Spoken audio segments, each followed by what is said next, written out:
działają. Tak, proszę Państwa, właśnie Piotr Jakub Fereński pyta mnie, czy ja powiem parę słów. No to ja mówię. W związku z tym, drodzy Państwo, witam wszystkich zebranych tu w sali Warszawa oraz tych, którzy oglądają nas online. Przed nami sesja. Mam 25 lat. Przyszłość kultury. Młodzi kulturoznawcy. Studenci kulturoznawstwa Uniwersytetu Wrocławskiego. Chyba już na chwilę przed końcem studiów, bo przed nimi jeszcze ostatni rok, dobrze mówię, praca magisterska, dyplom, a potem studia doktoranckie i cała ta akademicka kariera oczywiście. W każdym razie to oni podejmą trudne, niełatwe tematy związane z przyszłością kultury. Piotr Jakub Fereński, kulturoznawca z Uniwersytetu Wrocławskiego, poprowadzi tę debatę. Dziękuję, Marku, dziękuję za przedstawienie. Gości będziemy przedstawiać za sekundę w kolejności. Przyjęliśmy taką formułę dzisiaj, że najpierw będą takie krótkie wypowiedzi, którym będą towarzyszyły prezentacje. Będziecie Państwo mogli je oglądać. I później zaprosimy do debaty. Zapewne ja rozpocznę jakimiś pytaniami, ale ten panel ma charakter otwarty, także do wszystkiego, co zobaczycie, co usłyszycie, będzie można zadać pytania, będzie można skomentować wypowiedzi naszych dzisiejszych panelistów, do czego zresztą bardzo serdecznie zapraszamy. I właściwie to z mojej strony wszystko. Marek powiedział, pokolenie, no powiedzielibyśmy 25-latków, osób, które właśnie kończą studia, z których część z pewnością będzie kontynuowała tutaj swoją działalność naukową, jak myślę, na studiach doktoranckich. Mam nadzieję, że dalej w powiązaniu z Instytutem Kulturoznawstwa i czy szerzej Wydziałem Nauk Historycznych i Pedagogicznych. To, co Państwo za sekundę usłyszycie, to głos, no, nie wiem, czy wszyscy tutaj czujecie się kulturoznawcami, tak jak Marek powiedział, ale zdecydowanie no, młodych badaczy kultury, których cechuje z pewnością inne podejście, inna perspektywa niż pokolenie moje czy starsze generacje badaczy. I o to dokładnie w tym panelu chodzi. To znaczy, żebyśmy spróbowali spojrzeć na Dolny Śląsk, na Wrocław, na rozmaite przestrzenie kultury okiem kogoś, kto kończy studia, przed kim rozmaite decyzje związane zarówno z tym, co dalej robić w życiu, czy pozostać w tym, o czym wczoraj dyskutowaliśmy w trakcie laboratorium, czy pozostać w tym świecie kultury, czy jest w nim miejsce, w jaki sposób to miejsce można w nim znaleźć. Zresztą wczorajsze laboratorium, ci, którzy byli, to głosy naszych gości uznali za bardzo ciekawe, ale ciekawe głównie dlatego, że no, dyskutowaliśmy o bardzo poważnych, trudnych rzeczach dotyczących przede wszystkim sektora kultury, ale one oczywiście przekładają się na taką, powiedziałbym, szerszą perspektywę społeczną przemian, które zachodzą w tej chwili w Polsce. Oczywiście dzisiaj odnośnie tego, co przed chwilą powiedziałem, postaramy się, nie wiem, Michał, patrzę na ciebie, postaramy się uniknąć jakichkolwiek odniesień politycznych bezpośrednio, ale ponieważ, żeby powiedzieć coś o przyszłości, to musimy wyjść od teraźniejszości. Pewnych odniesień nie unikniemy, przy czym nikt z nas nie startuje w wyborach, nie jesteśmy komitetem wyborczym, nie należymy do żadnych komitetów wyborczych, przynajmniej mówię tutaj o osobach siedzących przed państwem. W związku z tym nie można nas posądzić o stronniczość lub uprawianie czy też łamanie ciszy wyborczej. O co też Państwa w pytaniach i komentarzach proszę, żeby zapamiętać, żeby pamiętać o tym, że mamy już ciszę wyborczą przed bardzo napiętymi, burzliwymi wyborami jutrzejszymi. A teraz oddaję w pierwszej kolejności głos Kai Kędzioł. Czy prezentację mamy tak gotową i działa? Techniczne jest, działa. Dobrze. Tylko musimy jeszcze ją odpowiednio... Dobrze, oddaję głos Kai. Dzień dobry, witam Państwa bardzo serdecznie. Tak jak już zostało powiedziane, nazywam się Kaja Kędzioł i ja kulturoznawczynią się czuję. Właśnie jestem na ostatnim roku studiów magisterskich, a z kolei zawodowo jestem związana z Fundacją na Rzecz Kultury i Edukacji imienia Tymoteusza Karpowicza. Na tych moich studiach bardzo często zadawano nam pytanie, czy kultura może zmienić świat. Na tyle często nam to pytanie zadawano, że ono czasem wraca do mnie w, można by powiedzieć, koszmarach, a to z tego względu, że ono pociąga za sobą masę kolejnych pytań, na które nie zawsze jestem w stanie odpowiedzieć. Ale jeżeli z nich miałabym wyszczególnić takie dwa najważniejsze, to pierwsze z nich brzmiałoby, na ile społeczny wymiar działalności kulturalnej obecnie jest rzeczywiście efektywny, a drugie to jak wyjść z bańki, nadal posiadając ten artystyczny charakter wypowiedzi. I właśnie te dwa pytania zdecydowałam się uczynić tematem tego mojego dzisiejszego wystąpienia. Bo właśnie, na pewno w ostatnich latach bardzo szeroko otworzyliśmy drzwi instytucji kultury, jak i samej kultury.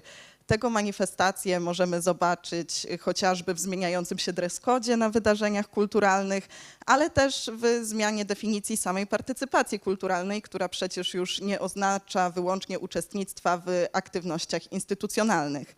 Co więcej, coraz częściej do muzeów wchodzimy za darmo, spotykamy się w księgarniach na otwartych spotkaniach, a w gąszczu również darmowych przeglądów sztuki wizualnych to już właściwie toniemy, że aż nie wiadomo co wybrać.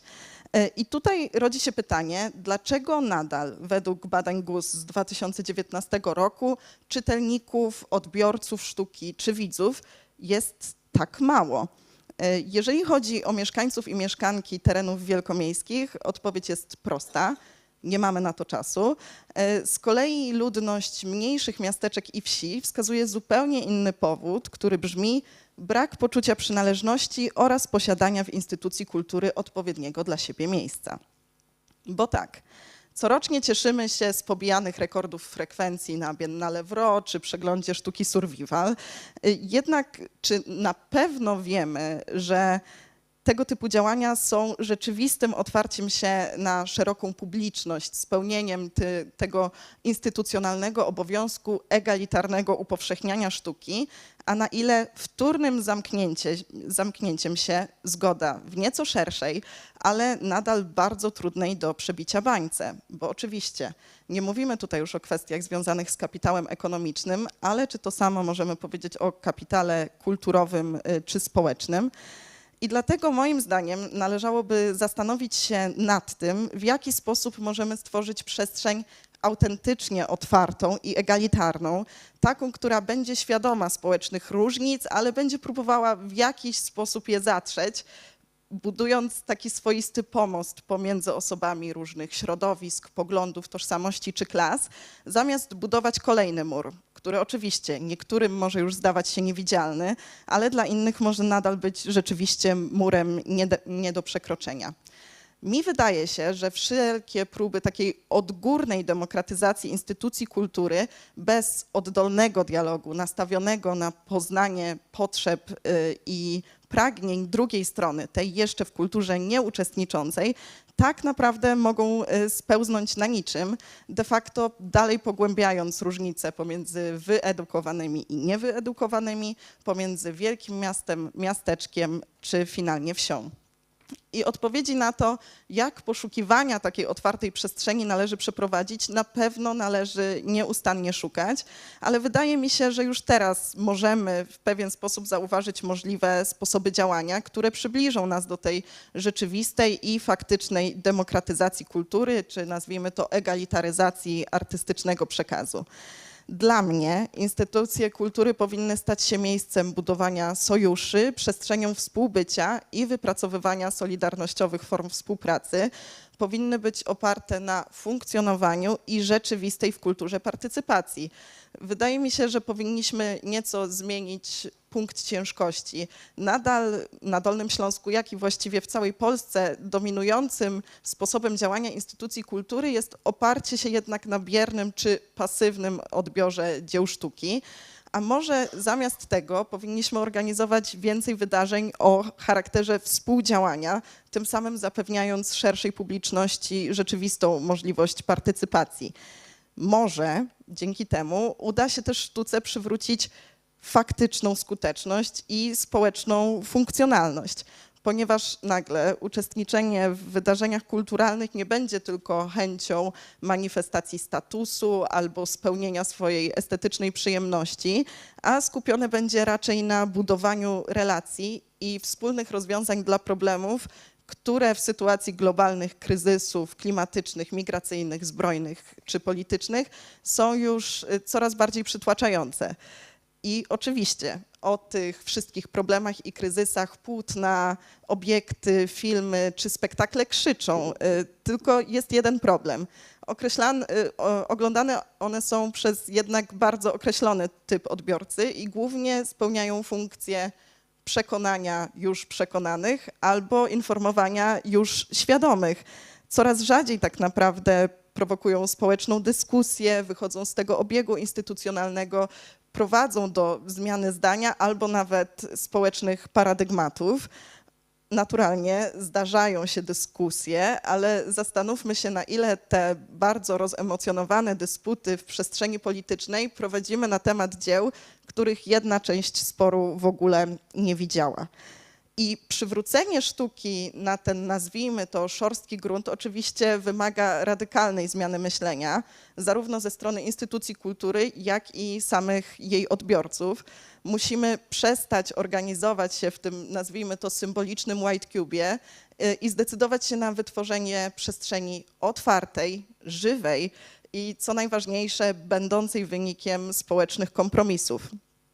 I zdecydowanie się na takie rozwiązanie na pewno będzie wymagało odwagi, ale moim zdaniem jeszcze więcej ostrożności, ponieważ pociąga za sobą bardzo dużo zagrożeń. Jednym z nich na pewno jest zbyt duże rozciągnięcie funkcji opiekuńczej instytucji kultury na rzecz zepchnięcia na dalszy plan właśnie funkcji kulturalnej czy artystycznej. Ale może, żeby być trochę naiwną optymistką, powiem, że kiedy spojrzymy trochę na razie poza Dolny Śląsk, to zobaczymy, że takie inicjatywy wyjścia z bańki przy jednoczesnym zachowaniu artystycznego charakteru wypowiedzi już tak naprawdę widzieliśmy, czy to w Polsce na przykładzie działalności Daniela Rycharskiego, czy nawet w Europie, żeby tutaj już wyjść bardziej w stronę rzeczywiście instytucji kulturalnej, na podstawie integracyjnych działań Teatru Narodowego Donny Marii II w Portugalii. Takie przeformułowanie myślenia o celach, zadaniach i działaniach instytucji kultury pociąga oczywiście za sobą kolejny problem, z tego względu, że oczywiście wszystkie wydarzenia będą wtedy jednoznacznie związane z efemerycznością i przygodnością wszystkich wydarzeń, co z kolei pociąga za sobą problem braku kryteriów wskazania, co właściwie należałoby wspierać finansowo i administracyjnie. Dlatego ta cała kompleksowa przemiana działania instytucji kultury na pewno powinna pociągać też za sobą pewne zmiany legislacyjne. W obliczu wspomnianych już wcześniej kryzysów instytucje kultury powinny być swego rodzaju sprzężeniem twardej infrastruktury, umiejętności elastyczności i dostosowywania się do ciągle zmieniającej się rzeczywistości i realnego uspołecznienia.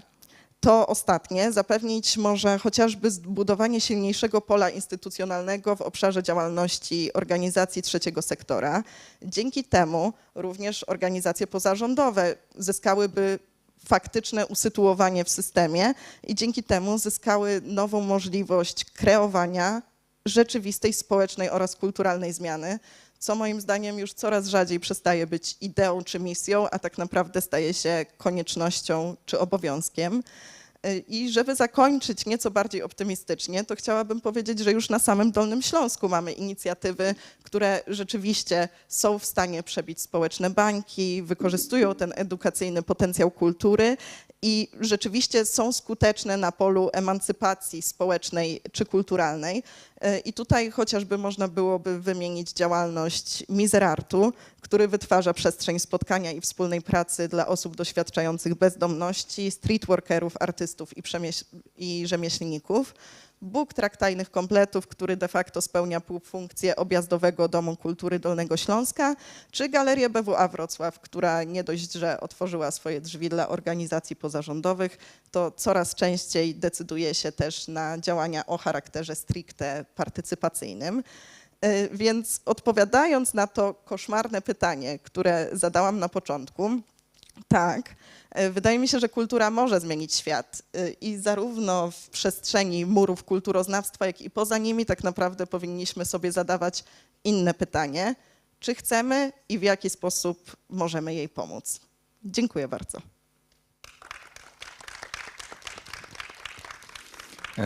Dziękujemy.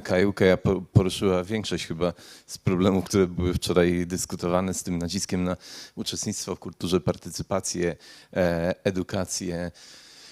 Dobrze, to teraz przejdziemy do Michała, u którego też wiem, że nie zabraknie różnych ciekawych wątków i też takich krytycznych tonów. Proszę, nie wiem.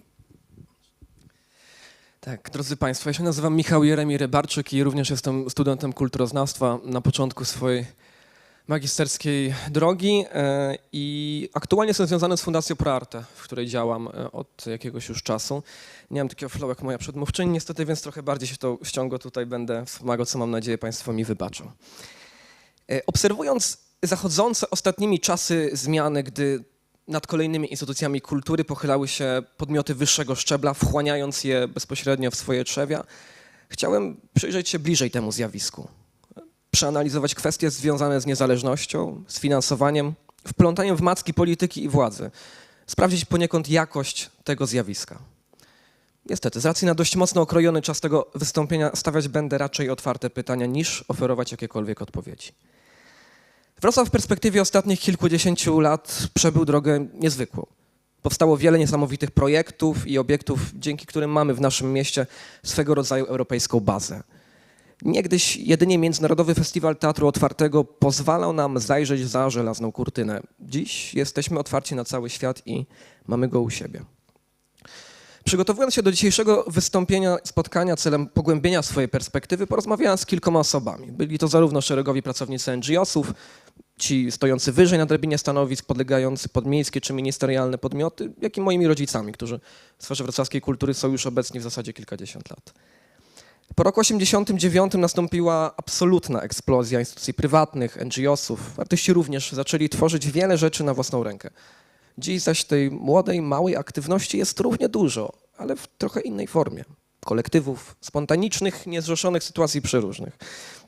Oczywiście, sam uczestnicząc w wielu z nich, cieszę się z ich rozwoju, widzę ich obecność w przestrzeni miejskiej.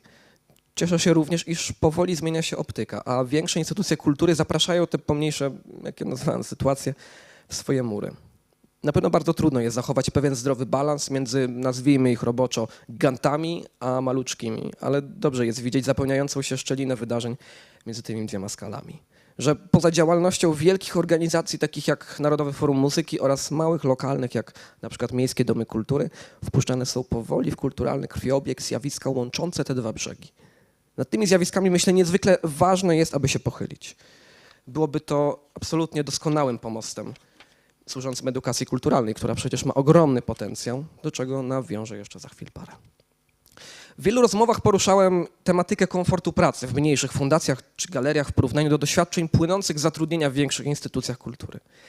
Jednym z najczęściej powracających elementów była papierologia i kwestie administracyjne.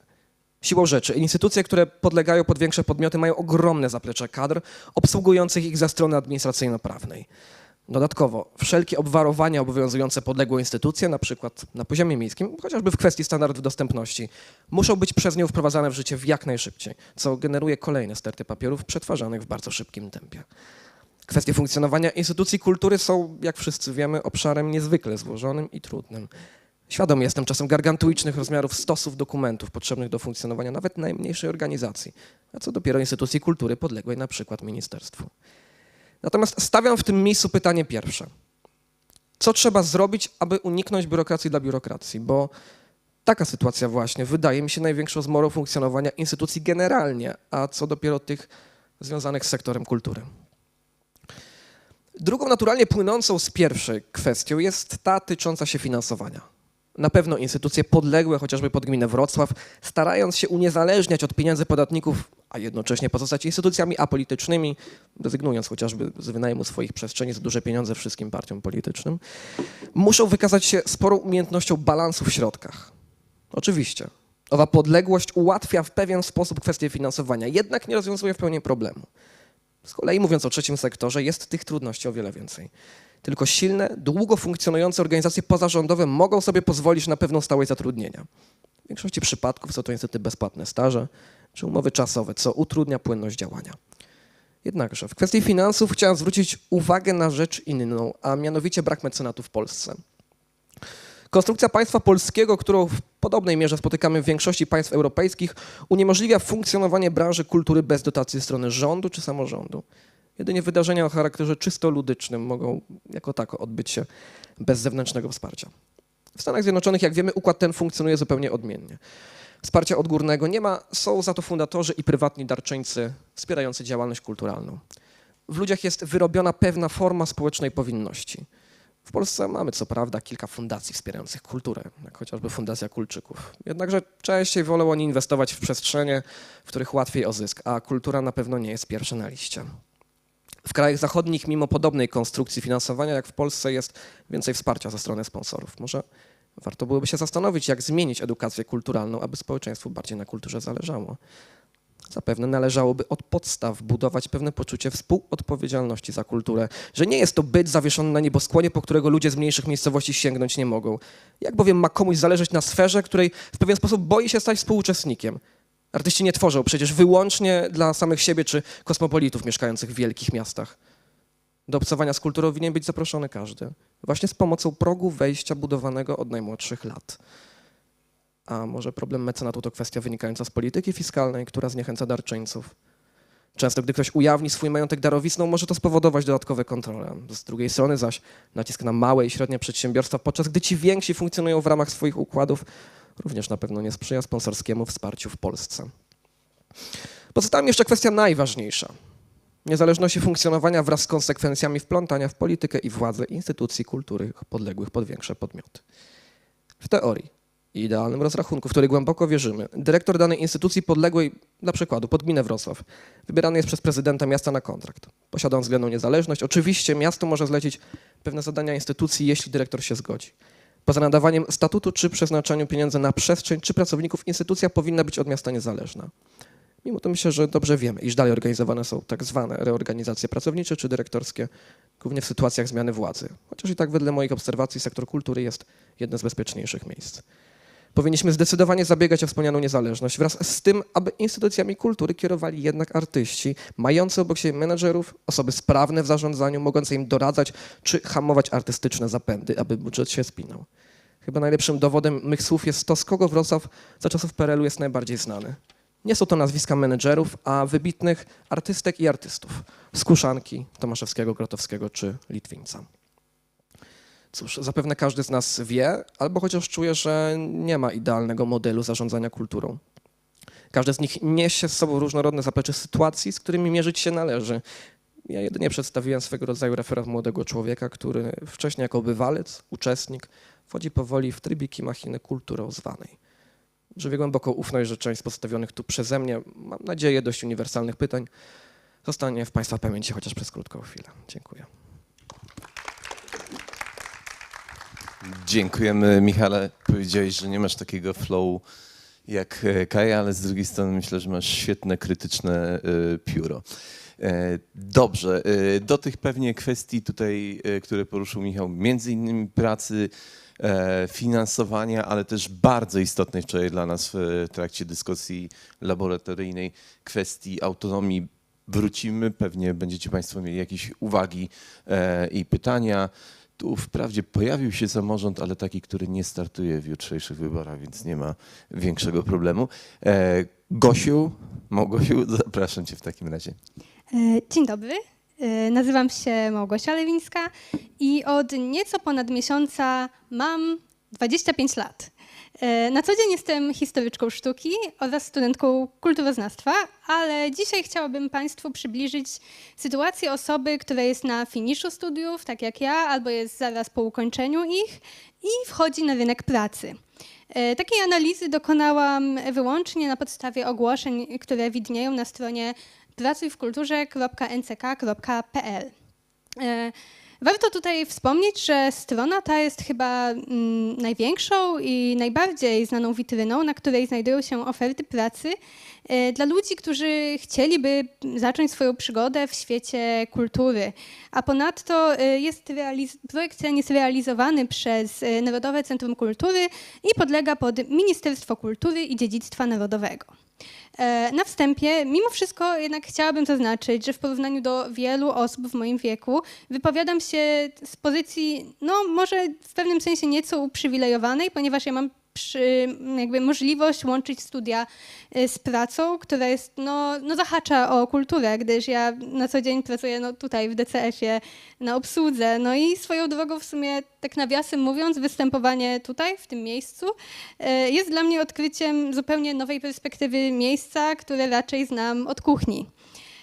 Przechodząc jednak do analizy ogłoszeń znajdujących się na Pracuj w kulturze, szykując się do tego wystąpienia, ograniczyłam swoje poszukiwania jedynie do województwa dolnośląskiego. Właściwie to był jedyny filtr, którego użyłam przy takim posiedzeniu.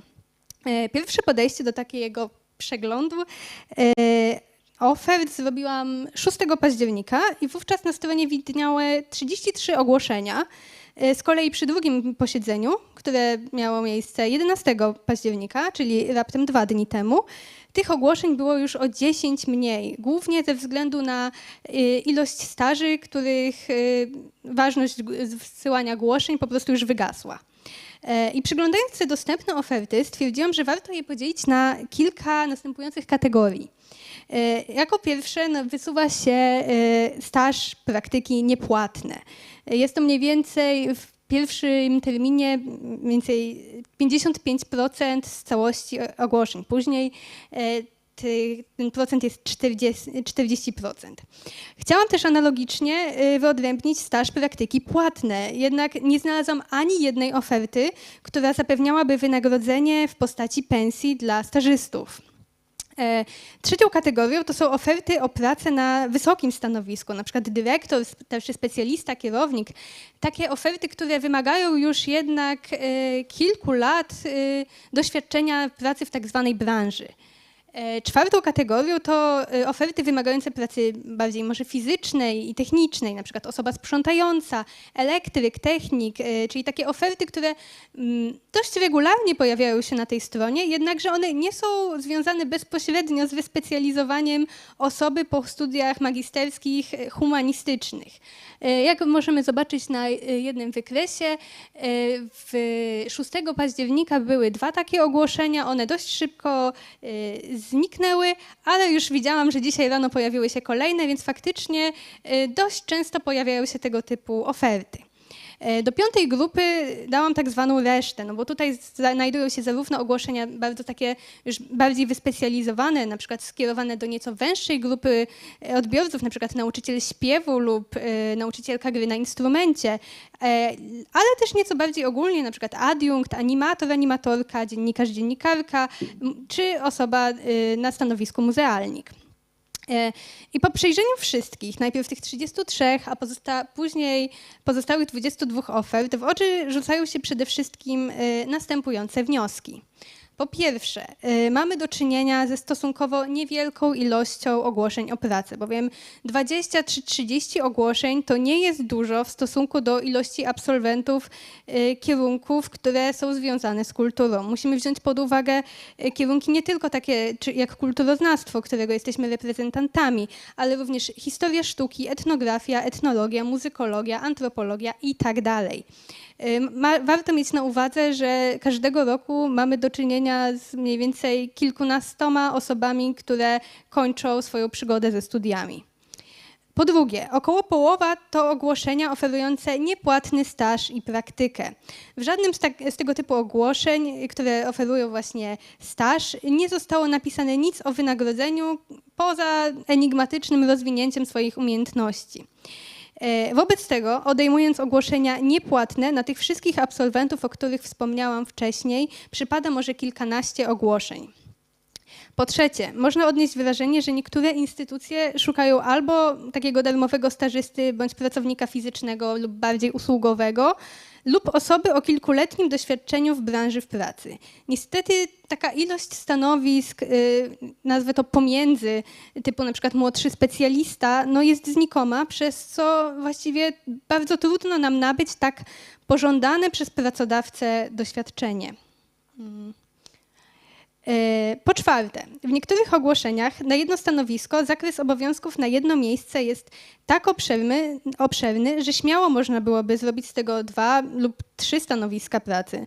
Tutaj, drodzy Państwo, widzimy jedno z ogłoszeń, na które się natknęłam i jak Państwo mogą zauważyć, wszystkie te obowiązki mają przypadać jednej osobie. Wobec tego ta jedna osoba musi być odpowiedzialna zarówno za oprowadzanie, za nabywanie dzieł do kolekcji oraz za działania promocyjne, a także też za kontakt z partnerami z zagranicy, a to i tak nie jest koniec tych wszystkich obowiązków. A co ciekawe, w tym ogłoszeniu nawet nie podano proponowanej pensji. Po piąte, niestety bardzo powszechne są umowy zlecenie, które nie gwarantują stabilnego zatrudnienia, które jest niezbędne do samodzielnego utrzymania się na dłuższą metę. Zapewnienie umowy o pracę można znaleźć zaledwie w połowie dostępnych ogłoszeń, czyli Państwo widzą, mamy 15 mniej więcej ogłoszeń, które oferują jakiekolwiek wynagrodzenie dla osoby, która wchodzi na rynek pracy, z czego może połowa oferuje umowę o pracę. Reszta to są umowy zlecenie, kontrakty, umowy o dzieło, które nie gwarantują jakiegoś stabilnej sytuacji. Po szóste, około 90% ofert nie ma podanych tak zwanych widełek, czyli szacowanej wysokości pensji. Bardzo często wymieniane są przeróżne benefity typu Lux, Med, Multisport, parking dla pojazdu. Niemniej jednak po wypisaniu wymagań od potencjalnego pracownika rzadko kiedy można znaleźć informacje o potencjalnym wynagrodzeniu. I po siódme, na całe województwo dolnośląskie zdecydowana większość ofert dotyczy miejsc pracy we Wrocławiu.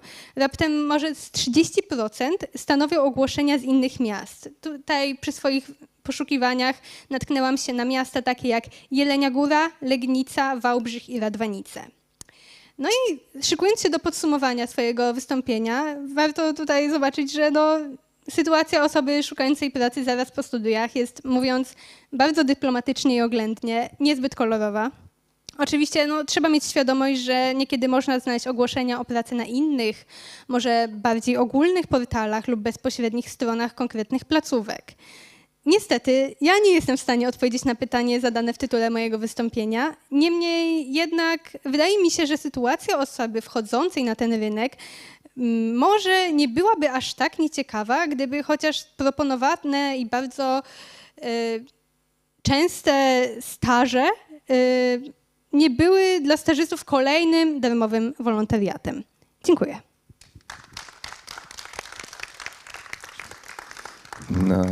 Na szczęście pracujemy dla wspólnoty, dla dobra ogółu, tym się możemy cieszyć, wykonujemy misję, to jest misja, to jest nasza powinność, a cóż tam, zabezpieczenia socjalne. Myślę, że to jest bardzo ważny głos, bo powiedzmy, że jeśli chodzi o osoby, które są o dekadę, być może nawet niecałą starsze od Gosi. Mam wrażenie, że przyzwyczaiły się do tej sytuacji, w której w zasadzie perspektywa takiego życiowego startu no jest trudna, jest oparta właśnie na umowach o dzieła, umowach zlecenia, które oczywiście nie dają możliwości chociażby nawet kredytowania taniego mieszkania od państwa. Nie będę dalej w tą kwestię wchodził, ale tak, ale tu no, takie silne postulaty. Mam wrażenie zresztą, że w tym ostatnim czasie nie słyszałem ich w kampanii wyborczej zbyt dużo, to znaczy o zmianie tego rynku pracy i możliwości perspektyw dla młodych ludzi, ale na pewno będzie na to czas jeszcze w dyskusji. Karolina?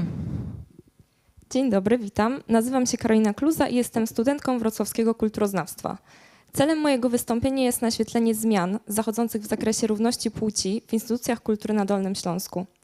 Z jednej strony wskażę obszary, które wymagają dalszych wytężonych starań w kierunku równouprawnienia, a z drugiej chciałabym, aby w moim wystąpieniu pojawiła się afirmatywna narracja, która doceni wartość postępujących zmian. Oczywiście z racji czasu przeznaczonego na wystąpienie będzie to zaledwie zasygnalizowanie poszczególnych kwestii. Zacznijmy od wydarzenia z tego tygodnia. Tegoroczna Nagroda Nobla w dziedzinie ekonomii została przyznana profesor Claudii Goldin z Uniwersytetu Harvarda za badanie nad sytuacją kobiet na rynku. Wygraną badaczki skomentowała ekspertka Konfederacji Lewiatan, organizacji biznesowej reprezentującej interesy pracodawców w Polsce i Unii Europejskiej, Nadia Kurtiewa. Cytuję. Niedobór kobiet na stanowiskach kierowniczych i w organach decyzyjnych, luka płacowa, segregacja płciowa to zjawiska powszechne na rynku pracy. Szanse zawodowe kobiet determinowane są nie tylko poziomem wykształcenia lub kwalifikacjami, ale również obciążeniem obowiązkami rodzinnymi. Konieczna jest zmiana świadomościowa, promowanie modelu partnerskiego i walka z uprzedzeniami. Koniec cytatu. Systemowe problemy nierówności płci są zatem wpisane w rynek pracy. Co może nas pocieszać, to fakt, że Polska według Eurostatu w 2020 roku zajmowała drugie miejsce w Unii Europejskiej pod względem udziału kobiet na stanowiskach kierowniczych. Jednak ta tendencja nie rozwiązuje problemów luki płacowej, bowiem według ogólnopolskiego badania wynagrodzeń OBW w 2022 roku, podobnie jak w ubiegłych latach, mężczyźni zarabiali o ponad 20% więcej niż kobiety. Przyjrzyjmy się zatem kwestiom zarobkowym w mikroskali, w sektorze kultury na Dolnym Śląsku. Jeśli chodzi o przedstawione dane, to są to jedyne dane, które udało mi się pozyskać na temat zarobków w sektorze kultury na Dolnym Śląsku z uwzględnieniem czynnika płci. Wydaje mi się, że w porównaniu do innych sektorów, sektor kultury jest znacznie rzadziej poddawany wieloaspektowym badaniom statystycznym. Na przykład GUS nie dysponuje takimi danymi, a ostatni raport o aktywności kobiet na Dolnym Śląsku powstał w 2011 roku. Przejdźmy do analizy danych z zastrzeżeniem, że są one deklaratywne, także nie można przyjmować ich za pewnik. Zostały zebrane w ogólnopolskim badaniu wynagrodzeń przeprowadzonym przez firmę Sedlak & Sedlak. Wynika z nich, że kobiety przeciętnie zarabiają około 2000 zł mniej niż mężczyźni. Ta nierówność jest widoczna mniej lub bardziej poprzez wszystkie zakresy procentowe, ujawnia się nawet w wartości maksymalnej. Tutaj różnica wynosi 3000 zł. W ankiecie wzięło udział prawie 10 500 osób. Mając do dyspozycji te dane, widać, że kwestia luki płacowej, pomimo ogólnego wzrostu liczby kobiet na stanowiskach kierowniczych, dalej pozostaje problemem. Teraz przejdę do omówienia kilku pozytywnych zmian, które możemy zaobserwować w dolnośląskiej kulturze.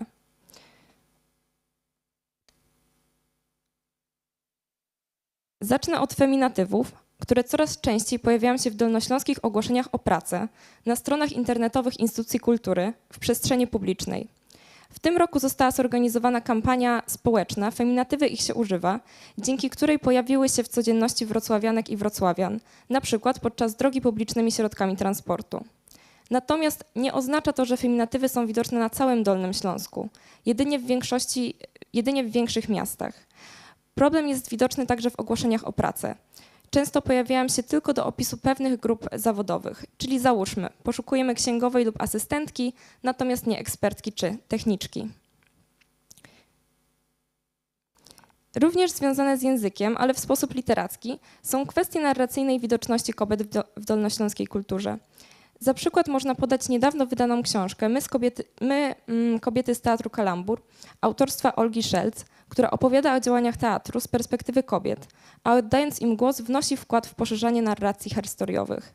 Inne działania zwiększające widoczność kobiecej aktywności kulturalnej obejmują na przykład festiwale, Wrocławski Festiwal Feminatywa, Przestrzeń Dialogu Kobiet, czy organizowany w Zgorzelcu Festiwal Kobiet. We Wrocławiu działa także kolektyw Kobietostan, który przeciwdziała dyskryminacji, wykorzystując w tym celu narzędzia sztuki, na przykład teatr. Natomiast trzeba zaznaczyć, że takie inicjatywy powstają raczej w większych miastach, a udział na przykład w warsztatach jest nierzadko odpłatny.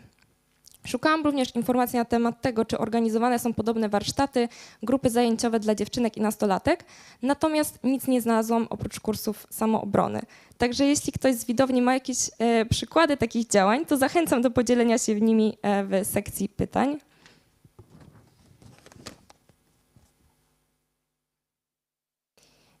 Ostatnią część mojego krótkiego wystąpienia poświęciłam kobietom na stanowiskach dyrektorskich w instytucjach kultury. Niestety nie mogłam znaleźć na ten temat żadnych danych statystycznych badających nierówności płci. Niemniej chciałabym w telegraficznym skrócie opowiedzieć o kobietach, których pewnie Państwu przedstawiać nie trzeba, ale które stanowią kulturotwórczą siłę naszego regionu. Nie sposób jest opowiedzieć o wszystkich wspaniałych kobietach działających na Dolnym Śląsku, więc tutaj dla ułatwienia procesu decyzyjnego posłużyłam się spisem instytucji kultury zamieszczonym na stronie Dolnego Śląska. Mamy więc Agnieszkę Frankow-Żelazny, dyrektorkę Filharmonii Sudeckiej w Wałbrzychu, chórmistrzynię i profesorkę, Agnieszkę Harkot, dyrektorkę Wrocławskiego Teatru Pantomimy, aktorkę, Jolantę Ubowską, dyrektorkę Dolnośląskiej Biblioteki Publicznej we Wrocławiu. Oczywiście jest też Magdalena Klich, dyrektorka tego miejsca, Dolnośląskiego Centrum Filmowego, Danutę Marosz, dyrektorkę Teatru Dramatycznego w Wałbrzychu, wieloletnią animatorkę, aktywistkę, Julię Izabelę Zaprucką, dyrektorkę Muzeum Karkonoskiego w Jeleniej Górze. Na terenie Dolnego Śląska kobiety również aktywnie działają w stowarzyszeniach czy miejskich instytucjach kultury. Na przykład prezeską Stowarzyszenia Nomada jest dr Ewa Jupowiecka, a dyrektorką Wrocławskiego Instytutu Kultury Dominika Kawalerowicz. I może dla kogoś w 2023 roku to, co teraz powiem, wyda się banalne albo oczywiste, ale jako młoda kobieta chcąca związać swoją przyszłość z pracą w kulturze, jestem pełna nadziei, gdy widzę, że się da, że można jako kobieta zostać dyrektorką instytucji kultury, można wspólnie organizować kulturową przestrzeń dla kobiet, otwarcie podnosić kwestię luki płacowej, używać feminatywów czy opisywać historię. To, że zmiany zachodzą i pomimo tego, że niektóre zachodzą wolniej niż inne, jednak jest bardzo widoczne. Dziękuję za uwagę.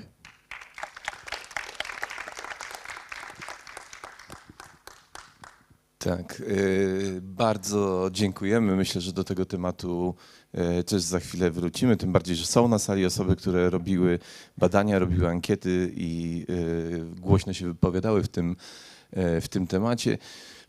Wczoraj w czasie jednego z paneli, jednego ze spotkań, gdzie występowały głównie kobiety, jeden z mężczyzn siedzących na sali powiedział, no jakie tu są problemy, w jaki sposób kobiety są marginalizowane czy uciemiężone, no skoro panie tutaj siedzicie. No więc to myślę, że jest, dobrze obrazuje to nadal ten sposób myślenia i to, na ile on jest powszechny.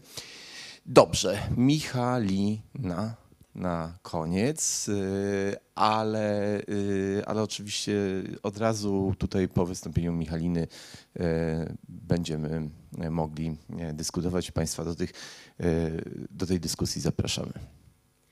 Dzień dobry, nazywam się Michalina Grabińska i ja już będę na koniec szybciutko. W ciągu ostatnich paru lat miałam okazję zajmować się kulturą w paru instytucjach. Teraz jestem związana z Fundacją Art Transparent i tak po sąsiedzku z Teatrem Muzycznym Kapitol. Studiuję też komunikację wizerunkową, ale studiowałam też kulturoznawstwo i w ramach pracy magisterskiej pisałam pracę związaną z dostępnością, o której właśnie teraz chciałabym opowiedzieć, w sensie o dostępności, o moim spojrzeniu na dostępność w instytucjach kultury, bo uważam, że ta kwestia z roku na rok zdobywa na znaczeniu i tutaj też się pojawiała. I jak w swoim badaniu na temat dostępności piszą Agnieszka Konior, Anna Pluszyńska i Anna Grabowska, około 10-20% Polaków, czyli jakieś 4-7 milionów osób, to są osoby z różnym stopniem niepełnosprawności. I to potwierdzają też badania podawane na stronie gov, zaczerpnięte z Narodowego Spisu Powszechnego Ludności i Mieszkań z 2011 roku i Europejskiego Ankietowego Badania Zdrowia. I badaczki dodają, że do tej liczby należy dodać też inne osoby ze szczególnymi potrzebami i to są na przykład opiekunowie małych dzieci, czy też osoby starsze, które swoją drogą obecnie stanowią około 1/4 naszego starzejącego się społeczeństwa. I ja osobiście chciałabym podkreślić, że do tej grupy należy dodać też osoby na przykład neurotypowe, chorujące psychicznie, czy też po prostu czasowo niepełnosprawne. I jeżeli spojrzymy na to w taki sposób, to może nagle okazać się, że udogodnień potrzebuje tak naprawdę połowa z nas. I zaledwie 10 lat temu Polska jako członek nadal Unii Europejskiej przyjęła założenia Konwencji o prawach osób niepełnosprawnych. I w późniejszych latach do systemu polskiego prawa weszły kolejne dwie ważne ustawy. O dostępności cyfrowej z 4 kwietnia 2019 i ustawa o zapewnieniu dostępności z 19 lipca 2019. I powyższe dokumenty mają za zadanie odgórnie regulować procesy udostępnienia przestrzeni publicznych w kraju. Czy to tych cyfrowych, na przykład jakieś tam strony internetowe, czy tych rzeczywistych. I na ich mocy między innymi każda instytucja publiczna ma obowiązek wyznaczenia własnego koordynatora bądź koordynatorki do spraw dostępności, no i wdrażania jakichś tam konkretnych działań przewidzianych w tych dokumentach. No i tutaj pojawia się pytanie, jak więc wygląda kwestia realizowania tych wszystkich założeń dostępności w instytucjach kultury. No, chyba nie najlepiej. Doktor habilitowany Łukasz Gaweł, profesor Uniwersytetu Jagiellońskiego, w tekście Zarządzanie procesem zmiany społecznej w muzeach w kontekście ich dostępności na podstawie swoich badań, które przeprowadził, wysnuwa dosyć smutne wnioski, bo twierdzi, że większość dyrektorów i dyrektorek instytucji, owszem, tak, zdaje sobie sprawę z istotności tego problemu, niemniej jednak znajomość tej ustawy jest przeciętna, a odpowiedzialność za dostępność często jest przerzucana na jednostki, takie panie koordynatorki, które wiedzą, jak to ogarnąć. I kadra zarządzająca rzadko kiedy bierze udział w szkoleniach na temat dostępności, co objawia się po prostu w postrzeganiu tego tematu. No i znów, jak zapewne wszyscy doskonale wiemy, co było tutaj też już podkreślane, wiele instytucji boryka się z ograniczeniami budżetowymi, co utrudnia takie pełne dostosowanie się do wymagań dostępności, zwłaszcza w instytucjach zlokalizowanych w zabytkowych obiektach, które jest po prostu bardzo trudno zmodyfikować tak, żeby nie wejść tutaj w konflikt z konserwatorem zabytków i żeby znaleźć tam na przykład miejsce na jakiś pokój wyciszenia, na miejsce dla opiekunów z małymi dziećmi, czy by po prostu odpowiadały potrzebom osób z niepełnosprawnościami ruchowymi, tak najbardziej podstawowo. I tworzenie dostępności do wystaw czasowych, czyli jakichś nagrań dostosowanych do pętli indukcyjnych, opisów w Braille'u, tyflografik, też jest kosztem. I to dosyć dużym, na który wielu, zwłaszcza mniejszym instytucjom jest po prostu bardzo trudno wygospodarować budżet nawet kilka razy do roku, no bo to są wystawy czasowe. Natomiast uważam, że kluczowym elementem jest zmiana mentalna w zespołach instytucji kultury, muzeów.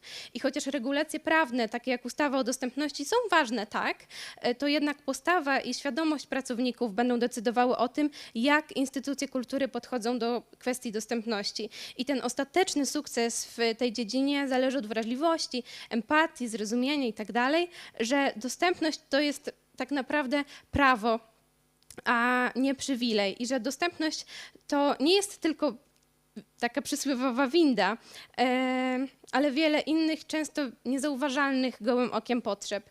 I dlatego nie możemy postrzegać dostępności jako problemu. Zgodnie z konwencją ONZ o prawach osób niepełnosprawnych powinniśmy zamiast sprowadzać osoby niepełnosprawne do takich roli wręcz obiektów opieki, to należy zacząć je traktować jako po prostu suwerenne jednostki, którymi są.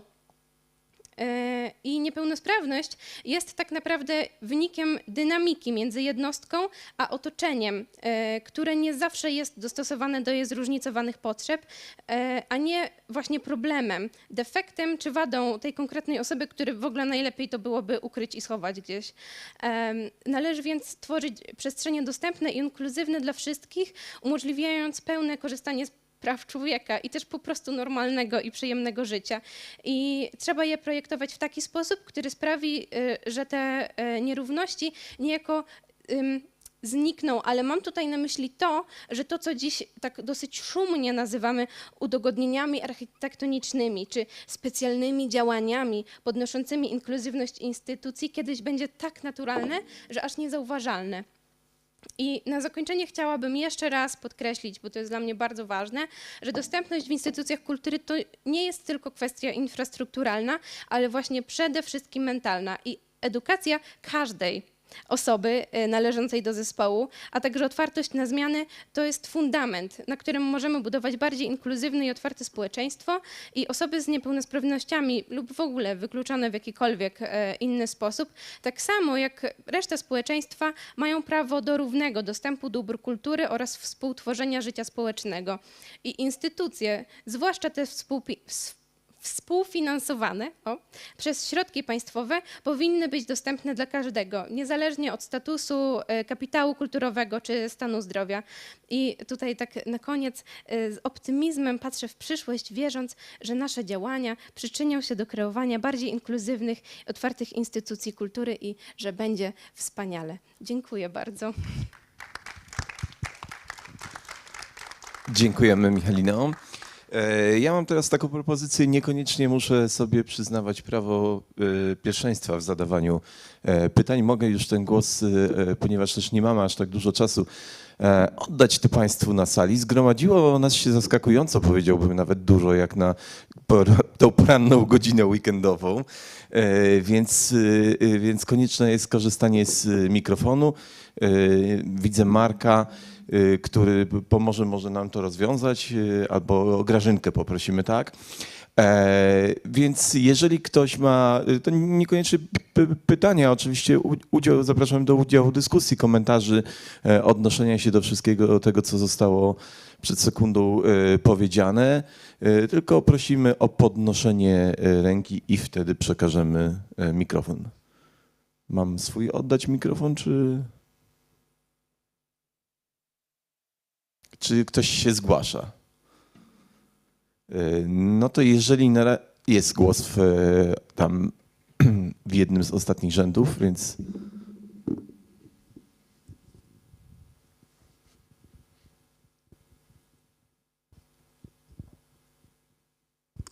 Dzień dobry. Paweł Kamiński, dyrektor Ośrodka Postaw Twórczych Zamek i Stowarzyszenie Dyrektorów i Dyrektorek Samorządowych Instytucji Kultury. Wczoraj się za dużo nie odzywałem, ale dzisiaj mam więcej odwagi, bo na widowni jest znacznie mniej osób. Chciałem troszkę w odniesieniu do wypowiedzi Michała Jeremiego. Troszkę coś, co mi zostało w uszach, to ta podległość. Chciałem to trochę sprostować. Instytucje kultury nie są jednostkami podległymi samorządowi. Są samorządowymi osobami prawnymi, a więc podmiotami odrębnymi od gminy. Organizator, tak, czyli gmina, prezydent, wójt, zarząd powiatu, zarząd województwa jedynie odwołuje dyrektora, ustala mu wynagrodzenie i to są całe jego kompetencje. To wynika wprost z ustawy, na to są dziesiątki wyroków i jakby ja od wielu lat mam taką misję, żeby na to zwracać uwagę i podkreślać, że instytucja kultury jest osobą prawną z wszystkimi tego konsekwencjami. W związku z tym jakby rekomenduję, żebyśmy nie mówili tutaj o podległości formalnie nie ma żadnej podległości, jest co najwyżej współpraca. Ten proces oczywiście jest trudny i punktowo udaje się, że tak powiem, popchnąć go nieco do przodu, ale w wielu urzędach miejskich, zwłaszcza w większych miastach, w urzędach marszałkowskich, przy aktualizacji regulaminów organizacyjnych tych urzędów jest dokonywana taka korekta, jeśli chodzi na przykład o Wydział Kultury. Kiedyś było tak, że Wydział Kultury to sprawuje nadzór nad instytucjami kultury. Nie ma podstaw prawnych do nadzoru, są na to wyroki NSA. Nie mówiąc o tym, że to wynika wprost z ustawy, której no, niestety wielu polityków nie rozumie i w ogóle nie przeczytało. Nie nadzoruje, tylko współpracuje, tak? I jak przejrzymy sobie, to w wielu miastach, w wielu województwach już taka świadomość jest. Nie ma mowy o podległości i my jako środowisko powinniśmy zwracać na to uwagę. Druga kwestia, oczywiście zgoda, tak, że w historii pamiętamy przede wszystkim artystów, a nie menedżerów. Trochę mógłbym powiedzieć, że no, w latach, gdy tworzył Grotowski choćby, no to trochę nie było czym zarządzać i nie było też pewnej kultury zarządzania. I tutaj też się sporo zmienia, bo ja od nastu lat ten pewien spór śledzę, a czasem nawet komentuję i pamiętam takie hasła, że teatr to nie fabryka i tak dalej, i tak dalej. Na pewno wielu z was też pamięta. Ja uważam, że ta opozycja, tak, wtedy formułowana, ona jest fałszywa i ona bardzo jakby spłyca problem i jest miejsce i dla artystów, i dla menedżerów. I tutaj chciałem podać przykład dosłownie z ostatnich lat, tak, bo to nie wiem, kiedy to nastąpiło, 1,5 roku temu, może 2 lata temu, dokonała się może mało zauważalna, ale bardzo istotna zmiana. Po wielu latach w Teatrze Kapitol, tak, który mamy po drugiej stronie ulicy, doszło do roszady na stanowiskach dyrektorskich. Tak? Hubert Zasina, który był zastępcą do spraw finansowych, został dyrektorem naczelnym, a Konrad Imiela, który był dyrektorem naczelnym i artystycznym, został dyrektorem artystycznym.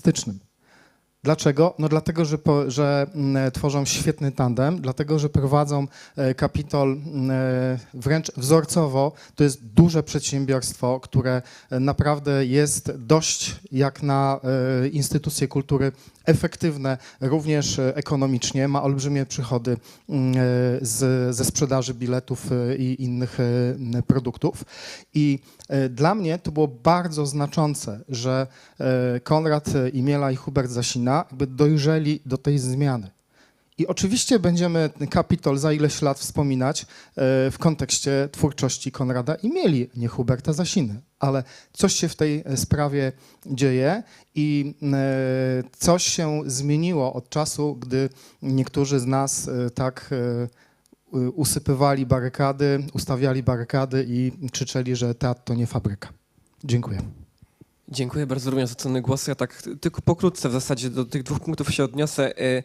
Ta podległość, ja to bardziej użyłem jako pewien haczyk, żeby może troszeczkę wrzucić uwagę państwa. Natomiast ja sam podkreślam, tak, podkreślałem w zasadzie w tym krótkim wystąpieniu, że jakby to wszystko oczywiście jest powoływane, tak, jest statut, jest pensja na miejsce, na dyrektorów, ale to oczywiście też wszystko było w tym moim przemówieniu. Natomiast co do obecności artystów i menedżerów gdzieś tam w tych strukturach, to ja też oczywiście też mówiłem, że jakby nie wykluczam obecności menedżerów, ja nawet bym chciał, żeby to działało na zasadzie zderzeń, bo jakby tak jak bardzo cenna, myślę, jest rotacja chociażby generacyjna, że jakby zderzanie tych poglądów z różnych stron, tak cenna jest też ta, no właśnie też rozmawiać o sieciowaniu. To jakby tu też w tych strukturach to by działało, że po prostu zderzanie tych różnych stron, więc ja nikogo, że tak powiem, z tej sfery nie wykluczałem, bardziej chodziło mi po prostu o to, że gdzieś tak ta misja, tak mi się przynajmniej wydaje, instytucji fajnie jak była kształtowana przez artystę właśnie, a gdzieś te impulsy takie bardziej techniczne, bardziej właśnie menedżerskie, żeby one były jakoś zderzane trochę inaczej, ale jak najbardziej zderzenia są cenne. Dobrze, czy ktoś jeszcze z was chce tutaj się przyłączyć do odpowiedzi? Też mi się wydaje, że ponownie jak spojrzymy trochę poza Dolny Śląsk, to to, co wydarzyło się na przykład w Gdańskim Teatrze Szekspirowskim jest bardzo dobrym przykładem na to, że kiedy biznes wchodzi do kultury, to może przynieść naprawdę świetne efekty, bo oczywiście wszyscy jesteśmy wdzięczni profesorowi Limonowi za to, że teatr utworzył tak naprawdę i sprawował nad nim władzę przez ponad 15 lat. No ale potem przyszła pani Agata Grenda, która posiada wykształcenie wyłącznie ekonomiczne i biznesowe i okazało się, że po raz pierwszy Teatr Szekspirowski jest w stanie zrobić swój spektakl, który rzeczywiście jest spektaklem jakościowym artystycznie, to po pierwsze, a po drugie jest wielkim sukcesem. Tutaj mówię oczywiście o roku 1989. I na pewno, jeżeli chodzi tutaj o to zagadnienie podległości, autonomii i tak dalej, to też to, co podkreślałam w moim wystąpieniu, te spotkania będą konieczne moim zdaniem i tak naprawdę bez tych spotkań nie jesteśmy w stanie wytworzyć właśnie tej otwartej kultury na wszystkich, bo też ta nasza biznesofobia, tak bym to powiedziała, jako ludzi kultury, też jest swego rodzaju odgraniczeniem się znowu od jakiejś sfery działalności, więc wydaje mi się, że te spotkania są jak najbardziej cenne, potrzebne i ważne. Tu też oczywiście w wypowiedzi Michała pojawiła się bardzo ważna kwestia dotycząca no nie tylko samej organizacji, ale no struktury finansowania, która no zawsze będzie pewnym problemem i tą autonomię względną będzie na różne sposoby, jak Michał akcentował, ograniczała. Ja oczywiście też jestem ufny co do różnych rozwiązań legislacyjnych, struktury władzy i tak dalej, również w przypadku Wrocławia, mówię tutaj o samorządzie, no ale no, doskonale zdajemy sobie sprawę z tego, że nawet najlepsze tutaj zmiany legislacyjne i tak tych bardziej czy mniej formalnych zależności nie zlikwidują. Dobrze, a w takim razie chciałbym zapytać, czy jeszcze jakieś mamy głosy? Proszę tutaj z pierwszego i to nie wiem w jakiej kolejności. Dobrze, proszę i później tutaj pani z pierwszego Dzień dobry, rzędu. nazywam się Halina Teresa Muszak. 42 lata ukończyłam kulturoznawstwo. Życzę młodym kulturoznawcom i pracuję w Obornickim Ośrodku Kultury w Obornikach Śląskich. W ramach tego ośrodka działa Ośrodek Kultury, Kino Astra, Salonik, Biblioteka imienia Jarosława Iwaszkiewicza i Świetlica w Pęgowie. A jak zaczynałam, to zatrudniałam się w Ośrodku Kultury. Podał mi rękę pewien dyrektor, który pracował wiele lat, kochał kulturę i ja też kocham to, co robię i dlatego tyle lat jestem na tym miejscu.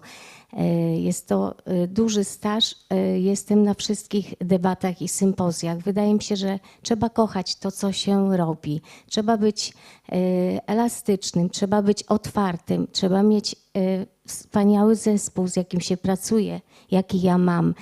Trzeba mieć wspaniałą, wrażliwą publiczność, jaka jest w Obornikach Śląskich.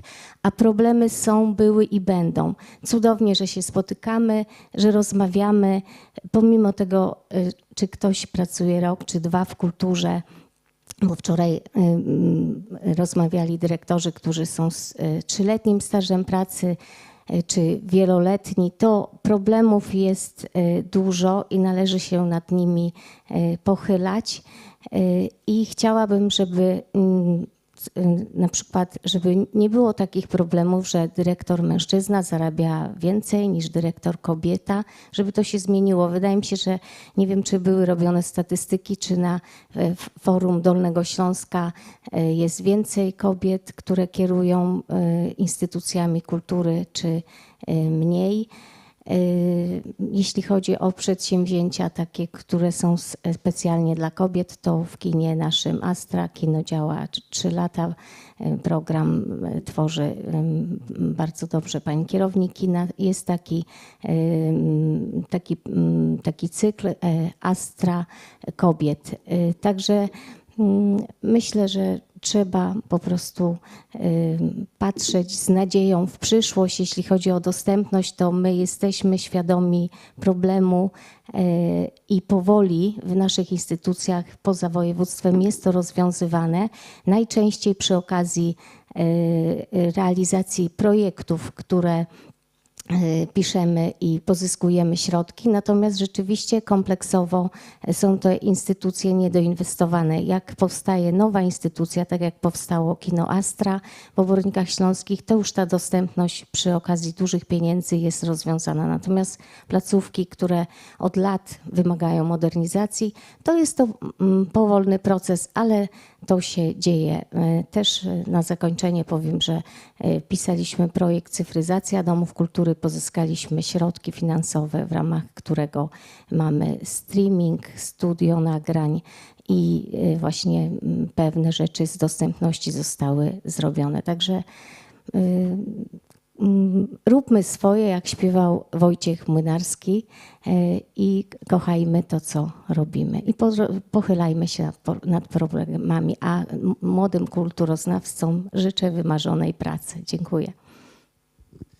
Dziękujemy za ten głos. Nie wiem, czy Karolina i Michalina chciałyby tutaj coś dodać. Ja tylko powiem, że oczywiście mówiliśmy tutaj o dostępności w kontekście osób z niepełnosprawnościami, ale tą kwestię dostępności rozumiemy o wiele szerzej. Ona się pojawiała też w wcześniejszych wypowiedziach, dotyczyła różnego rodzaju wykluczeń, marginalizacji, dostępu do kultury, również problemów z dostępem do kultury, również ze względu na miejsce zamieszkania. To są problemy także kwestii,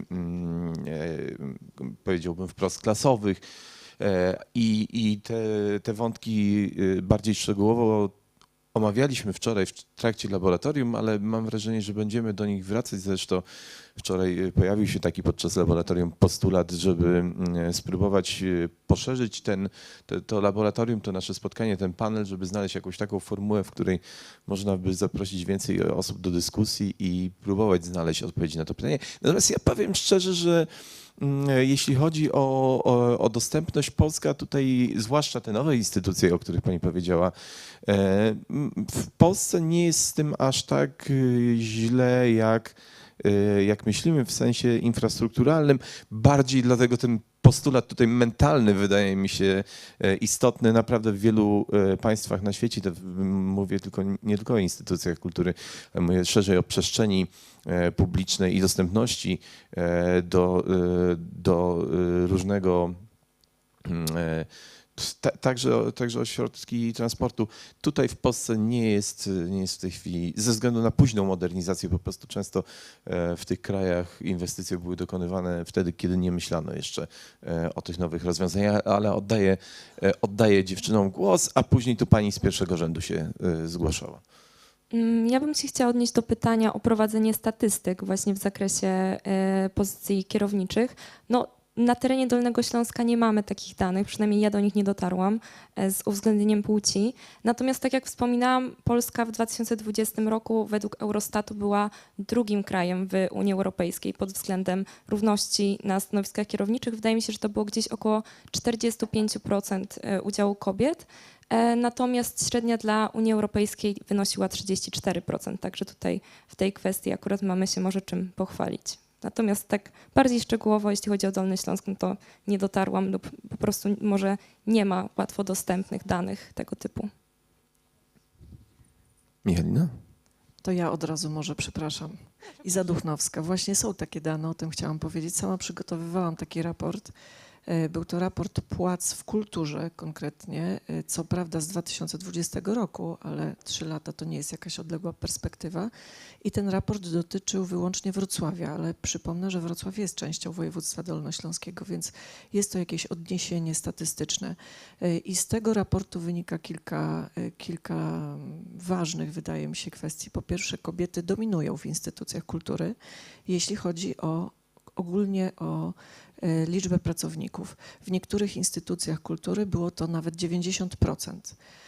Więc właściwie kobiety stanowią trzon większości. Odzwierciedla to tylko tutaj, przepraszam Iza, że ci się wtrącę, ale odzwierciedla to liczbowo mniej więcej strukturę, jeśli chodzi o studia humanistyczne. To znaczy no mniej więcej tyle samo jest po prostu, taka sama jest przewaga studentek nad studentami. Natomiast jeśli chodzi już o stanowiska kierownicze, a konkretnie o stanowiska dyrektorskie, w 2020 roku, bo później te dane już się trochę zmieniły, w 2020 roku, uwaga, 82%, 83% to byli mężczyźni na stanowiskach dyrektorskich, no a reszta to były kobiety, więc tutaj ta statystyka była dosyć mało parytetowa, tak bym to określiła. I również z tego raportu wynikała różnica w płacach na stanowiskach dyrektorskich też, ale średnia płac, bo tam ja pytałam o płacę brutto i medianę, wynosiła 400 zł na niekorzyść kobiet, uwzględniając wszystkich pracowników, wszystkich instytucji kultury we Wrocławiu. Kolejne statystyki były podane w diagnozie wrocławskiej kultury, która została przygotowana przez Wrocławski Instytut Kultury w tym roku, w 2023 roku. Troszkę te statystyki się poprawiły, muszę powiedzieć. Miasto Wrocław powołało w międzyczasie kilka dyrektorek, więc procentowo na stanowiskach zarządczych było już więcej kobiet i chyba zauważono, bo niektóre instytucje kultury, muszę tutaj przywołać Pawła Kamińskiego, który przed chwileczką stał i przemawiał, instytucja kultury, którą ówcześnie w 2020 roku Paweł kierował, miała dokładnie jako chyba jedyna, do Pawła się odwrócę, bo nie pamiętam dokładnie, ale wydaje mi się, że to była jedyna instytucja kultury w 2020 roku, która, uwaga, miała identyczną średnią dla mężczyzn i kobiet. W pozostałych instytucjach niestety wyglądało to inaczej. W 2023 roku te dane były już trochę lepsze, bo ten raport z 2020 roku jednak pokazał tą dysproporcję i później wydaje mi się, że troszkę, przynajmniej miasto Wrocław starało się te statystyki poprawić, natomiast rzeczywiście nie ma takich badań globalnych dla instytucji kultury z całego Dolnego Śląska. Więc to jest praca do zrobienia, mam nadzieję, że przez was.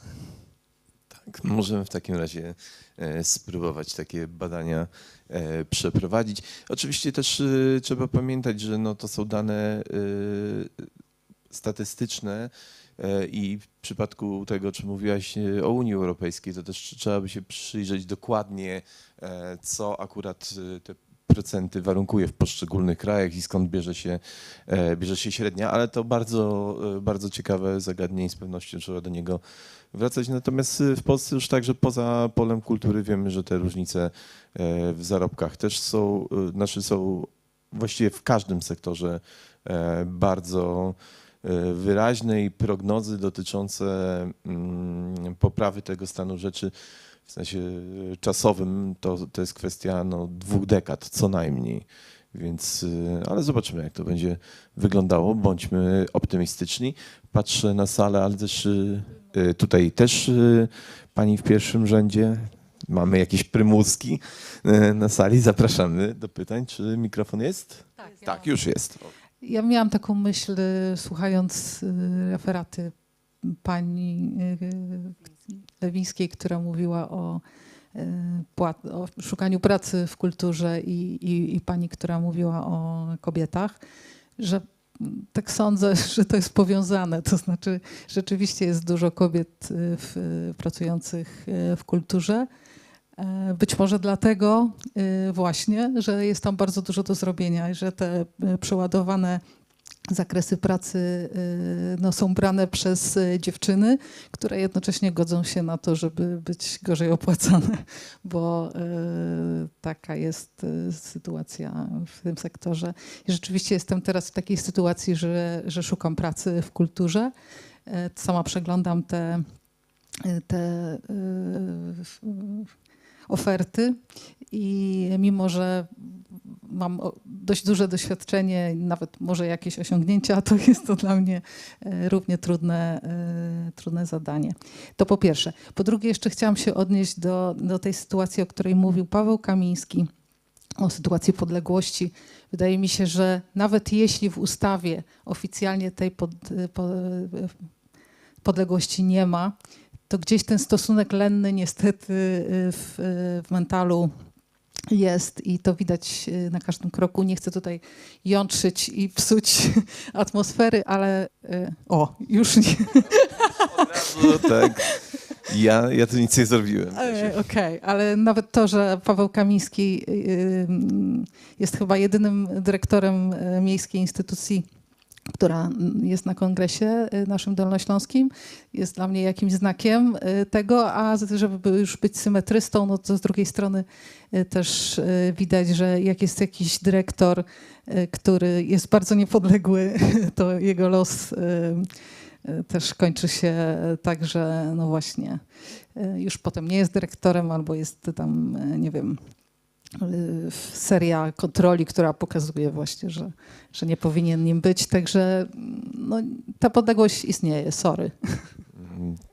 Ta zasadnicza zależność od władzy też nie jest tylko finansowa, na co wskazywałem, ale też trzeba pamiętać o tym, kto powołuje władzę poszczególnych instytucji czy organizatorów. Czy są jakieś pytania, jakieś komentarze? Może wywoływane też dwukrotnie Paweł Kamiński chce się odnieść do tego, chociaż nie wiem, bo wychodzi na to, że prowadzi swoją instytucję wzorcowo i cieszy się autonomią i niezależnością, jeżeli rzeczywiście, tak jak powiedziała Katarzyna, jest jedynym przedstawicielem instytucji współpracującej z samorządem, to znaczy z gminą Wrocław. No, skoro jestem kolejny raz wywoływany, to oczywiście chętnie się wypowiem. Ja tylko chciałem powiedzieć i wysłałem Izie przed momentem link, że ja kilka lat temu, ale nie pamiętam, to było coś koło 2016 lub 2017 roku, zrobiłem badanie dotyczące wynagrodzeń, ale i wykształcenia i w ogóle statusu zawodowego dyrektorów i dyrektorek domów kultury na Dolnym Śląsku, z Wrocławiem włącznie. No i wtedy wyszło mi z tego, i robiłem to za pomocą ankiety, na którą zwrot był taki sobie, ale też na podstawie BIP-ów i oświadczeń majątkowych i to było dużo lepsze źródło informacji. I mi wtedy wyszło, że ponad 59% dyrektorów domów kultury na Dolnym Śląsku to były kobiety. Stare badanie, ale no można by je ponowić, ewentualnie poszerzyć. Co do tej autonomii, no to jest tak, tutaj była kwestia, usłyszałem o mentalu, to chodzi również o nasz mental. To chodzi o nasz mental. Ja jestem dyrektorem od 2007 roku różnych instytucji, bardzo małych, troszkę większych, w małych gminach z bardzo feudalnymi stosunkami i to jest trochę tak, że dyrektor ma tyle autonomii, ile sobie wyrąbie siekierą.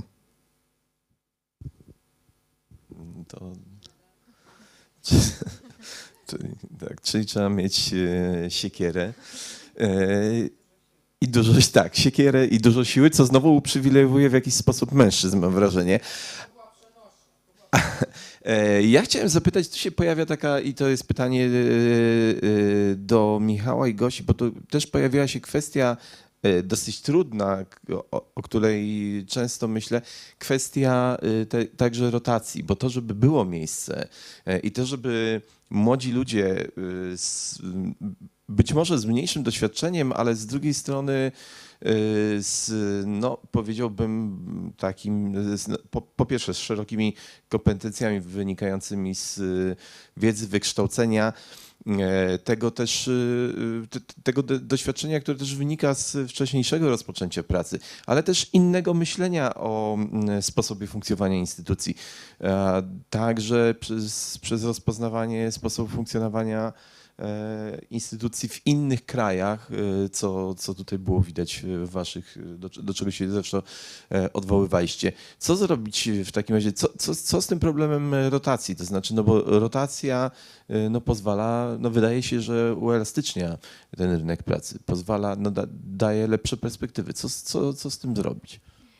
Wydaje mi się, że właśnie to jest problem, ponieważ ja tak obserwując różne, może bardziej podejdę stereotypowo skostniałe instytucje, na przykład muzea, odnoszę wrażenie, że jeśli ktoś tę pracę dostał, to się jej trzyma bardzo kurczowo i właśnie ta rotacja następuje albo w momencie, kiedy ten pracownik już przechodzi na emeryturę, ponieważ pracuje i tam ma bardzo długi staż, albo w momencie, kiedy faktycznie jest zmiana w narzędzie władzy i po prostu jest restrukturyzacja całej kadry.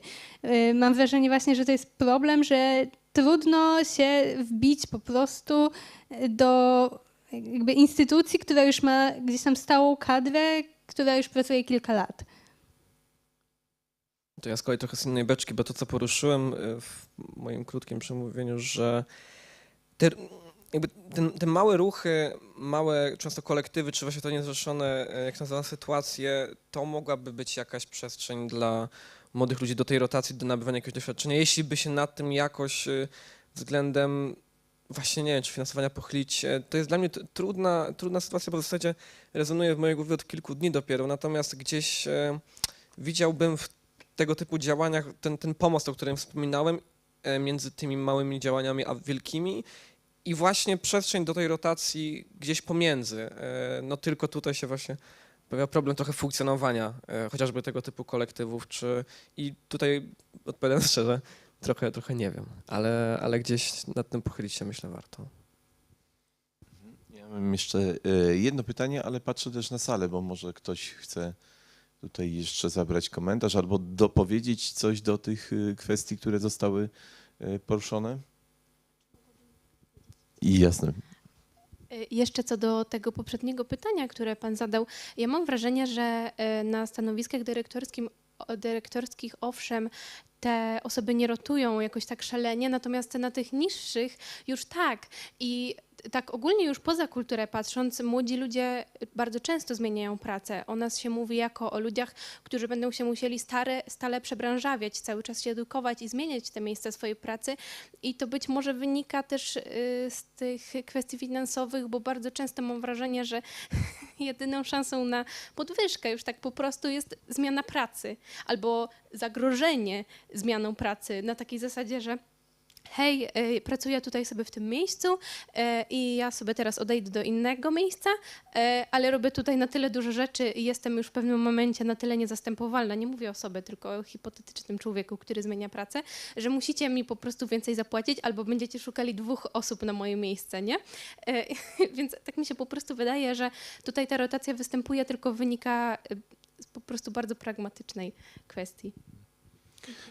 Patrząc na większość moich przyjaciół i znajomych, mam wrażenie, że raczej dodają sobie pracy i właściwie jej szukają. Nawet pracując na etatach w instytucjach robią coraz więcej i więcej. Robią mnóstwo wspaniałych rzeczy, nowych, eksperymentalnych, ciekawych. Udaje im się na pewno tą partycypację w kulturze poszerzać, zainteresowywać coraz to nowe środowiska udziałem także w publicznych debatach na temat zarówno Wrocławia, jak i Dolnego Śląska. Nie przekłada się to natomiast oczywiście na wzrost wynagrodzeń, a im też być może nie do końca pomaga rotacji. Ale jest jeszcze inna ważna sprawa, być może od której tutaj zaczęliśmy i o której mówiła Michalina. Ona jest szczególnie istotna dla mnie w kontekście przyszłości, a mianowicie u Michaliny, ale też, przepraszam, Michaliny. Źle, przepraszam cię, Kaju i u Michała, zrobiłem z was jedną osobę, ale chodzi o to, co się pojawiło w waszych wypowiedziach i co moim zdaniem jest szalenie istotne, a mianowicie taki postulat wobec przyszłości tego, że kultura musi się zmienić, a właściwie musi się zmienić nasz ten mental, czy nasz sposób po prostu myślenia. o obszarze kultury, że no, często nadal pokutuje to rozdzielenie na kulturę wysoką i niską. My tutaj w ramach kulturoznawstwa mi się wydaje, że od wielu lat próbujemy w ten sposób dość taki upowszechniony,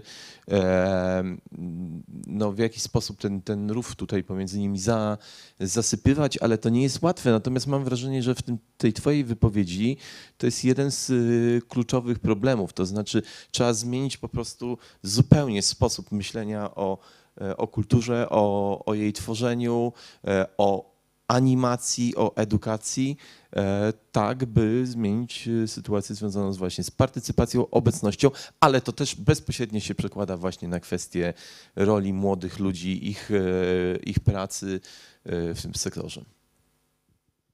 Tak, ja się na pewno jak najbardziej tutaj zgadzam z tym, co zostało powiedziane. Tym bardziej, że właśnie my coraz częściej też, będę starać się nie złamać tutaj ciszy wyborczej, ale coraz częściej nie rozmawiamy ze sobą rzeczywiście. Odgraniczamy się coraz szerszymi murami i wcale okazuje się przy takich działaniach animacyjnych czy partycypacyjnych, że szczególnie jeżeli chodzi o tę właśnie ludność wielkomiejską, że to wcale nie jest tak, jak nam się wydaje. W takim sensie, że na przykład podawałam tutaj przykład działalności Daniela Rycharskiego. On stworzył taki projekt, że do swojej rodzinnej wsi, do domów rolników zaprosił osoby LGBT, które miały po prostu pracować na roli, odnaleźć się w tej wiejskiej społeczności, no i potem na koniec zostało to zakończone też obiektem artystycznym. I okazało się, że rolnicy byli niezwykle otwarci na osoby LGBT, mówiąc, że po pierwsze, to tutaj we wsi też takie osoby są, po drugie, są jak najbardziej za równością małżeńską i tak dalej, a co warto podkreślić, nie było wcześniejszej selekcji rolników, że tak powiem, na tej zasadzie, że nie były przeprowadzane z nimi wywiady przed samym przyjęciem osób LGBT+ pod swój dach, a z kolei przerażone były osoby LGBT. Były przerażone tym, co na wsi je spotka, były przerażone tym, jak rolnicy będą się do nich odnosić i przerażone tym, jak w ogóle w tym całym ekosystemie wiejskim będą mogły działać. No i oczywiście przy tym były też przerażone samą pracą na farmie, czego możemy się spodziewać i co myślę, że dla wielu z nas też mogłoby być problemem. I tak naprawdę okazuje się, że często to właśnie my, ci, którzy niesiemy na barkach tę taką bardzo protekcjonalną misję niesienia kultury wysokiej, to tak naprawdę my chybimy od początku. Chybimy myśląc, że te osoby nas nie zrozumieją, to po pierwsze, a chybimy też myśląc, że te osoby muszą być najpierw wystawione na to właśnie działanie zupełnie pasywne, odtwórcze i one muszą najpierw skonsumować odpowiednią ilość tej kultury, żebyśmy potem mieli ewentualnie o czym przed tym płótnem rozmawiać. Dla mnie teraz to, co byłoby najważniejsze, to to, żebyśmy w ogóle się spotkali, zobaczyli swoje twarze, zobaczyli w tych drugich oczach, za tymi drugimi oczami rzeczywiście człowieka, osobę, która też może być kreatywna, osobę, która może z nami po prostu zrobić bardzo ciekawe działanie, zaanimować nie dość, że swoją przestrzeń, to też również naszą przestrzeń i że z tych spotkań może wyniknąć rzeczywiście coś ciekawego, świetnego i co najważniejsze odkrywczego.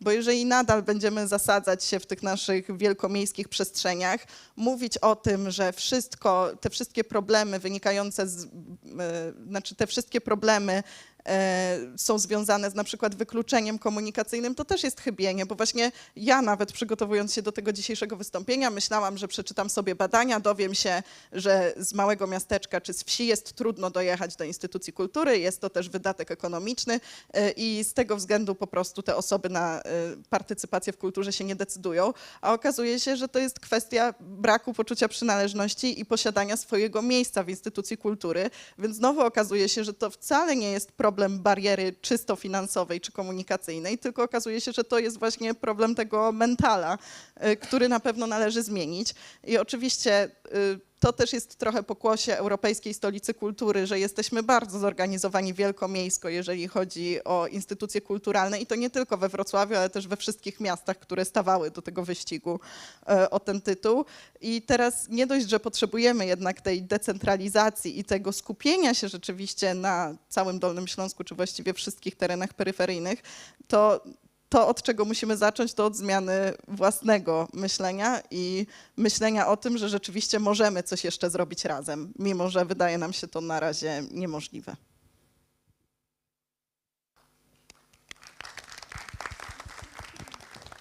Nic dodać, nic ująć. Dziękuję. Ja muszę powiedzieć, że to zresztą nie jest takie trudne. To znaczy, to jest jedno, to jest zmiana naszego mentalu, dwa, jakby sposobu myślenia o możliwości, czy o tym potencjale, jaki Dolny Śląsk ma. I teraz odnosząc się do tego bezpośrednio, co przed chwilą Kaja powiedziała, w ramach zresztą Europejskiej Stolicy Kultury realizowałem wraz z innymi kulturoznawcami, także Andrzejem Sajem, badania organizowane w zasadzie przez OKiS. I ich rezultatem był taki tom, który nosił nazwę Dolny Śląsk w tworzeniu. Wczoraj jedną z debat zresztą prowadziła Izolda Top, która współredagowała ze mną ten tom. I myśmy właściwie te badania i te działania polegały takie pomiędzy akademią a instytucjami kultury i artystami na ukazywaniu potencjału Dolnego Śląska, na mapowaniu rozmaitych instytucji i osób, które prowadzą właśnie działalność w obszarze kultury. I wczoraj w czasie laboratorium mówiliśmy o tym, że nie jest znowu tak trudno, tylko potrzeba oczywiście takiej szerszej perspektywy, potrzeba usieciowienia, ale wprowadzenia we współpracy z rozmaitymi instytucjami edukacyjnymi w terenie, ja mówię o Dolnym Śląsku, no, zaproszenia właśnie artystów do szkół, do rozmaitych placówek, tych ludzi, którzy po prostu mieszkają w dolnośląskich małych miejscowościach, na wsiach. Jest to naprawdę duża grupa ludzi, która z pewnością w taką współpracę edukacyjną, pozwalającą też na zmianę podstaw, wejdzie, tylko że trzeba po prostu się tym zająć, a do tej pory jakby, wydaje mi się, że my sporo mówimy o współpracy i tak dalej, tylko że ona nie przyjmuje do końca takich form, które dawałyby realne efekty. No zobaczymy. Mam nadzieję, że takie dyskusje, takie spotkania jak to tutaj dzisiaj i jak cały Dolnośląski Kongres Kultury przyczynią się do zmian w tym obszarze i że to, co dzisiaj tutaj wyartykułowaliście, zarówno jeśli chodzi o te diagnozy dotyczące problemów, jak i tego, co musimy jak najszybciej w najbliższej przyszłości rozwiązać i od czego już się tym mentalnie uwolnić, że tutaj będziemy mieli okazję w jakiś sposób to dalej kontynuować. Muszę kończyć powoli spotkanie. Oczywiście, jeśli jest jakiś głos i coś ktoś pilnie chciałby dodać, to bardzo proszę. Jeśli nie, to tak, ankiety. Aha, tutaj w kinie, w salach, jak i w klubie możecie Państwo znaleźć ankiety. Zapraszamy do ich wypełnienia. To jest badanie o charakterze pilotażowym i w zasadzie no, ma się przyczynić do tego, by poznać właściwie diagnoza dotyczy bardziej nawet nie teraźniejszości, chociaż są tam pytania dotyczące obecnej sytuacji podmiotów prowadzących aktywność czy działalność kulturalną na Dolnym Śląsku, ale też chcemy poznać sposób myślenia właśnie o przyszłości, o tym, co jest potrzebne, by móc jak najbardziej efektywnie realizować zadania instytucji kultury, ale też by Dolny Śląsk ten potencjał kulturowy swój mógł w odpowiedni sposób wykorzystać. Także zapraszamy bardzo do wypełnienia tej ankiety. Jak mówię, są to badania o charakterze testowym. One pozwolą nam tą ankietę udoskonalić i później udostępnić w wersji elektronicznej, do której wypełnienia też będę wszystkich Państwa gorąco namawiał. Za dzisiejsze spotkanie bardzo jeszcze raz dziękuję. Zapraszam do oklasków.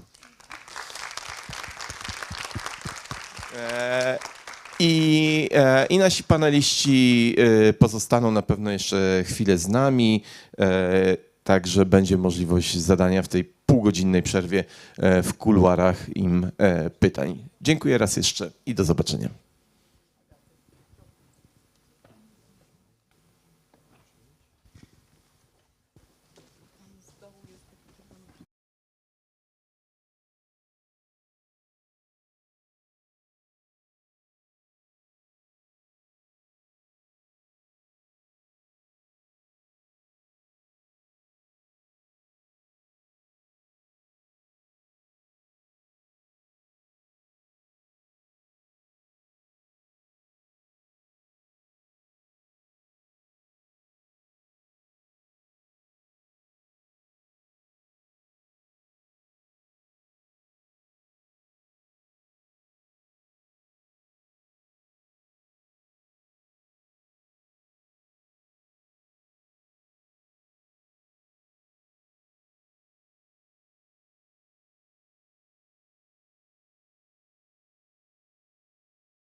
Drodzy Państwo, za chwilę zaczniemy kolejną sesję plenarną, która odbywa się w sali Warszawa Dolnośląskiego Centrum Filmowego, ale również w online.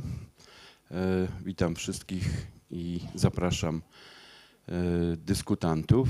Zapraszam Ewę Ciepielewską, Michała Zygmunta, Magdalenę Mądrą i Justynę Teodorczyk. A Jana Topolskiego proszę o poprowadzenie debaty. Dziękuję serdecznie.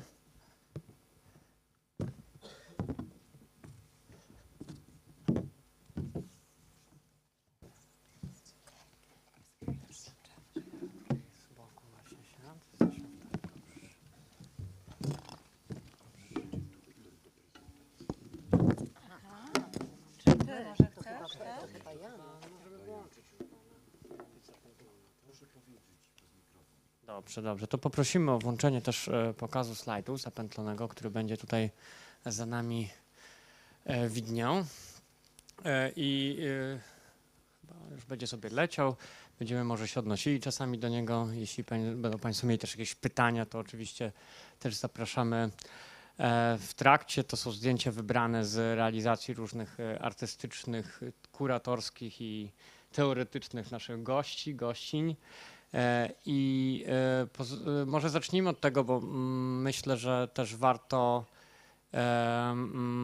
tak nawzajem się zmapować i jakby my wszyscy się może tutaj znamy, ale nie wszyscy nas znają i też warto, żebyście opowiedziały i opowiedzieli o tym, co robicie z rzekami. Myślę, że tak jakby, żeby się skupić na takiej jednej, dwóch rzeczach, która dla was jest najważniejsza i która teraz w was rezonuje i o której byśmy chcieli zacząć się odbić i później już popłyniemy dalej, więc nie wiem, może od Justyny, która jest po tamtej stronie, Justyna Teodorczyk. Dzień dobry Państwu. Co mam wspólnego z rzekami? No to może etymologicznie. Lubię narzekać i byłam rzeczniczką instytucji kultury, a już abstrahując od żartów, jestem kulturoznawczynią, więc woda zawsze w rozważaniach obecna. Myślę, że od razu można zrobić to, co najbardziej lubimy, wskoczyć na metapoziom. Jestem kuratorką działań artystycznych, obecnie także szefową Galerii Sztuki w Legnicy, gdzie aktualnie prezentujemy 2 wystawy związane z wodą. Jak będzie okazja, to o nich opowiem. No i nie wiem, współpracuję z niektórymi z Państwa siedzącymi tutaj obok i myślę, że na temat tej wody w sztuce albo wody w instytucjach kultury myślę, że możemy ciekawie porozmawiać i swoje kilka groszy mogę do tego dodać. Dziękuję. Ja się nazywam Magdalena Mądra i jestem tutaj chyba taką najskromniejszą uczestniczką tego panelu, bo z rzekami jestem związana od niedawna, a dokładnie przez ostatnie 5 tygodni realizowałam mikrorezydencję w Ośrodku Postaw Twórczych Zamek we Wrocławiu. I ta mikrorezydencja, która była zatytułowana o zatrzymaniu się przy wodzie, która płynie, polegała właśnie na spędzeniu czasu nad wrocławskimi pływami dalszej rzędowości, a więc takimi małymi rzekami, strumykami, potokami, których zazwyczaj nie zauważamy. No i ja chciałam jakby pobyć z nimi, poczuć ich osobowość, posłuchać i przy okazji dokumentowałam te pływy w sposób filmowy i fotograficzny, zastanawiając się też nad specyfiką percypowania tychże pływów na żywo, ale też za pośrednictwem obrazu ruchomego i obrazu zatrzymanego. Dziękuję. Ewa Ciepielewska, jestem szczurem metalowym z Dolnego Śląska, związana z grupą Luksus, obecnie bardzo mocno związana z rzeką Wisłą i z innymi rzekami. Od wielu lat jestem na Wiśle przez tyle czasu, ile tylko mogę być, bo nie ma lepszego miejsca. I robimy taki projekt artystyczny z Agnieszką Brzeżańską, Flow Przepływ. No ale też jestem związana z takim ruchem tradycyjnych flisaków, z którymi spływam co roku w maju. To jest taka rytmiczna czynność co roku. W ostatni weekend kwietnia ruszamy, choćby był mróz i śnieg, po prostu na Wisłę. No i robimy to naprawdę od 2006 roku. I myślę, że ta czynność była bardzo istotna. To, że to było rytmiczne, to, że to było zawsze w tym samym momencie, to, że po prostu ludzie, którzy już tam gdzieś po drodze zostali poznani, obłaskawieni trochę zaznajomili się z takimi dziwacznymi postaciami, że to też miało duże znaczenie, dlatego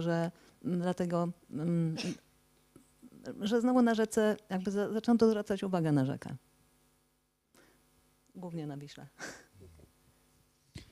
Ja nazywam się Michał Zygmunt, jestem muzykiem, łowcą dźwięków, to znaczy, że nagrywam również dźwięki rzeki i wykorzystuję je w przeróżny sposób.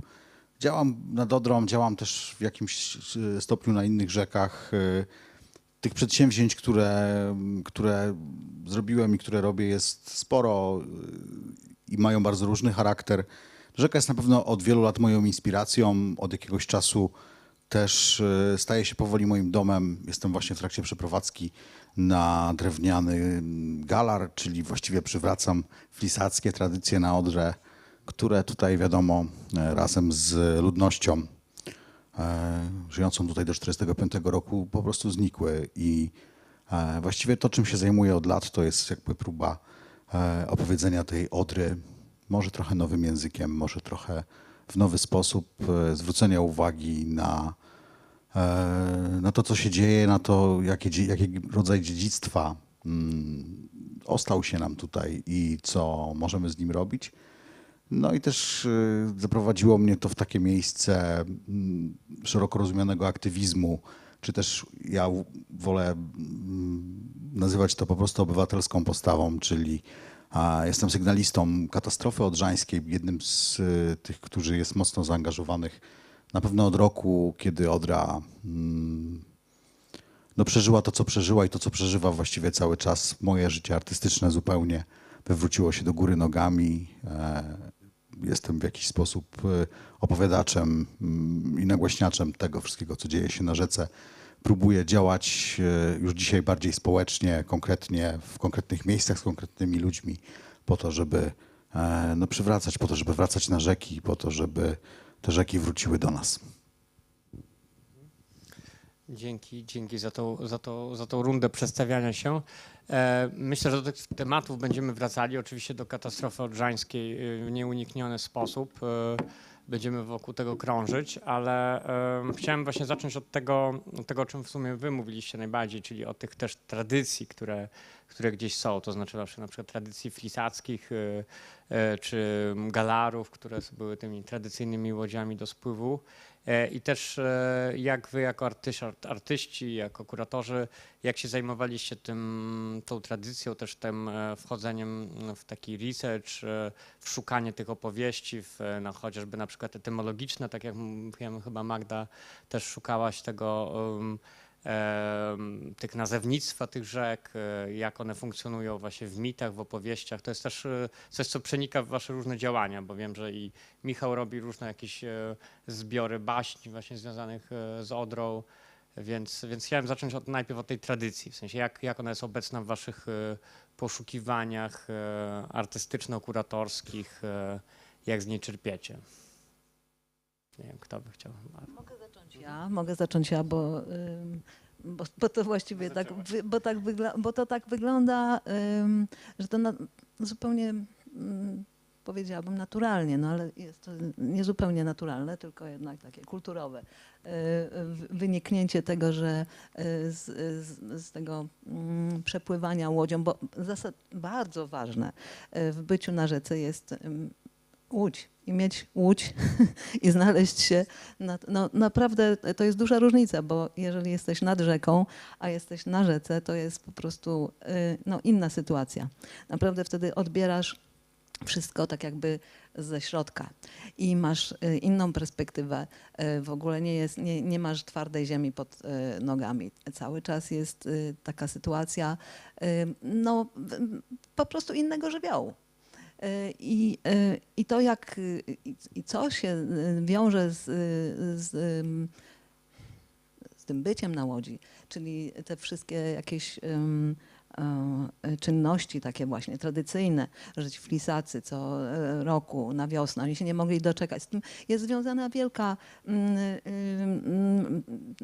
literatura, w ogóle historia, no może nie literatura też oczywiście, ale historie, opowieści, przekazy ustne. Ja się spotkałam na początku z takim środowiskiem bardzo silnym, które przetrwało jakby takie kompletne zniszczenie tego tradycyjnego flisactwa, bo jeszcze do późnych lat 60.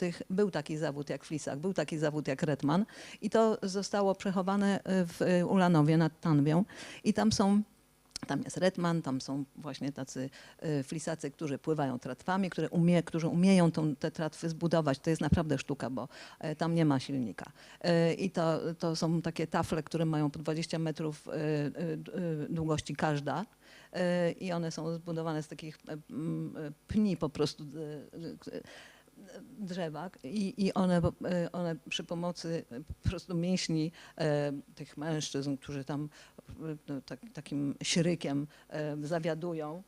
To jest związane z nazewnictwem właśnie, z tradycjami, czy tym na przykład, że są takie przesądy, że na tratwę to się kobiety nie wpuszcza, bo będzie nieszczęście. No i jest tego dużo. Albo jak się na przykład płynie Wisłą, a Wisła jest w dużej części jednak naturalna, to się wchodzi na przykład na mieliznę i to się nazywa, że się wchodzi na świnie.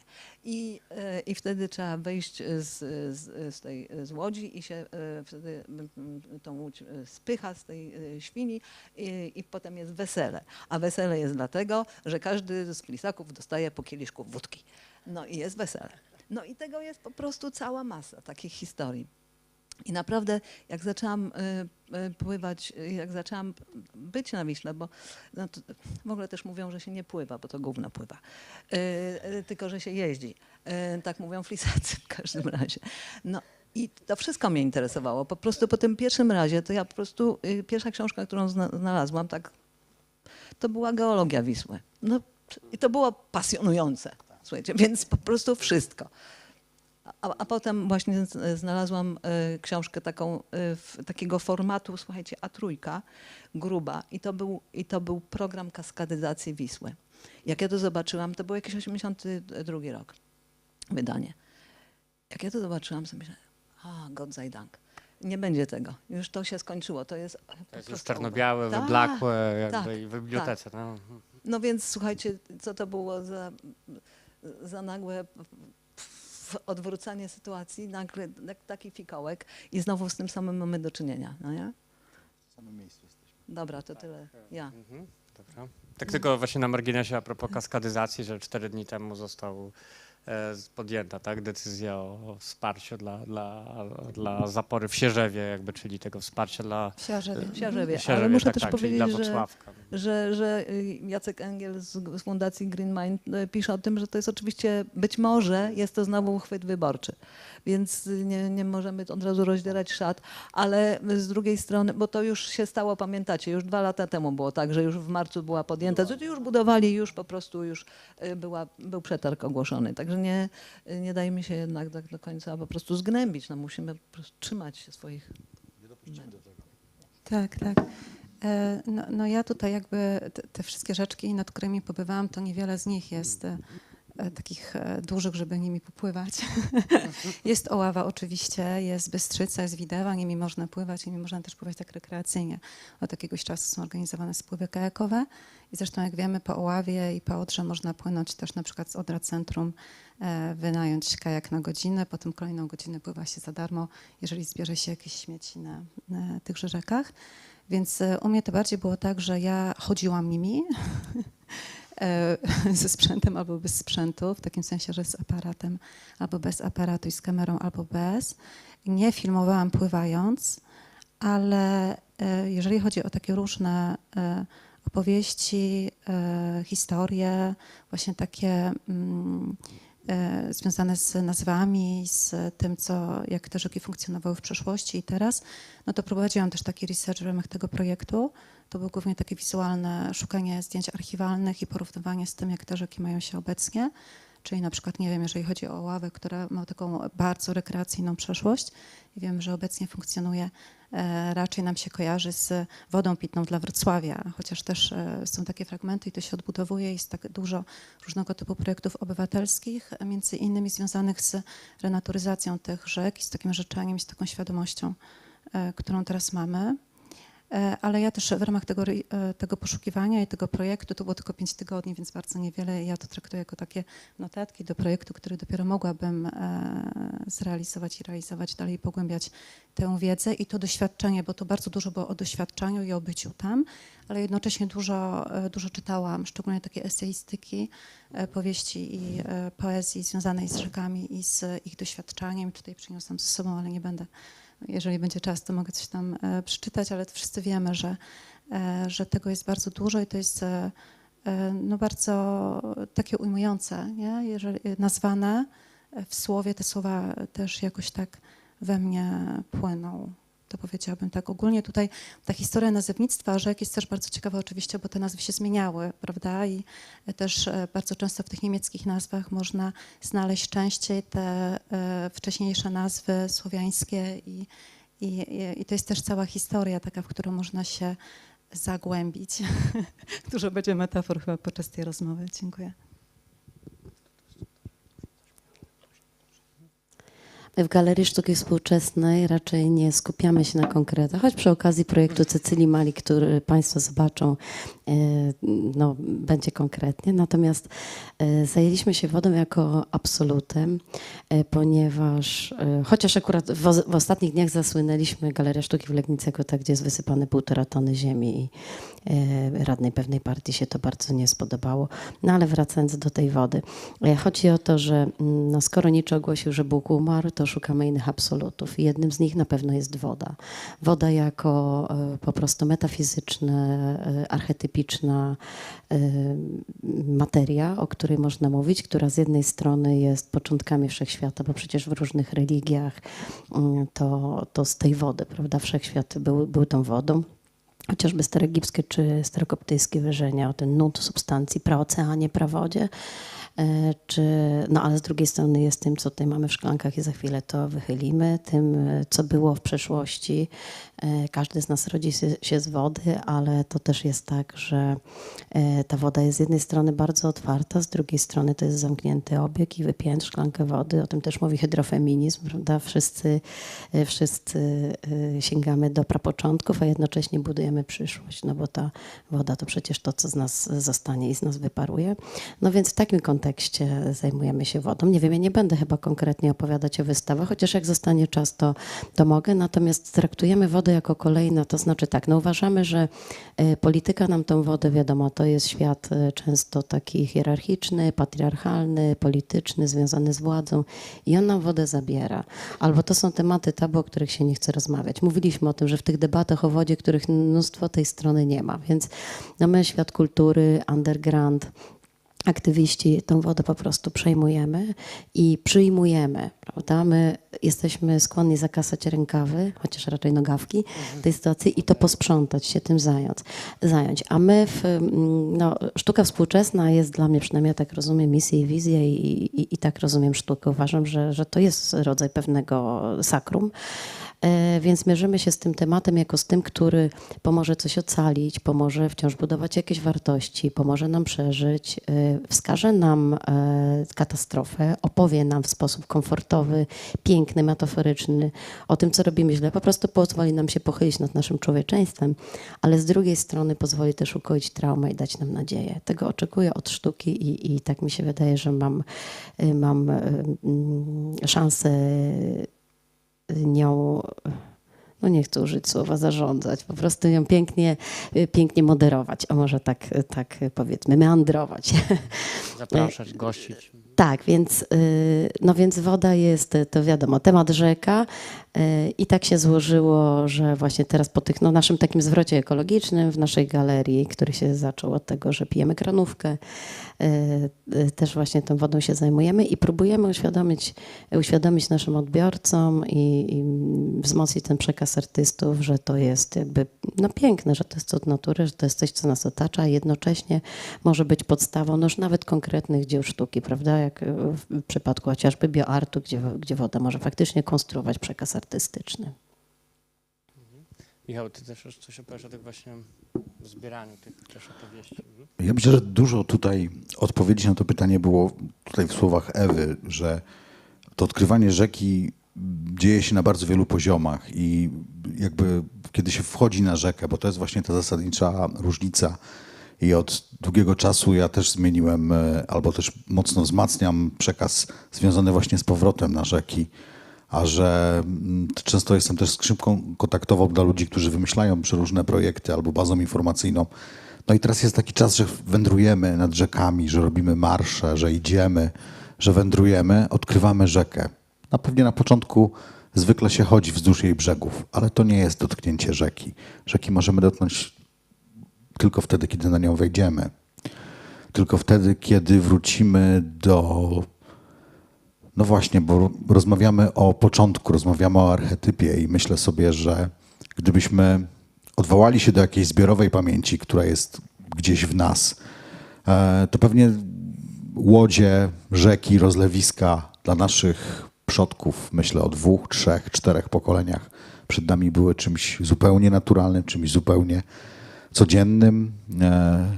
Łódek, takich prostych pychówek nie budowali szkutnicy, tylko budowali po prostu faceci na wsi. W każdej wsi potrafili to robić, bo to był codzienny element życia. Od 2, pewnie 3 pokoleń odeszliśmy od tego zupełnie. Zniknęliśmy z rzek. Rzeki zostały uregulowane, zostały wciągnięte w historię wielkiego biznesu, który miał transportować i transportował towary. No i doszliśmy do takiego momentu, w jakim jesteśmy, czyli nas nie ma na rzekach.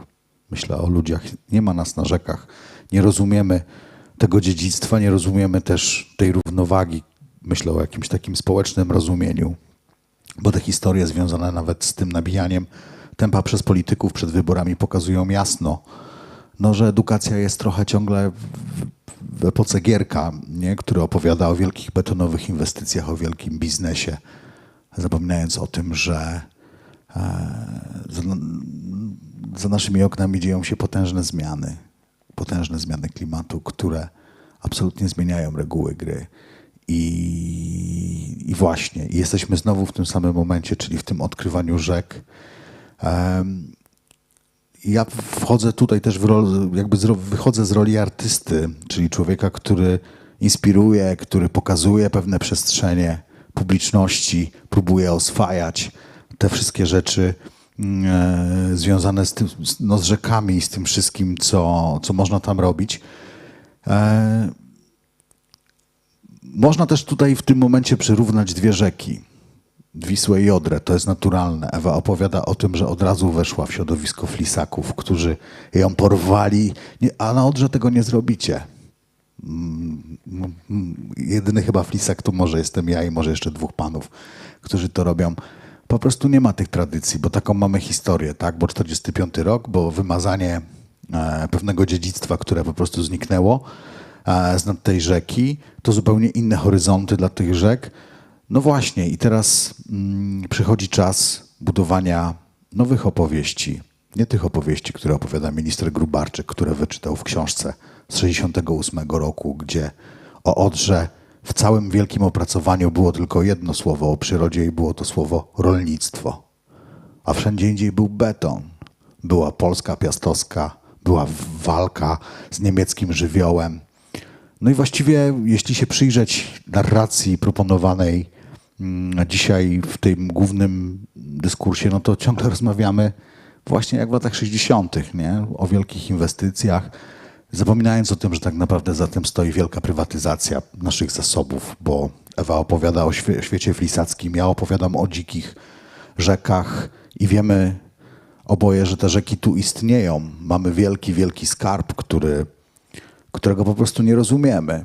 Kompletnie, społecznie kompletnie nie rozumiemy tego, co posiadamy, tym, co idzie za dziką Wisłą. Ale jesteśmy też obserwatorami ponurej rzeczywistości, co się dzieje, kiedy opcja betonowa wygrywa. Ja przyjeżdżam do was z nad rzeki, nad którą też jesteście, bo Wrocław też leży nad Odrą. I ta rzeka płonie. Ta rzeka jest ciągle truta. Wyobraźcie sobie, że w zeszłym tygodniu wyłączono elektrownię w Szczecinie, bo woda jest zasłona. Ona nie zabija tylko ryb. Ona nie zabija tylko życia nad tą rzeką. Ona już nie pozwala funkcjonować elektrowni. Mówimy o tej sytuacji. To jest realne, prawdziwe wyzwanie, przed którymi stoimy wszyscy, nie tylko artyści. Artyści są po to, żeby zainspirować, żeby pociągnąć pewien sznurek albo zbudować pewnego rodzaju energię, która może pociągnąć ludzi do tego wszystkiego. Nie słuchamy naukowców, słuchamy demagogów. Dlatego to jest trudny moment dyskusji o rzekach w ogóle w Polsce, bo ciężko mi, przyznam, że jestem regularnie teraz gościem przeróżnych kongresów. W zeszłym tygodniu opowiadałem w Zielonej Górze na kongresie gospodarczym. Opowiadamy, i to jest najważniejsze, że opowiadamy nową opowieść o rzekach, nową perspektywę dla tych rzek. No i że w tym miejscu na przykład świat kultury chce o tym rozmawiać. Myślę, że to jest wielka zmiana. Natomiast ta zmiana powinna za sobą pociągnąć konkretne, wymierne konsekwencje, bo nie będziemy rozmawiali o rzece, tylko o kanale, którym płyną ścieki, uregulowanym, wybetonowanym, z jakimś alternatywnym życiem w postaci żyjątek, które tutaj żyć nie powinny, a które robią nam szkodę, jaką robią. No i tyle z dziedzictwa. No to jest mocny apel, który myślę, że jakby tutaj będzie wracał, nie, do nas, bo to jest ta sytuacja, której jesteśmy mniej bardziej świadomi dzisiaj i ta świadomość też się zmienia i na pewno te katastrofy niestety też napędzają tę świadomość i mam wrażenie, że w ogóle te dwie katastrofy odrzańskie, jedna bardziej ludzka, to znaczy powódź z 97, która spowodowała też scementowanie jakiejś społeczności wokół rzeki i też się uznawana przez socjologów za jedno z takich zdarzeń, które gdzieś tam zbudowały w ogóle tak tożsamość regionu. Tak jak teraz ta katastrofa też wzbudziła dużo jakby poziom świadomości. Znaczy, i to też widać w sztuce, widać to też w różnych działaniach. Marsze dla Odry, biegi dla Odry, marsz żałobny, który zorganizowały właśnie Siostry Rzeki, też w Warszawie jakoś takiej solidarności międzyrzeczna, bo to były bulwary wiślane, więc właśnie Wisła wpada do Odry, jak w projekcie tego, ale to jest wszystko ważne, ale też chciałem znaleźć trochę jeszcze z drugiej strony podejść do tematu i jakby też znaleźć trochę promyk optymizmu też w myśleniu o tych zaczynaniu od tej małej skali, to znaczy właśnie od odkrywania tych małych cieków, które były często też marginalizowane i które też w wielu miastach w ogóle zostały właśnie zabetonowane, czy wręcz przykryte, tak jak to najbardziej znany przykład Łodzi i tych właśnie słynnych 19 rzek, które w różnych projektach artystycznych Marka Domańskiego czy Sława Salewego dźwiękowo, wizualnie są eksponowane, że cała Łódź została zbudowana nad rzekami, żeby ten przemysł mógł działać, a później te rzeki zostały zakryte. No i teraz jakby jest ruch, żeby powoli do tego przywracać i być może od tej małej skali też to się też lepiej udaje. To znaczy, że po prostu też się buduje taką jakoś więź z tymi rzeczkami małymi, takimi osiedlowymi. Tutaj jakby ja się wychowałem na warszawskim Ursynowie, gdzie jedną z takich granicznych rzeczek była tak zwany kanał Służewiecki, który był zwany Smródką nad rzeką de facto skanalizowaną rzeką Sadurką. No i teraz wracam do tych miejsc też po kilkudziesięciu latach, też widać jak się to zmieniło, bo ta Sadurka gdzieś tam wypłynęła i pamiętam też jak to wyglądało wcześniej. Więc też od takiej mikroskali są jakieś te zmiany się zaczynają. No i też te projekty renaturyzacji rzek, o których w ogóle dużo się mówi w środowisku architektów krajobrazu i które są niezwykle kosztowne, no ponieważ były setki lat właśnie ujarzmiania, setki lat kontroli, to przywrócenie właśnie dużej rzeki do stanu takiej, no, może nie naturalnego, bo to już jest niemożliwe, tak, tylko bardziej takiego właśnie restauracji pewnego stanu jest bardzo trudne, ale często się to robi od małych rzek średnich, tak jak właśnie w Oslo Havenbacken, to jest takiej dość średniej wielkości rzeka, czy teraz Emscher w Zagłębiu Rury, to są takie przykłady właśnie tej renaturyzacji. I dlatego chciałem też trochę was spytać też o te małe rzeki, o to docenienie tych małych cieków.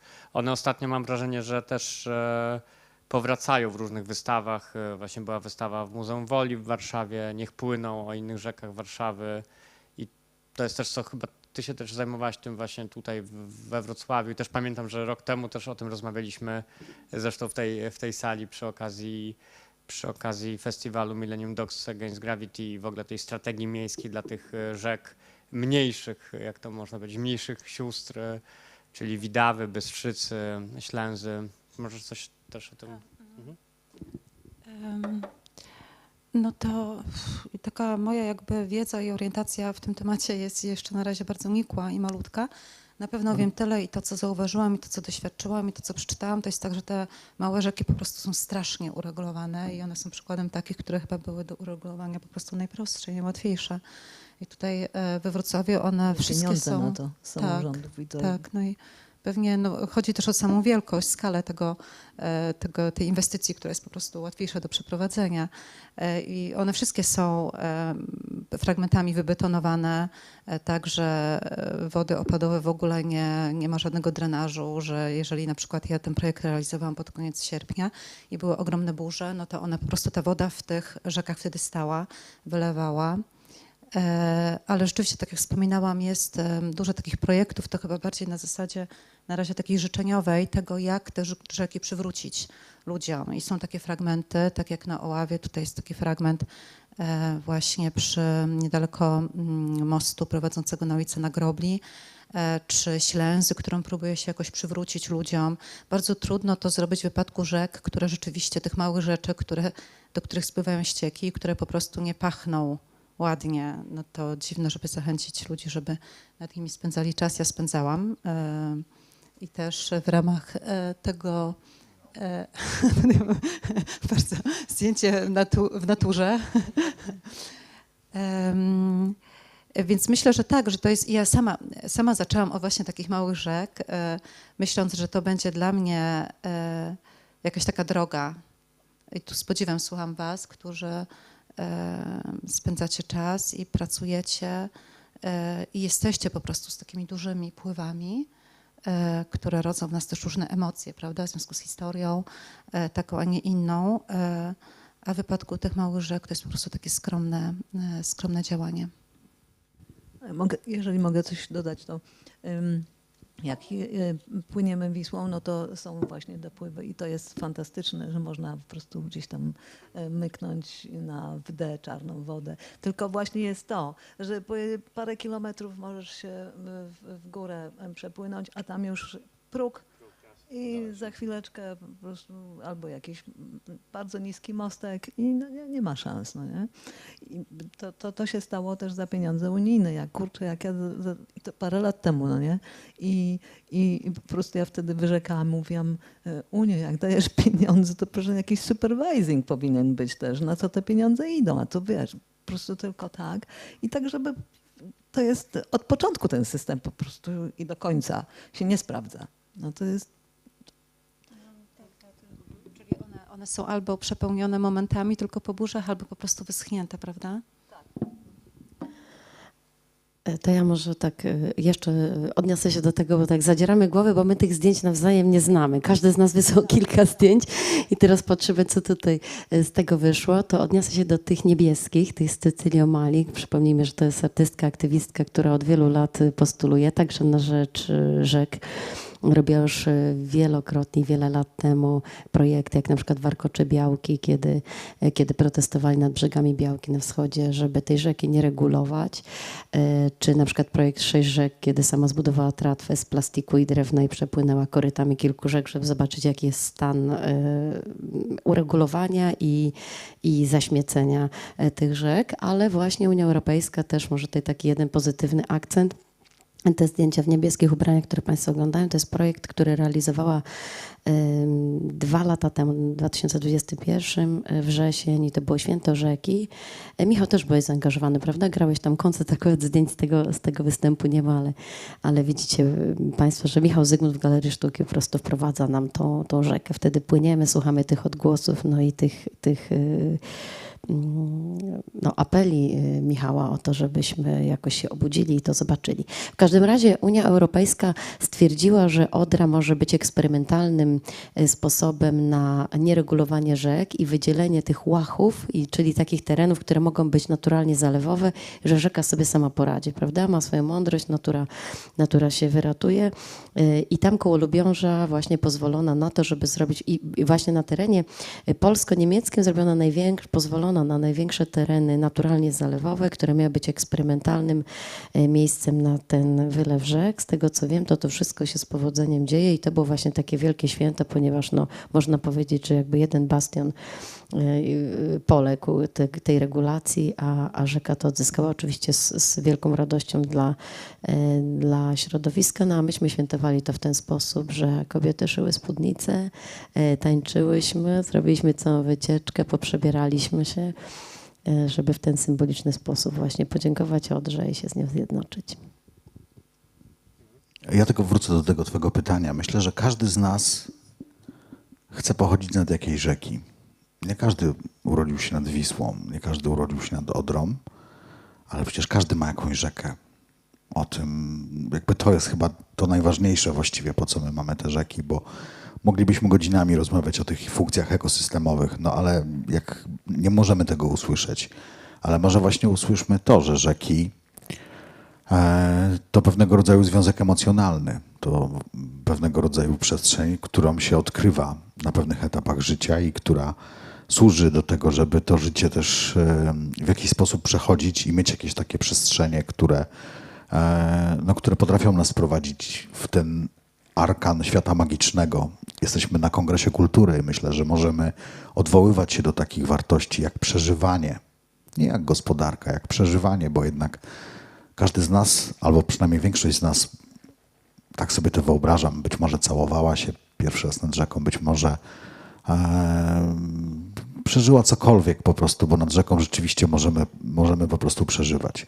No i właśnie, z jednej strony potrzebujemy odkryć te zabetonowane, niewidoczne rzeczki po to, żeby być nad jakiejś rzek, po to, żeby Łódź. Ja w tym roku, kiedy płynąłem z Bugu na Odrę, to mijałem się z ekipą z Łodzi, z miasta Łodzi, która za pomocą jakiejś szalonej łódki po prostu łączyła Łódź z Bałtykiem. Po prostu. Myśmy z Justyną też rozmawiali dzisiaj o tym, że Legnica też zacznie starać się o dostęp do morza. Łódź już to zrobiła. Ludzie tego potrzebują, bo potrzebujemy rzek. I myślę, że to jest jeden powód, a drugi powód jest też taki. Stąd myślę, że artyści nad rzekami dzisiaj, że jednak jest pewne poczucie utraty pewnego świata. To znaczy zabetonowaliśmy te rzeki, to znaczy zniszczyliśmy te rzeki, to znaczy, że odcięliśmy bardzo poważnie jakiś kanał naszego dziedzictwa. Artyści to czują i próbują o tym opowiadać. Na zasadzie zobaczcie, kolejny świat odchodzi, znika.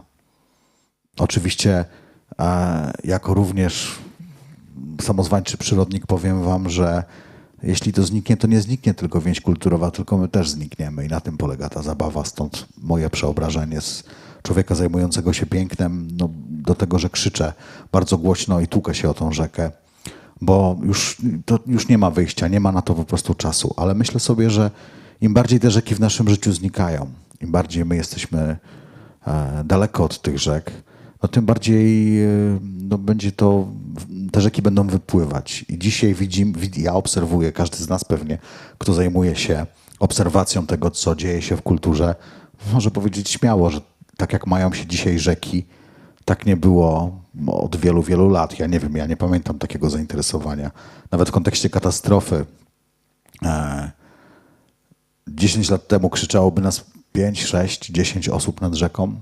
Słyszałoby nas 100, 200 ludzi. Dziś udaje się wykrzesać tysiące, a na pewno to poparcie tych idei jest znacznie większe. Może jeszcze nie do końca wyrażone w taki sposób, ale myślę sobie, że właśnie przeżywamy powiem to celowo, narodowe odkrywanie rzek. Po prostu przypomnijmy sobie nasze korzenie, przypomnijmy sobie, że jednym z interpretacji słowiańszczyzny może być uporczywe szukanie tam słowa niewolnik, a może być też znalezieniem słowa łęk, który jest miejscem, z którego wychodzi nasze słowiańskie dziedzictwo.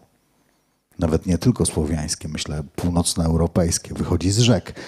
No i musimy do niego po prostu wrócić, bo 2-3 pokolenia, tak jak mówiłem wcześniej, wyparły zupełnie to. My nad Odrą zupełnie traciliśmy kontakt. Nie możemy wrócić do niczego. Musimy sobie wymyślić tę Odrę i to dziedzictwo zupełnie na nowo i to też jest wielki przywilej. A jednocześnie ja bardzo zazdroszczę właśnie Wiśle, bo kiedy ja chciałem zrobić łódkę pychową czy jakąkolwiek drewnianą konstrukcję, no to jeżdżę na Wisłę i przywożę te łódki z Wisły. Dlatego od długiego czasu próbuję pracować nad tym, żeby w sposób społeczny powstały też kłótnie, żebyśmy mieli fachowców. Próbuję robić to i w zachodniopomorskim, i w lubuskim, bo musimy wrócić na rzekę. Wisła pokazuje nam, że nie potrzeba było żadnych akcji kulturalnych, żadnych grantów i projektów, może niewielkich kilka, po to, żeby setki ludzi wrócili na rzekę. Ewa jest jedną przedstawicielką tej rodziny wiślanej, która jest olbrzymia na Wiśle. Ludzie wrócili w naturalny sposób, zbudowali sobie drewniane łódki. Nie są to wędkarze, nie są to transportowcy, tylko są to zwykli ludzie, którzy zbudowali sobie łódki, którzy wypływają sobie na Wisłę niemal przez cały rok, wypijają parę piwek, wracają i są po prostu szczęśliwi. I ta kultura wraca naturalnie, nie potrzeba do tego żadnych stymulacji, wystarczy po prostu, no właśnie, ta potrzeba wraca. I to jest na pewno optymistyczne, że to się dzieje, że nie wiem, ja nawet jeśli myślę o moim kalendarzu, to moje życie wygląda tak, że jeżdżę w różnych miejscach i rozmawiamy o rzekach. W końcu rozmawiamy o rzekach. Czekałem na to wiele lat. Czas o tym rozmawiać. Tym bardziej, kiedy jesteśmy z nad Odry, która być może we Wrocławiu jeszcze jest rzeką społecznie uśpioną, bo tak jak Wrocław nie potrafi zobaczyć rzeki, nad którą leży, to niewiele miast potrafi tak nie widzieć tego wszystkiego. A jednocześnie ten Wrocław też potrzebuje nowej opowieści rzecznej, nie tej związanej z tym, że tutaj puścimy barkę, tylko że my żyjemy nad tą rzeką i że my możemy znaleźć tam bardzo dużo rzeczy, które w bardzo bezpośredni sposób mogą przełożyć się na nasze lepsze życie. To jest też ten temat, który powraca w naszych rozmowach, jeszcze też przed panelem, ale myślę, że też w których wy uczestniczycie, to znaczy jak teraz właśnie wygląda ta artystyczna działalność, bo ona jest bardziej niż kiedykolwiek aktywistyczna, wydaje się teraz właśnie jest pełna jakiegoś takiego zaangażowania i działania wspólnotowego. I tutaj już Ewa widzę, że wyrywa się do wypowiedzi. Wyrywam się, bo chciałam powiedzieć, tak parę mi się wątków mignęło podczas wypowiedzi Michała, ale no bo kiedy zaczęłam pływać Wisłą, to najpierw robiłam to bardzo egoistycznie. Niezależnie od tego po prostu, z kim pływałam. To było bardzo trudne i byli sami faceci i po prostu to było piekło. Ale naprawdę to dopiero po tych kilku latach, kiedy rzeczywiście, ja też oczywiście swoją pozycję tam uzyskałam jako ta uparta osoba, która tam swoje robi. Tak.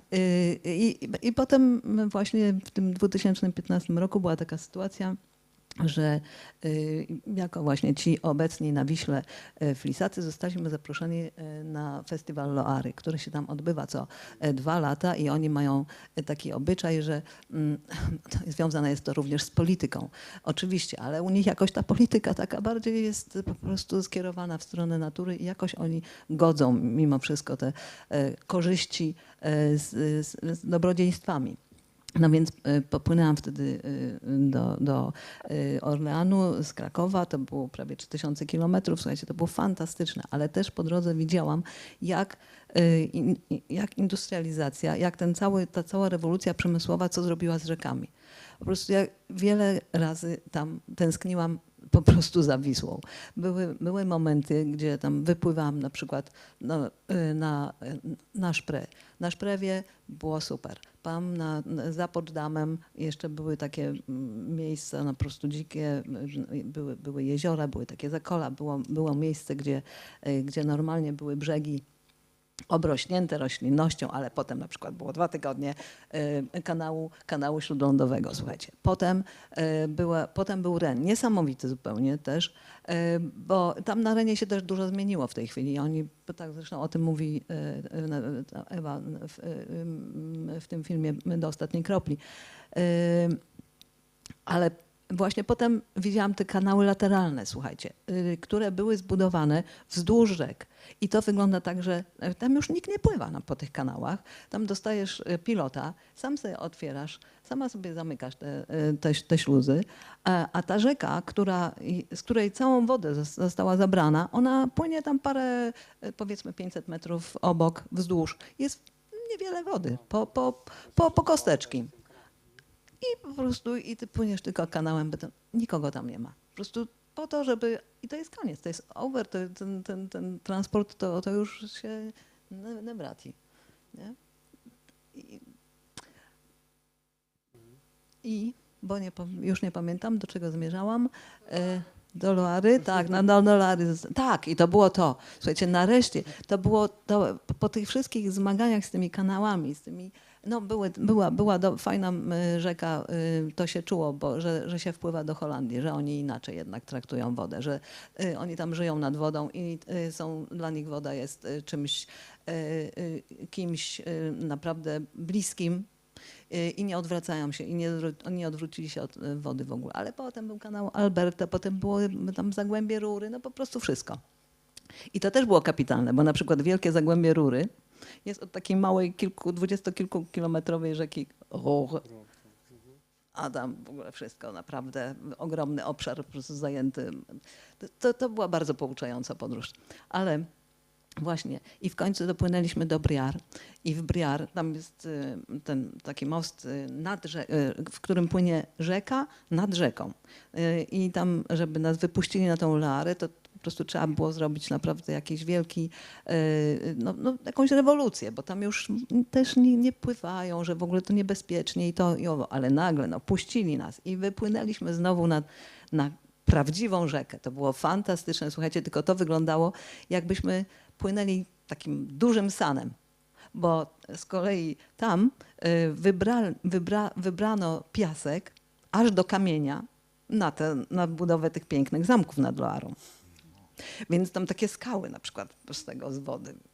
Więc cały czas było widać, jakie są konsekwencje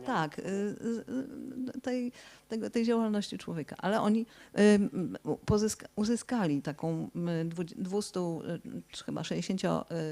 260-kilometrowy odcinek, który jest objęty patronatem UNESCO. I tam rzeczywiście oni poszli jakby na całość, bo postawili na tą odtworzenie tej floty drewnianej. To jak myśmy tam pierwszy raz byli w 2008 roku czy 2009, to mnie się wydawało, że to jest początek jakiejś nowej ery w Polsce. Że oni nas zapraszali do tego, że w szkołach, że jakieś licea plastyczne. W ogóle to było nie było żadnego echa. Coś tak nie dało, nie? Czyli musiał upłynąć czas, musi upłynąć trochę wody. Ale też to właśnie trochę tych negatywnych, nie? Też właśnie trochę katastrofy. Tak trochę katastrofy, tak. No, ale w ogóle, żeby zwrócić uwagę na to, że jest rzeka, że jest po coś, że dlaczego, że nie tylko chodzi o korzyść, to też się zmienia. Zmienia się język. Zauważcie, że bardzo uważamy, my tutaj na przykład to cały czas się staramy po prostu nie popełnić jakiegoś zdrożnego słowa wobec rzeki, ale te słowa wykorzystać, zapanować, one po prostu były normalne w słowniku, jeżeli się mówi o naturze. Walka z żywiołem, oczywiście.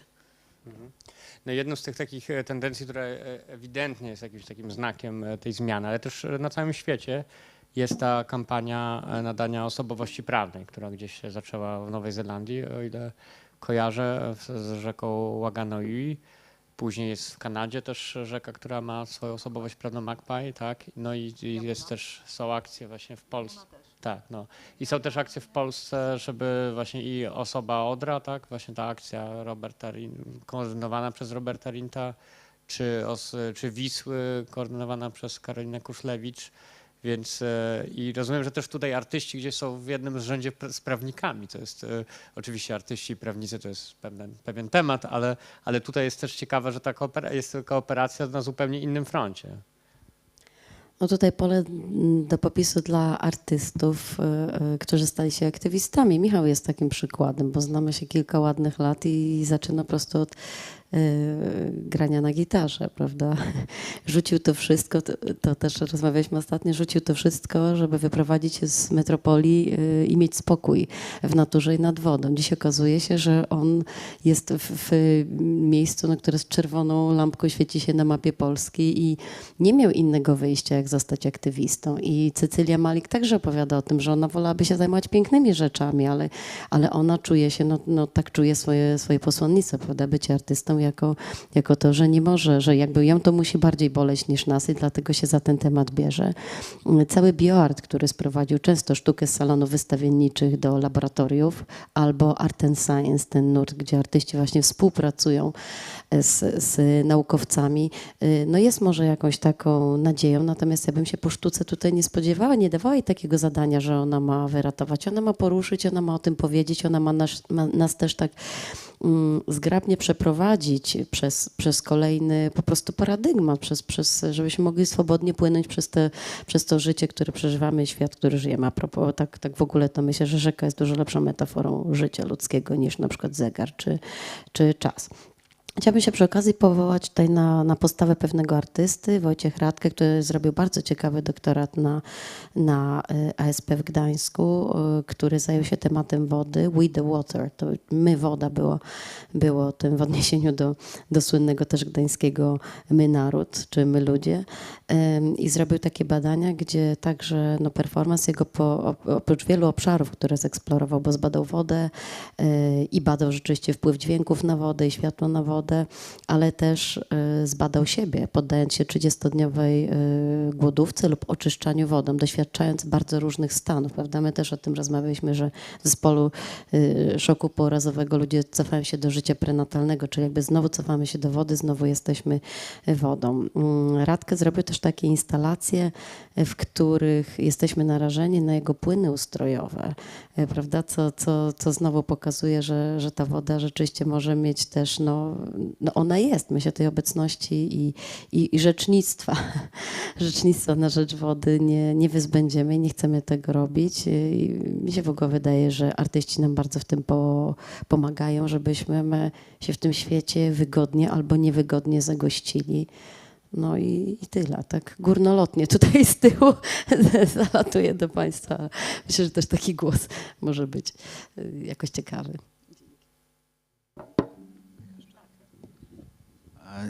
Wydaje mi się, że problemem jakby dzisiaj nas jest trochę niewiedza, nie? W takim sensie, że tak samo jest trochę z tym hasłem związanym z osobowością prawną, że on daje nam pewnego rodzaju dobre poczucie komfortu, że my się opowiadamy po dobrej stronie, nie? Tylko pomyślmy, co realnie znaczy bycie osobą.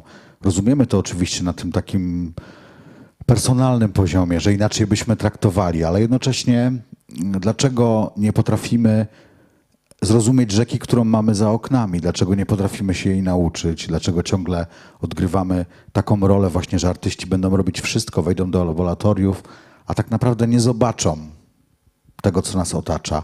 Jak gdybym miał powiedzieć w jednym zdaniu, co mnie skierowało na rzekę, to tak naprawdę chęć bycia tu i teraz, zobaczenia tego, co jest wokół mnie, nie szukania światów gdzieś odległych, nie bycia gdzieś mentalnie w głowie bardzo daleko, tylko bycia tu i teraz. I to tu i teraz jest nad rzeką, bo jeśli tu i teraz pomyślicie w kategorii Warszawy, w kategorii Wrocławia, w kategorii mojej wsi, w kategorii czegokolwiek, to tam wszędzie jest rzeka. I mnie naturalnie zawiodło to nad rzekę. Ale jednocześnie nie zadajemy sobie żadnego trudu, żeby spróbować zrozumieć tę rzekę. Nie zdajemy sobie sprawy, nie chcemy wiedzieć, tak, chcemy oddać sprawę instytucjom i udawać, że nic się nie dzieje i powiedzieć sobie, że zróbmy z tego osobę prawną. Ale pomyślmy, czy jest to rzeczywiście realne. Pewnie jest to realne. Co to zmieni? A jednocześnie, gdybym was zapytał, a pewnie większość z was mieszka nad Odrą, co się stało w zeszłym roku, to niestety wiem to po prostu, bo codziennie zadaję komuś to pytanie albo z kimś na ten temat rozmawiam. Niewielu z nas wie, co się dzieje na rzece. Autentycznie. Rzeka nie jest łatwym tematem do ogarnięcia, bo Odra ma 850 kilometrów. Człowiek żyjący w Górach Oderskich, który jest Czechem, któremu pokaże się zdjęcie wielkich kontenerowców płynących w Szczecinie. Na ujściu Odry może się uśmiechnąć, bo on ma po prostu maleńką rzeczkę, która płynie, górski strumyczek. Człowiek, który mieszka w Opolu, człowiek, który mieszka we Wrocławiu, widzący tylko i wyłącznie uregulowaną rzekę, nie ma pojęcia o tym, co dzieje się 30 kilometrów poniżej Wrocławia, że tu zaraz 30 kilometrów za Wrocławiem są największe lasy łęgowe w Europie. Zostały na tej zniszczonej, przeobrażonej Odrze. Zostały. I nie zniszczyli ich Niemcy, którzy uregulowali Odrę, a niszczymy je my, bo z powodu kiepskiej społecznej kontroli na przykład Wody Polskie nie podejmują decyzji środowiskowych, czyli nie zalewają tych lasów.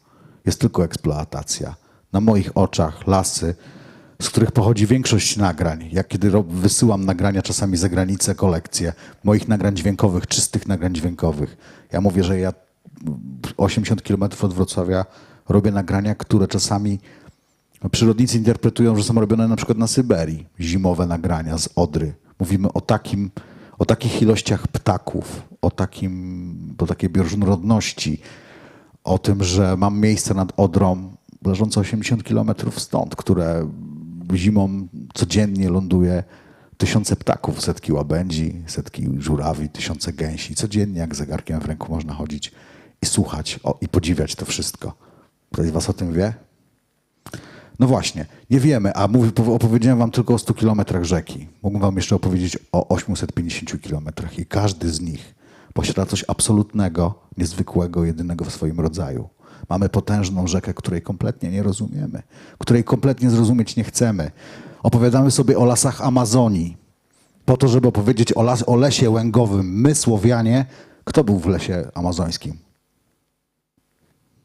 No, ale zwróćcie uwagę, że każdy tytuł zaczyna się od lasu amazońskiego.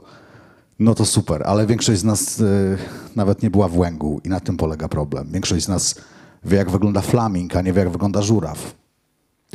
No właśnie, jesteśmy nieobecni. Nie ma nas. Dlatego nie może być dobrze. Po prostu. Bo ci, którzy mają interes, żeby tam być, to są. I mają do tego odpowiednie narzędzia, żeby to robić.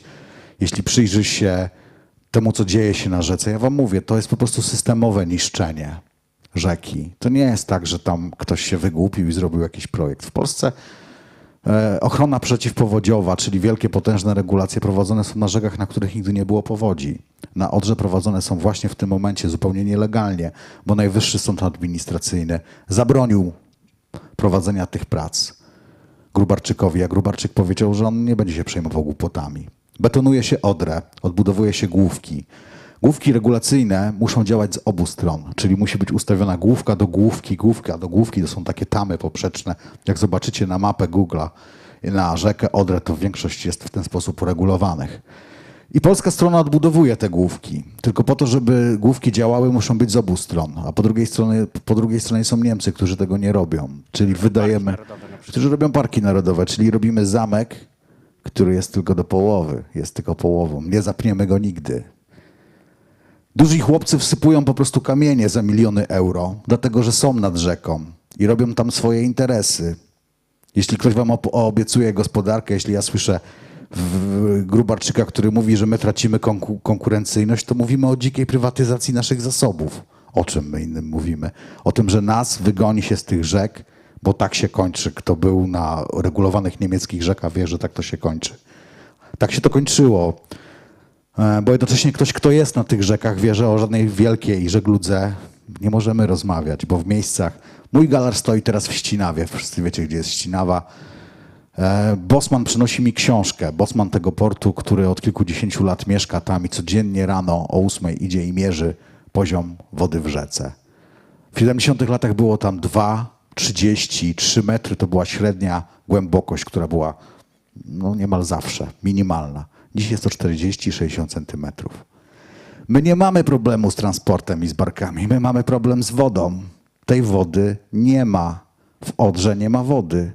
Odra jest rzeką tak skonstruowaną, że jeśli nie będzie śniegu w Sudetach, a kto wie, jak wyglądają zimy, wie, że śniegu nie ma, Odry nie będzie. W XX wieku w wielu księgach zostało zapisanych, że były lata, że rzeki nie było, że w Głogowie było minus. Przypłynęła stróżka. Nie będzie żadnych elektrowni, nie będzie po prostu żadnej zabawy, bo nie będzie wody. I my dziś jesteśmy tak naprawdę ciągle odciągani od tego głównego tematu. Tak? Walczymy z jakimś ministrem, walczymy z jakąś żeglugą, walczymy z solą, walczymy ze ściekami. No i ciągle nie robimy tego właściwego ruchu, czyli my ciągle nie widzimy tego, co jest głównym problemem. Tego, że my nie mamy wody. Że my mamy wielki problem z wodą. I póki się nie obudzimy, mam nadzieję, że język sztuki trochę w taki szamański sposób musi otworzyć te światy i musi obudzić społeczeństwo, bo skoro nie chcemy słuchać naukowców, to może posłuchacie artystów. Albo my znajdziemy sposób, żeby wam to po prostu opowiedzieć. Myślę ogólnie oczywiście o społeczeństwie. No i chyba gdzieś to tutaj jest pogrzebane, że musimy to poznać, musimy do tego wrócić, musimy jako Słowianie wrócić nad rzekę, bo inaczej po prostu nic z tego nie będzie. Chciałam coś powiedzieć na ten temat, że nie mamy wody. Ja bym się tam do końca nie zgodziła, bo uważam, że to, czego nie mamy, to po prostu nie mamy tego pomysłu, jak temu zaradzić. A wystarczyłoby na przykład jednak zlikwidować te stopnie wodne na Wiśle. Ja będę już przy Wiśle, ale i Odry to samo dotyczy. Które jest znacznie mniej pogodlowane. No znacznie mniej i w ogóle widać gołym okiem i każdy to, który chcąc, nie chcąc musi przyznać, że jak się płynie Górną Wisłą, jest na odcinku 100 kilometrów, jest 6 stopni. 6 stopni, z których jeden ma 14 metrów wysokości. Tyle co Włocławek. Rozumiecie? I one utrzymują poziom wody po to, żeby tam te barki pod Wawelem się tam pływały i one, jest tam elektrownia,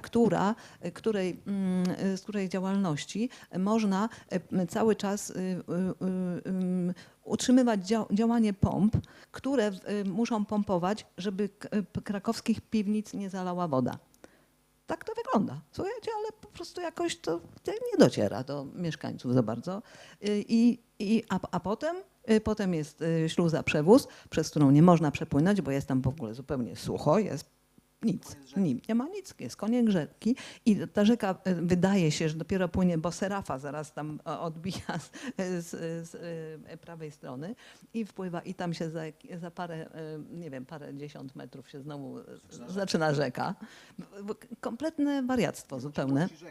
No, nie ma ciągłości rzeki i oni opowiadają, że będą teraz spiętrzać w Siarzewie, podczas to jest znowu jeszcze zupełnie inna, bo Wisła jest też właśnie, tak jak Odra, jest ogromną rzeką i tam na tych 900 kilometrach żeglownej Wisły, żeglownej rzeki jest po prostu mnóstwo różnych właśnie miejsc, zupełnie różniących się od siebie i one też się różnią tym, że w czasie zaborów one były inaczej traktowane, że zabór austriacki właśnie tutaj dużo regulacji poczynił, potem zabór rosyjski nic nie ruszył, za co jesteśmy mu wdzięczni, a potem są Prusacy, którzy tam oczywiście swoje zrobili, ale zupełnie to jest inna rzeka.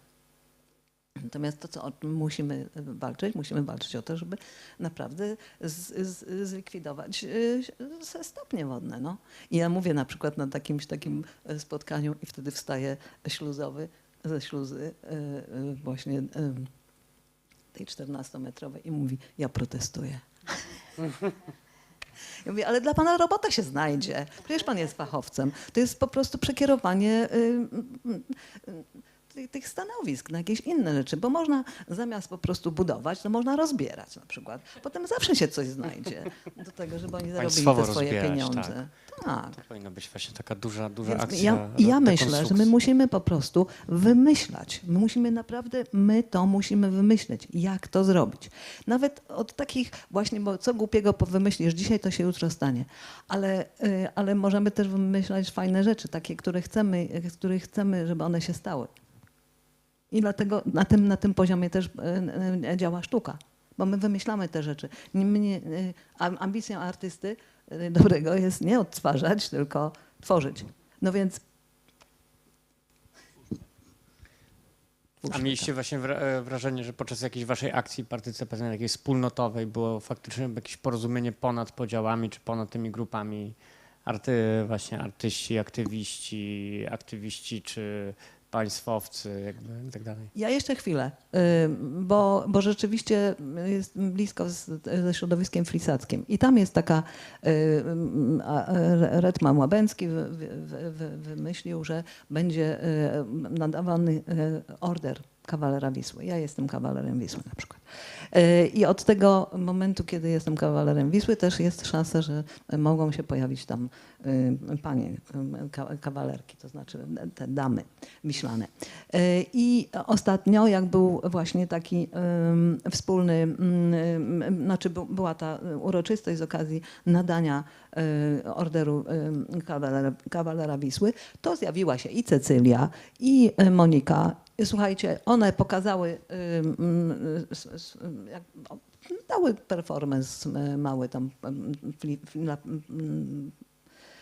na forum flisackim. To się naprawdę ci flisacy słuchali, patrzyli na nie, byli po prostu tak zaangażowani. To było naprawdę bardzo wyraźne i tak wzruszające, bo rzeczywiście było porozumienie. No więc... No na pewno jest tak, że tych światów na rzece jest wiele. Interesów też na rzece jest wiele, bo na przykład my z Ewą pływając po rzece nie stoimy w interesie na przykład z wędkarzami, którym pływamy po spławikach. Tak? Oczywiście są proste, małe interesiki, a są też wielkie interesy w postaci, że no właśnie, ja się czuję człowiekiem żeglugi, nie wielkiej żeglugi, ale takiej zwykłej żeglugi, która powinna być w większości, bo jednak tysiące ludzi jeździ małymi setki tysięcy, jeździ miliony małymi samochodami, a tirami jeździ dużo mniej ludzi i chyba to jest właściwa proporcja świata.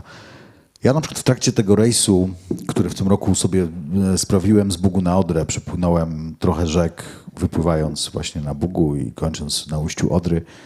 Najśmieszniejsze jest to, że super się płynęło do momentu, dopóki nie wpłynąłem na drogi wodne uregulowane. Była wspaniała podróż, był dziki Bóg, dzika Wisła, koniec zimy, jeszcze trochę czasem śniegu, jeszcze trochę czasem lodu. I nagle dopłynąłem do Bydgoszczy, gdzie zaczyna się ta mityczna droga wodna, słynna, europejska i utknąłem. No i po jakiejś przynajmniej 7 dniach negocjacji na bardzo wysokim poziomie z bardzo wielką ilością ludzi. Zresztą tam jest słynna historia, że pewien Francuz utknął na rok. Nie, bo tak jest. No właśnie i pan śluzowy powiedział mi, niech pan już nie słucha tych dyrektorów, niech pan przewiezie łódkę kilka kilometrów dalej samochodem, bo droga wodna nie zadziała tutaj przynajmniej do końca miesiąca. Nie? No i to tak wygląda, że łatwo mamimy się opowieściami o budowie, o betonowaniu. No i to jest piękne, wspaniałe, nie? Natomiast to później zupełnie nie działa. Nie? Oddajemy to w ręce instytucji, które nie zarządzają tym po prostu w właściwy sposób. No właśnie, ale tych światów na rzece jest bardzo dużo. Ja czuję się na przykład na Odrze takim właśnie łącznikiem i myślę, że jakbym miał znaleźć tutaj swoją rolę w tej całej odrzeskiej układance, to ja się czuję takim właśnie koleżką, który jest pomiędzy tymi, co pływają, pomiędzy tymi, co są na rzece, pomiędzy właśnie wędkarzami, pomiędzy przyrodą, pomiędzy też działaniami społecznymi, no bo tak się ustawiłem do tej sprawy, że te lata jeżdżę w różne miejsca, wspieram różne inicjatywy, ale od lat na przykład troluję, bo to jest właściwe słowo, na forach wędkarskich. Nie, bo uważam, że po prostu edukacja i po prostu działanie i uważam nawet jakieś tam sukcesy na tym polu, ilość zgłoszeń do Wiosiu, przeróżnych zrzutów nielegalnych. A ostatnio była u mnie pani inspektor po raz kolejny, bo jest u mnie regularnie, bo ciągle kogoś wzywam do jakiejś akcji. Powiedziała mi, no, że panie Zygmuncie, pan tu nam robi tyle roboty, że to już się po prostu w głowie nie mieści, nie? Bo ludzie zgłaszają, ale ja od lat naprawdę to robię, mimo że czytam straszne rzeczy na swój temat, nie? Bo wiecie, łatwo jest powiedzieć, że ja biorę pieniądze z Berlina, a mówią to ludzie, którzy właśnie miliony wrzucają euro w postaci kamieni do rzeki, zupełnie bez sensu, nie? Ale łatwo jest wspierać, że po prostu my, strona społeczna, mamy w tym jakiś interes. To jest też bardzo ciekawe. No ale rozumiemy, że to wszystko jest jakimś językiem propagandy. No skoro nas wspiera Berlin, nie chcę myśleć, kto wspiera tych ludzi, którzy robią te rzeczy na rzece. A zwróćcie uwagę na fakty. Odra jest rzeką zatrutą. Wisła.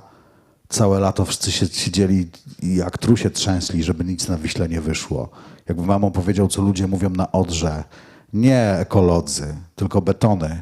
To całe lato wszyscy dyrektorzy wód siedzieli po prostu jak trusie, żeby nie stracić roboty, bo jakby ryba popłynęła, to wszyscy by stracili robotę. I co ciekawe, mimo że państwo wypiera prawdziwe przyczyny katastrofy, to robi wszystko tak, jak ja bym to robił, żeby do tej katastrofy nie doprowadzić. No ja bym jeszcze zakręcił tą sól. I ścieki, które są wlewane bezkarnie do tej rzeki, regulacja, której zakazuje, sądy, polskie sądy zakazują regulacji rzeki. Ale przez to, że nas nie ma, tam ludzi po prostu, to ludzie tacy jak Grubarczyk robią to po prostu, no, nie muszą słuchać sądów, tak? To jest mafia, to jest, drodzy państwo, mafia, to są miliony. I to są te dylematy, które po prostu tutaj przeżywamy. No właśnie, ale jednocześnie te światy coraz częściej też łączą się ponad granicami. Bo to, co na przykład zmieniła katastrofa, my tego we Wrocławiu nie czujemy, ale kiedy popłynęlibyśmy jeszcze 150 kilometrów w dół, to zaczyna się Odra graniczna, polsko-niemiecka. I tam ludzie również budzą się, bo nie chcą żyć nad ściekiem, tylko chcą żyć nad zdrową, żywą rzeką. To naturalne. Więc budzimy się. Te światy zaczynają się przenikać. Ilość przeróżnych imprez, konferencji, koncertów i przeróżnych działań, które dzieją się dziś po niemieckiej stronie, jest totalnie duża. Taka, że nie powiem, że my się mamy czego wstydzić, bo po polskiej stronie na całej Odrze dzieje się bardzo dużo. O tym nie wie Grubarczyk. Nie wiedzą ci ludzie, którzy myślą ciągle, że tam jest po staremu. Nad Odrą wrze. Nad Odrą ludzie się budzą, nad Odrą ludzie widzą, bo tracą interesy. No bo przecież za obietnicą betonowania idzie katastrofa, za katastrofą idzie brak zainteresowania turystycznego. Kto miał agroturystykę nad Wolną Odrą, czyli szczecińskie albo lubuskie, to najpewniej ją zamknął. Bary zostały zamknięte. No bo kto przyjedzie nad zatrutą rzekę? Nie ma nadziei. Tam nie ma nadziei. Tam nikt nie planuje teraz inwestycji, żeby sobie kupić łódkę i żeby wozić ludzi. No bo kto przyjedzie nad zatrutą Odrę? I obserwujemy taki właśnie mechanizm cały czas, nie? Że pod obietnicą wielkiego jakiegoś betonowego biznesu, ja się pytam, a w jaki sposób żegluga, wielka żegluga, której, tak jak wam mówię, no, na 40 centymetrach wody nie będzie żadnej żeglugi, bo tej wody stopnie betonowe wodne nie naleją do tej rzeki, nie? Rozumiecie? Po prostu ukradną je tylko z innego miejsca. To będzie susza dla rolników po prostu, bo tej wody jest jedna konkretna ilość. No właśnie, więc ona nie wyczaruje tej wody magicznie. To tak to po prostu działa, nie? My tu we Wrocławiu oczywiście mamy ten problem, że Wrocław w ogóle tak widzi rzekę, bo przez lata Wrocław był centrum transportu rzecznego. Ma wspaniałą, wielką, bogatą historię związaną z barkami. Jest tutaj olbrzymie środowisko, które jest często lokowane w przeróżnych władzach, no co jest wielkim hamulcem. Dlatego Odra wciąż nie potrafi wrócić do Wrocławia, albo Wrocław nie potrafi wrócić nad Odrę, bo mimo, nie wiem, ja przyznam, że otrzymuję regularne telefony z różnych tutaj instytucji z kolejnym planem, że przywróćmy Odrę Wrocławowi. No ale jak słyszę, że zrobimy kolejny festyn, to najczęściej się po prostu wycofuję z tej całej sytuacji, bo to zupełnie jest obok, nie? Cały czas jesteśmy obok. I dopóki nie wrócimy naprawdę na jakąkolwiek rzekę, czy to będzie Odra, czy to będzie Oława, czy to będzie cokolwiek, to po prostu to nie wyjdzie, nie? Bo to musi być zrobione jakby tu i teraz. To jeszcze właśnie do tego nawiązuję, do tego twojego apelu o doświadczanie. No myślę, że tutaj też ważna jest też ta inicjatywa, którą zrobiłeś na takiej bardzo małej skali, ale która która jest takim pięknym przykładem właśnie takiego przekierowywania uwagi, no to są te dźwiękoławki właśnie, czyli te konstrukcje, gdzie można wsłuchać się w... Tu mieliśmy też zdjęcie przez jakiś czas, ale teraz nie wiem, czy wrócimy przez to ustrojstwo, czyli taki moment na skupienie się na tym pejzażu dźwiękowym właśnie tu i teraz, który jest dostępny dla każdego, tak? Który nie musi polegać na tym, że idziesz z jakimś bardzo drogim mikrofonem czy z bardzo drogim sprzętem. I też chciałem was spytać ciebie, ale też innych o to takie na koniec może taką ostatnią rundę i później oddamy też państwu głos o to takie doświadczenie, intensywne doświadczenie, taki moment doświadczenia rzeki, jaki mieliście, z czym ono było związane, taki jeden moment wybrany. To ja teraz znowu o sztuce. Więc zapraszam do Galerii Sztuki w Legnicy, gdzie wczoraj otworzyliśmy wystawę instalacji audiowizualnych. Mamy trio Duńczyków, artystów audiowizualnych, którzy spróbowali tym razem zająć się oceanem, ale będę broniła wody słonej, bo obok Apsu, w babilońskich wierzeniach obok Apsu, tego praboga słodkiej wody, była też Tiamat, bogini tej słonej. I tam możemy właśnie, no, w myśl tego, co mówiliście, że być obok rzeki to nie jest być na rzece i być koło wody to nie jest być wodą, więc my zapraszamy do głębin, bo artyści za pomocą modularnych syntezatorów wideo, starych kamer, komputerów i sampli nagrań głębinowych próbują ukazać nam świat podwodny akurat oceanu, to się nazywa Deep Sea Creatures. I chodzi o to, znowu, poznajemy kosmos, potrafimy robić operacje, nie wiem, płodów w brzuchach matki, a mamy zmapowane tylko 1% głębin oceanicznych. I to jest świat, którego nie znamy, a to jest świat, który był naszym prapoczątkiem, którym obyśmy w nim skończyli. Więc możemy się przez moment poczuć jak w wodzie. Druga wystawa w Galerii Sztuki Kurtyny Jakuba Łącznego pod tytuł Świetlistość i błysk. Zapraszam nas też do obcowania z malarstwem i sztuką wideo. Ale na wejściu zdziwią się państwo, bo w ciemności też zaproponujemy projekcję wideo jeziora, które jest ni to światłem, ni to taflą wody, ni to deszczem. Więc taki pakiet doświadczeń, powiedziałabym, głębinowych, które mogą wyizolować nas z tego świata w sensie każdym fizycznym, ale mam nadzieję także mentalnym. Natomiast kończąc, taki ostatni głos, który mogę zabrać, to mam nadzieję, że ta apologia, którą Michał wygłosił, Odry, wody, no właśnie spełni to swoje zadanie, które ma sztuka, że poruszy, da do myślenia i uwrażliwi nas na to, co się dzieje.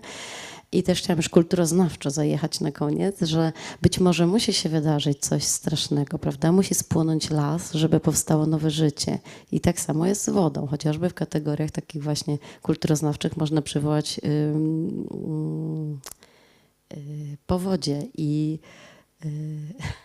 zabrakło mi słowa biblijne, co było? Potop, przepraszam bardzo. Potop, najsłynniejszy biblijny, ale w innych kulturach także były, czyli coś, co tak swojego rodzaju katarzis, coś, co przychodzi, zmywa wszystko. Tak samo chrzest, prawda, pozwala nas obmyć. Nie wiem, Charon musiał nas przewieźć przez Styx, a musieliśmy się napić też tego źródła zapomnienia, żeby móc się odrodzić w kolejnym życiu, więc być może po prostu ta katastrofa wody jest nam potrzebna, żebyśmy się tą żywą wodą zdrową odrodzili, czego wszystkim nam życzę. Dziękuję.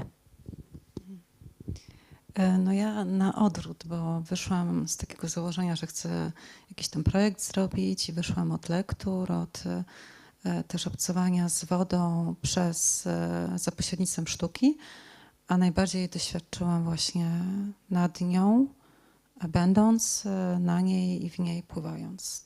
Ja mam takie doświadczenie i spośród tych małych wrocławskich pływów chyba najpiękniejszymi takimi doświadczeniami był czas spędzony w Widawie i nad Widawą i w Dobrej i nad Dobrą. Tam są takie fragmenty tych pływów, fragmenty Dobrej są objęte programem Natura 2000, tam gdzie są kumaki, więc chyba w naturze jednak.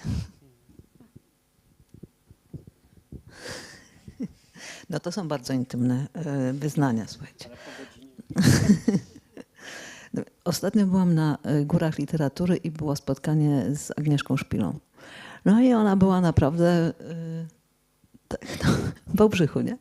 No i ona w końcu poruszała różne tematy. Ona mówiła na temat tej swojej Octopussy, ostatniej z tego zbioru opowiadań. No i w którymś momencie mówi, tak publiczność była taka troszeczkę, taka była z rezerwą, że się odnosiła do niej. Ale mnie się bardzo podobała. Ona mi po prostu, ja z nią cały czas rezonowałam. I ona w którymś momencie mówi, no ale czy ktoś z Państwa doświadczył właśnie tego kontaktu takiego intymnego z naturą? I no już nie wytrzymałam, wstałam i powiedziałam, że ja.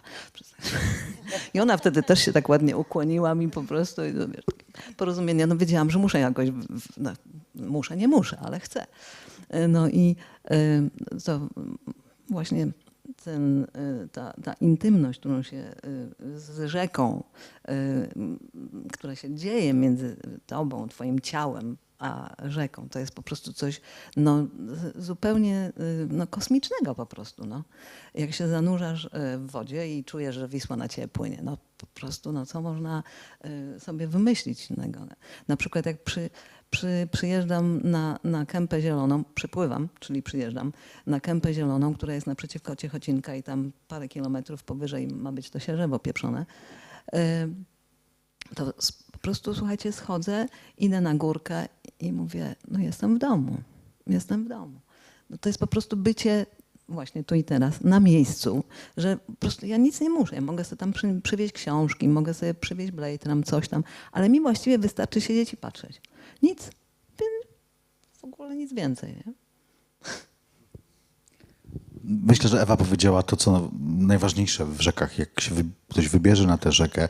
I ja też przez te moje działania właściwie ciągle próbuję ludzi wkręcić w tą zabawę. I przywołany przez ciebie, Janek, dźwiękowy szlakodry to właśnie taki system soczewek akustycznych, takich dźwiękoławek, ławka, która ma soczewkę akustyczną i która pozwala wzmacniać dźwięki słyszenia. Nie trzeba mieć słuchawek, wystarczy tam usiąść.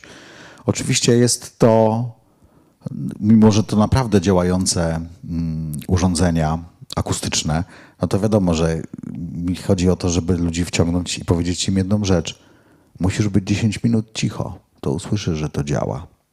To jest moja magia, którą próbuję robić. Stawiam namiętnie te dźwiękoławki. Nie jest to łatwe zadanie, bo to dosyć kosztowne rzeczy, więc robię to w ramach jakichś bardzo lokalnych projektów. Właśnie wróciłem teraz z Lubuskiego. Stanęły 4 nowe dźwiękoławki w różnych miejscach. Jedna z nich na przykład jest w Połęsku z widokiem na jeden z ostatnich promów. Widokiem, ale też pejzażem dźwiękowym, który można usłyszeć w tej soczewce. Są też w innych miejscach. Chodzi o to, żeby chodzić. Chodzi o to, żeby ludzi wyciągnąć i powiedzieć im, a słuchaj, a tam jest taka soczewka, jak usiądziesz, to usłyszysz naturę. Wiecie, jak mówi większość. Pewnie i tak nic nie słychać, ale idą. I to już jest, no i to już jest po sztuce, nie? W sensie poszli, usiedli, posłuchali.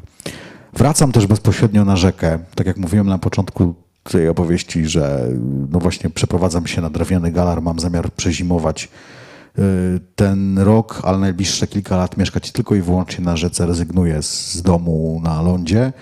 Jest to oczywiście też pewnego rodzaju przedsięwzięcie artystyczne, bo mam zamiar zrobić to właśnie w myśl hasła wracamy na rzeki, w myśl tego, że jeśli nie wrócimy na te rzeki, to nam te rzeki to wrócą inni i będziemy mieli beton i ściek. A jednocześnie myślę, że jestem w stanie jak mało kto pokazać piękno tego życia, piękno tych rzek. Również dlatego, że zajmuję się właśnie i mówię językiem sztuki i zajmuję się pięknem. I myślę sobie, że rzeki właśnie potrzebują teraz takiej opowieści. Nie tej opowieści, o której też mówiliśmy wcześniej, czyli zagrabiania, walki, biznesu, tylko właśnie opowieści o pięknie. No i chciałbym to piękno, tak jak robię to od wielu lat, pokazywać. Co prawda od roku właśnie stałem się takim krzykaczem, który jeździ i mówi więcej o tym betonie i o tym wszystkim, ale jak za każdym razem wracam do domu, to sobie obiecuję, że ja chcę mówić o pięknie. Ja wam mówię to, że tam jest absolutne piękno. Kiedy ktokolwiek, Ewa wam pewnie o tym opowie, bo ona mało opowiedziała o swoim wspaniałym projekcie, gdzie zabiera artystów na rzekę.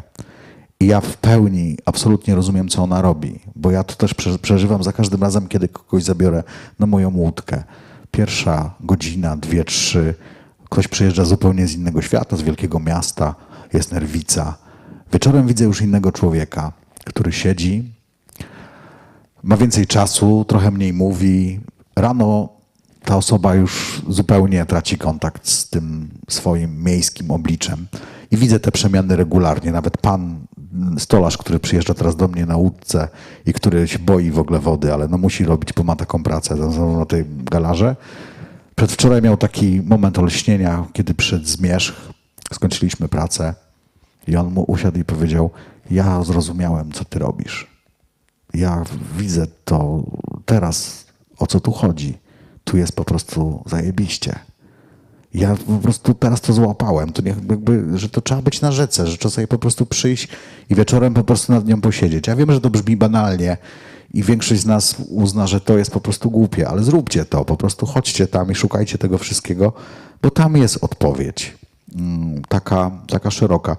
No i myślę sobie, że to jest na pewno z mojej strony jakimś takim podsumowaniem tego wszystkiego, że no czas... Właśnie może my, artyści, jak szamani, trochę ściągniemy pewne mity albo napiszemy ten świat od nowa, a myślę, że siła społeczna, która budzi się i to totalnie budzi się nad tymi rzekami i która coraz głośniej mówi, bo myślę, że jest to też zmiana pokoleniowa, która chce innych rzek niż ludzie, którzy kolegowali się z Gierkiem. My chcemy innych rzek i to jest moment, który zaczynamy obserwować i to jest moment, który za kilka lat przyniesie nam zupełnie inne rzeki. Zapraszałem też Państwa tutaj, proszę bardzo. Najpierw tak. Będzie słychać, czy jakiś mikrofon?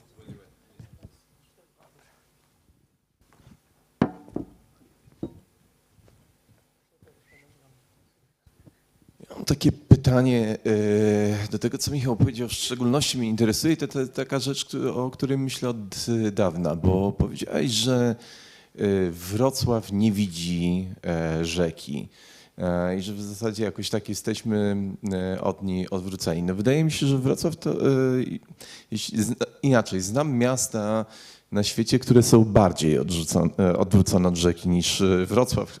Gdzieś rzeka jest zabetonowana, płynie pod spodem, czy Poznań, który właściwie... Ale co by to miało znaczyć właściwie, jeśli mielibyśmy do czegoś przekonać włodarzy miasta, do czegoś innego niż festyny? Co właściwie oznaczałoby, żeby Wrocław, żebyśmy zauważyli tą rzekę? Jak ta rzeka miałaby, jak mielibyśmy z nią inaczej właśnie żyć? I to jest strasznie interesujące dla mnie pytanie. To jest też trochę a propos tej uwagi o Holandii, która, no przyznam trochę, to jest bardzo ciekawy przykład. Autor, można powiedzieć, czy też Bruno Latour, człowiek, który najbardziej przyczynił się chyba do rozpropagowania pojęcia antropocenu, przyjechał kiedyś na wykłady do Holandii, do Amsterdamu. No i studenci go uważnie słuchali, po czym tacy zdziwieni pytają, no ale gdzie tutaj dookoła nas, tu woda, przyroda, gdzie ten antropocen jest? Na to on właściwie podrapał się po głowie i powiedział, że wszędzie, że w Holandii nie ma nic poza antropocenem. W tym kraju nie ma nic, co nie zostało zmienionego przez człowieka. No i tak się właśnie zastanawiam, gdzie my, no bo wiadomo, ta rzeka jest tutaj we Wrocławiu zmieniona, ale co mielibyśmy zrobić, żeby właśnie tak jak mówisz, żeby z nią żyć, żeby ją zauważyć? Co to miałoby oznaczać dla nas? Chyba muszę ja. Wydaje mi się, że oczywiście nie mam jakiejś złotej rady, nie? Że ja powiem tutaj raz ciach i tak się zapiszę i tak się powie. Ale możemy obserwować wiele miejsc. Ja wiem, że przywołałeś miasta, które jeszcze mniej widzą rzeki niż Wrocław, a ja znam miasta, które jeszcze lepiej, które potrafią widzieć jednak rzekę. Ewa przywoływała na przykład festiwal we Francji, gdzie tysiące ludzi, nie wiem, jest to potężny ruch turystyczny związany w ogóle z powrotem na rzeki. Ludzie nie przyjeżdżają tam wypasionymi jachtami, tylko właśnie tradycyjnymi drewnianymi łodziami. Jeśli popatrzymy na to, co się dzieje na Wiśle od kilku lat, na to, o czym opowiada nam tutaj też cały czas Ewa, czyli na jakimś zupełnie naturalnym powrocie ludzi. Ja mógłbym wam godzinami opowiadać, bo trochę obserwuję to z racji zaangażowania nad rzeką w tych mniejszych miejscowościach, bo ja już jestem poza Wrocławiem, mieszkam na prowincji. No i wiecie, są takie na przykład cały czas modele, ale Wrocław też można przyrównać do tej skali. To jest ciągłe stare myślenie, że kupimy statek wycieczkowy, nie? I będziemy wozić ludzi i to będzie taka turystyka i takie odkrywanie rzeki. No i póki nie zrozumiemy, że No oczywiście mógłbym wymienić wiele różnych ruchów. Jeden z nich wymieniłem, na przykład tradycyjne łodzie rzeczne, które na Wiśle zaskoczyły i które dziś latem zaowocowały festiwalami, ruchem. Miasta zaczynają coraz większy w tym potencjał widzieć, bo ludzie tak naprawdę wracają. Nawet miasta takie jak Toruń nie kupiły statku po prostu takiego blaszanego, tylko kupiły 2 drewniane baty. Bo jest to tańsze, bo jest to bardziej praktyczne, bo to rzeka, która po prostu, bo to łódka, która jest idealnie dostosowana do tej rzeki. I to jest jakiś jeden z wielu przykładów, ale po prostu póki nie, no właśnie nie pozwolimy pewnym sprawom dziać się naturalnie, nie będziemy ich animować w taki festynowy sposób, nie? No zwróćmy uwagę, że cała ta opowieść wrocławskiej, tej oficjalnej kultury, no sprowadza się do jakichś takich odgrzewanych kotletów, że kiedyś była jakaś tam wielka żegluga, jacyś marynarze i śpiewanie szant. No kurde, to jest po prostu, to jest śmierdzący temat. W takim sensie nie ma to nic związanego jakby z życiem. To jest jakieś po prostu nieciekawe muzeum, do którego większość ludzi nie potrafi się odwołać, bo do czego się odwoływać, nie?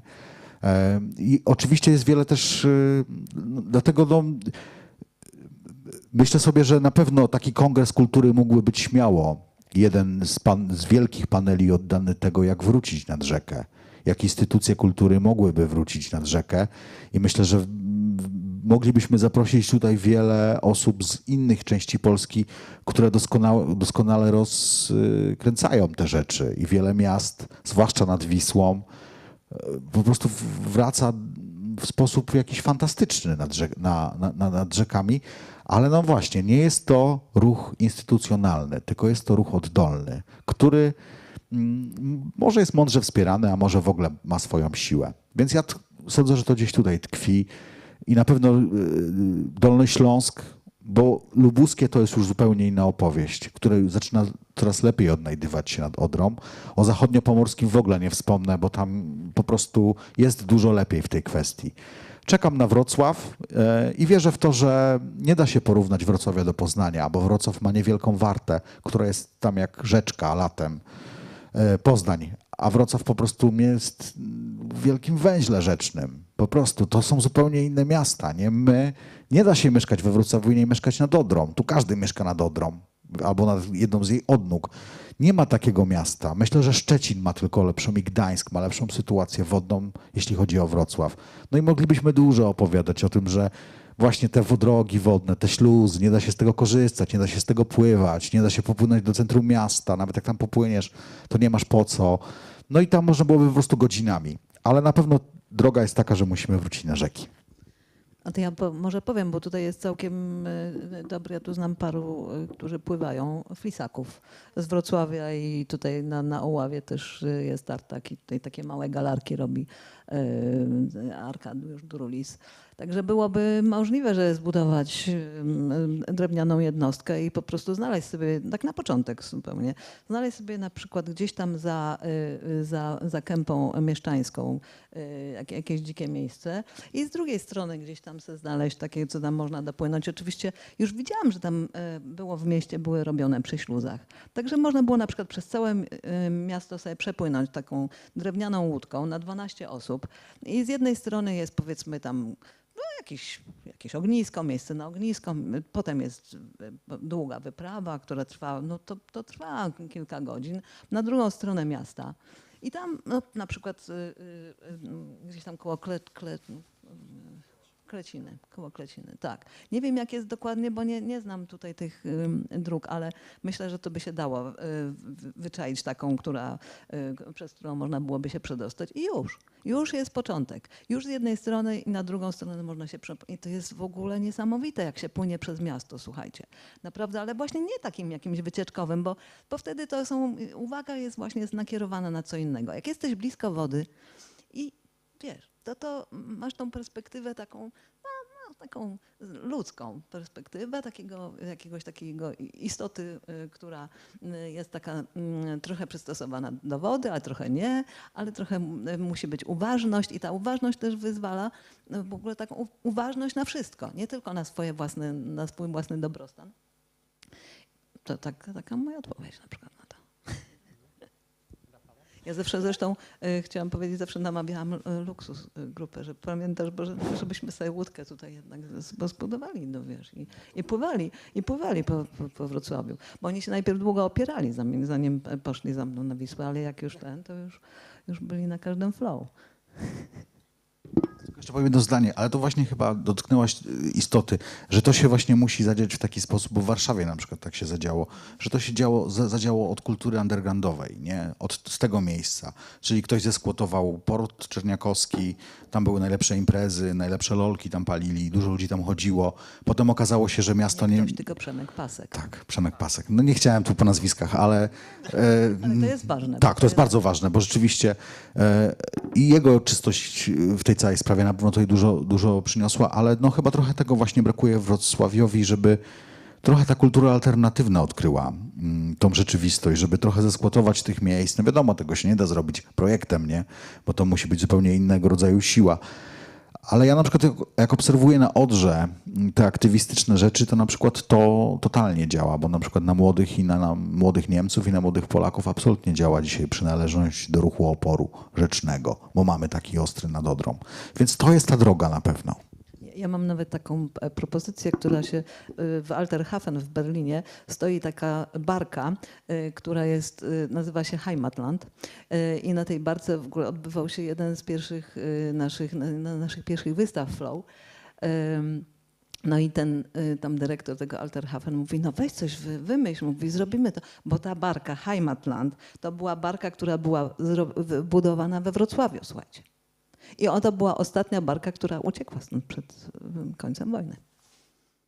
Więc jakbyśmy z Okisem tutaj jakiś projekcik, to będziemy, to możemy tutaj przyciągnąć barkę Heimatland na ziemi odzyskane. My prowadzimy taką akcję związaną właśnie ze statkiem kultury, ale to w Lubuskim. Już to pytanie może paść. Przepraszam, no spróbuję mówić krótko, to mi trudno wychodzi, ale chcę złożyć po pierwsze samokrytykę, po drugie opowiedzieć krótką anegdotę, po trzecie zadać pytanie. Samokrytyka jest taka. Mój adres od 60 lat z górą to jest Osobowicka 21. Kto zna Wrocław, wie, że mieszkam za wałem przeciwpowodziowym. Ale niestety ostatni kajak, który mieliśmy, rozpadł się jakieś 40 lat temu i od tej pory ja właściwie tylko czasem chodzę nad Odrę i no, odczuwam potrzebę jako emeryt być może właśnie włączenia się w jakąś integrację, ale na razie rzeczywiście mogę się tylko zarumienić. Anegdota jest krótka. Z 1997 roku, kiedy jak się domyślacie byłem na pierwszej linii zagrożenia, ale wał wytrzymał. Opowiadałem o tej historii Jankowi. I pamiętam integrację właśnie. To był ten moment, kiedy zauważyłem, że jak sypaliśmy worki z piaskiem, zjawiło się jakichś dwóch chłopaków, których ja nie znałem stamtąd i mówię, nie jesteście skąd, ale ten. I teraz, przepraszam, nie będę prowadził agitacji wyborczej, ale oni powiedzieli tak. Nie no, my jesteśmy z Krzyków, ale Zdrojewski mówił w telewizji, że trzeba sypać worki, no to przyszliśmy sypać worki. I zjawiło się rzeczywiście, ta moja stara Różanka stała się pewną wspólnotą. To nie trwało za długo, ale parę lat odczuwaliśmy rzeczywiście, że jesteśmy tym powodzianami, którym się udało, prawda? Którzy wspólnym wysiłkiem obronili coś, co mogło zostać zalane bardzo, bardzo szybko. Natomiast pytanie jest zupełnie inne.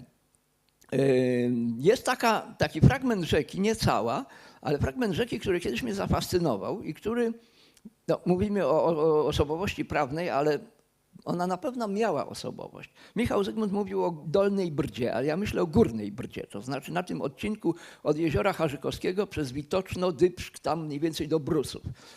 Uważam, że to jest fragment, oczywiście dużymi statkami na szczęście tam się nie da płynąć, łódkami jak najbardziej. I w czasach, kiedy ja tam jeździłem z rodzicami jeszcze jako nastolatek i potem sam jako wczesny 20-latek, tam była społeczność mikrowodniaków jakichś takich miejscowych, a także ludzi, którzy na przykład nad jeziorem Dybrzg, które jest pięknym, takim rynowym, długim, obrośniętym lasem jeziorem, oni sobie zakładali takie letnie obozy jakieś. Nie wiem na ile w tej chwili tam ta społeczność istnieje. Sądzę, że to jest akurat taki kawałek rzeki, który jest trudny do zepsucia.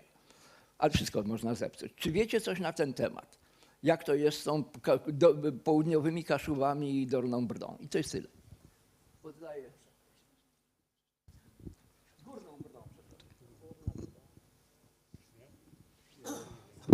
Ja na Brdzie, no, tej Górnej Brdy nie znam, natomiast taka społeczność, o której pan tutaj mówi, ona istnieje nad rzekami bardzo mocno, nad Odrą, nad wszystkimi.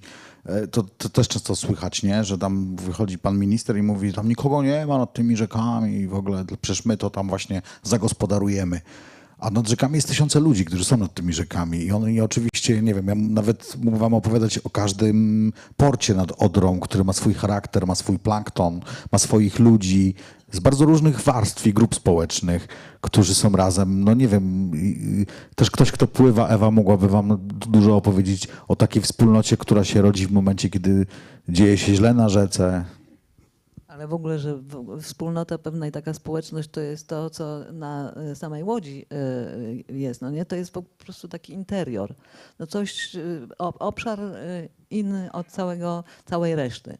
I rzeczywiście no, doświadczyłam tego takiej porozumienia ponad podziałami politycznymi, ponieważ tam Frisacy na przykład mówili do mnie, że jestem lewaczką. No, nie? No to ja tam specjalnie sobie tam jeszcze, wiesz, wpięłam jakiegoś Lenina w klapę, bo osobiście nie czuję się lewaczką, ale jak mówią, no to może podyskutujemy. Ale wiecie, to naprawdę na tym poziomie, na poziomie Łodzi, kiedy rzeczywiście wokół ciebie jest jakiś inny świat, a ty tutaj masz ten swój świat, to właśnie tworzy się taka społeczność i okazuje się, że pewne problemy już nie są problemami żadnymi. W ogóle to na czym innym polega ten clue tego.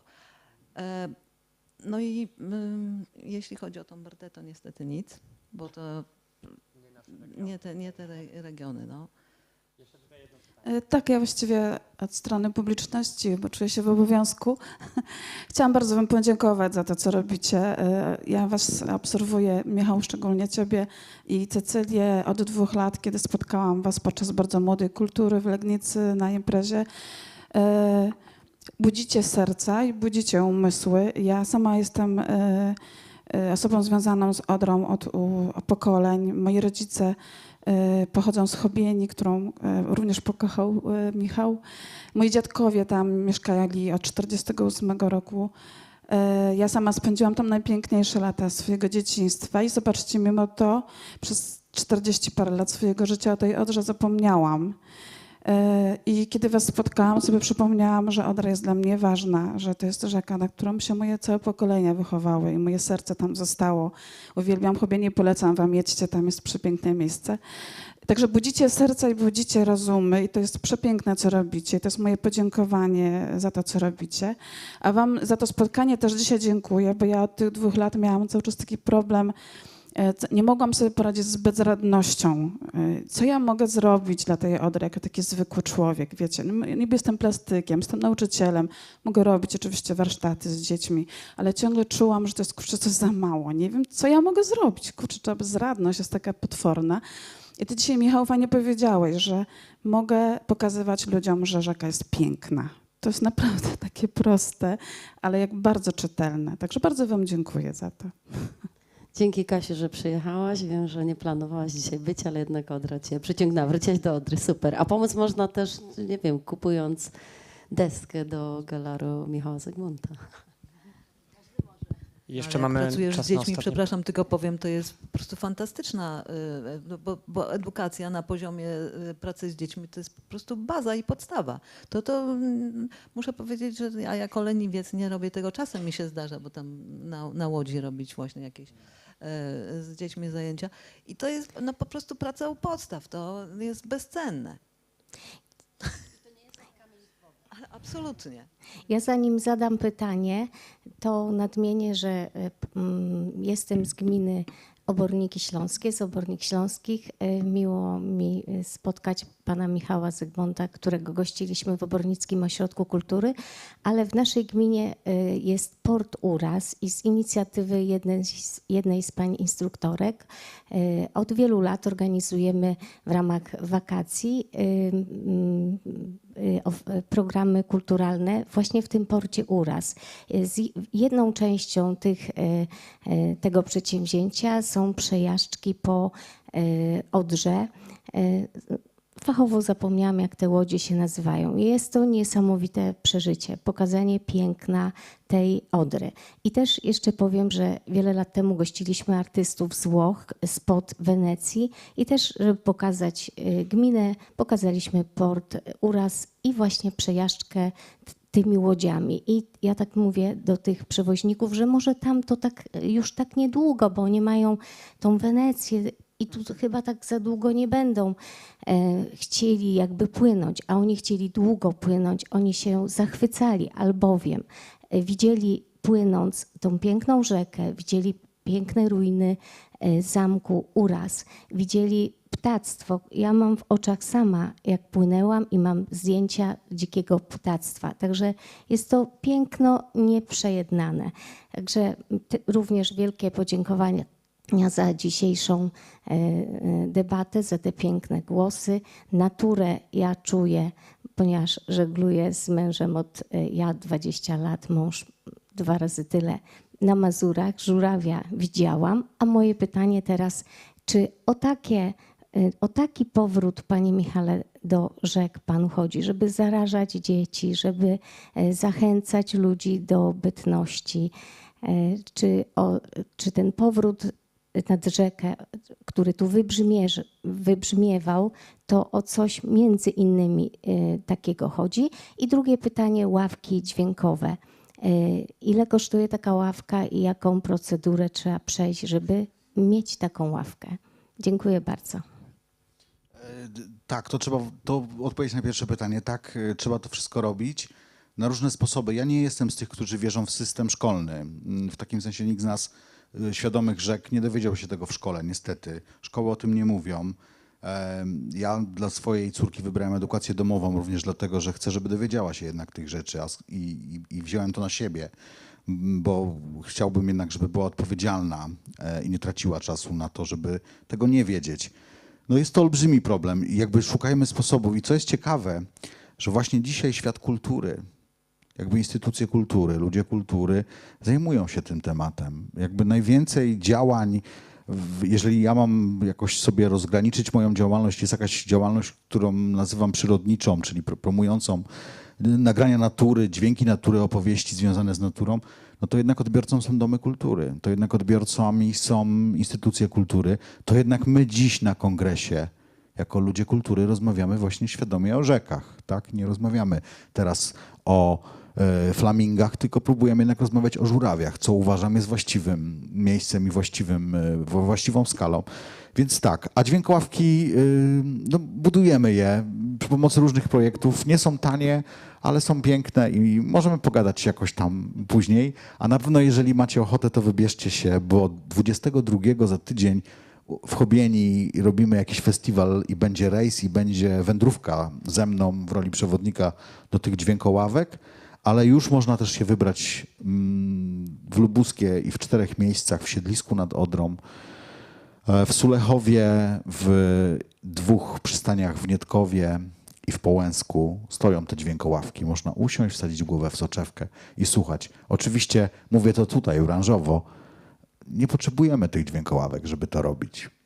No, ale jednocześnie jako ludzie kultury wiemy, że ciągle trzeba szukać sposobu, żeby ludzi wciągnąć w jakąś zabawę, trochę odwrócić ich uwagę. Gdybym ja im kazał albo mówił, żeby chodzili słuchać dźwięków, no to chyba niespecjalnie by mnie słuchali. No ale na dźwiękoławkę pójdzie każdy zobaczyć, nie? Więc animuję w różny sposób. Tych sposobów każdy z nas ma pewnie tysiące na to, żeby opowiadać i żeby uczyć rzeki. To jest temat rzeka i jak wiadomo, możemy o tym długo rozmawiać. Będą też kuluary, też zapraszamy o 18:00. Magda Mądra też przedstawia swój projekt o 18:00 w zamku Leśnica, więc też można dojechać stąd bezpośrednio zapewne. Dziękujemy serdecznie. Justyna Teodorczyk, Magdalena Mądra, Ewa Ciepelewska i Michał Zygmunt byli Państwa gośćmi. Dziękuję.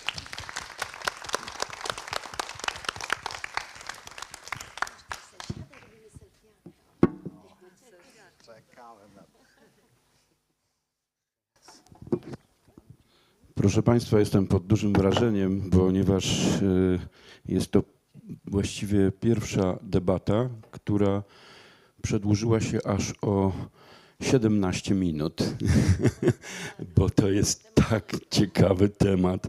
Gratuluję wszystkim uczestnikom i bardzo dziękuję. Spotykamy się o 14:30, dobrze mówię? Nie, o 14:00.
Sekund parę zaczniemy. Jeszcze w związku z przesunięciem poprzedniej sesji goście spożywają pyszną zupę. Może jeszcze będzie okazja, żeby ją zjeść, więc kto nie zjadł, to będzie mógł to zrobić. Za moment zaczniemy.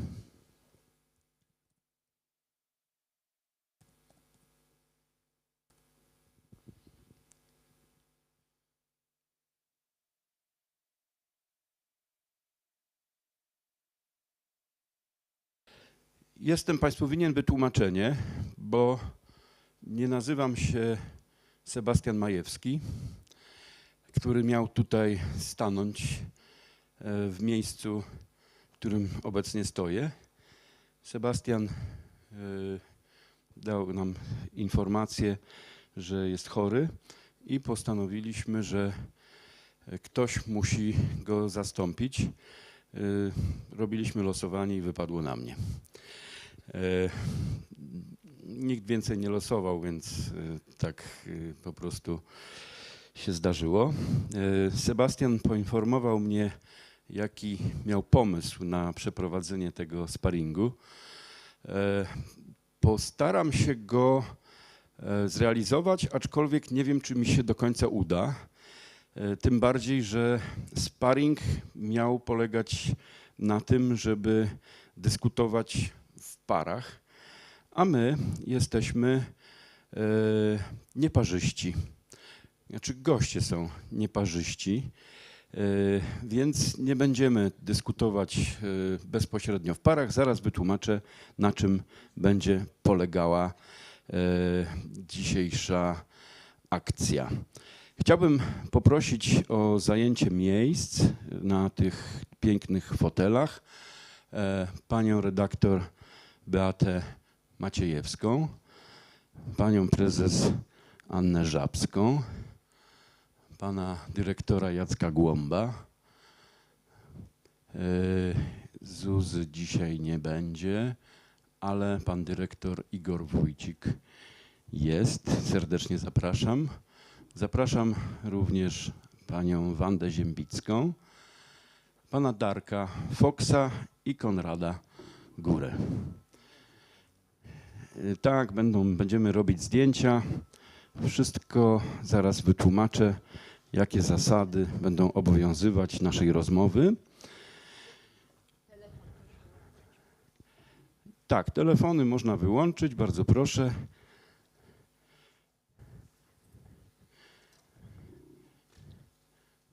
Tak. Zaraz. Nie, ja sobie znajdę tutaj, ja tutaj sobie przygotowałem miejsce. Proszę Państwa, Sebastian to sobie wymyślił tak, że podobno miał się przebierać za ministrów, jednego z 4. Ja tego kompletu kostiumów nie dostałem, więc przebierać się nie będę. I nazwał tę debatę... Pani Wando, bardzo...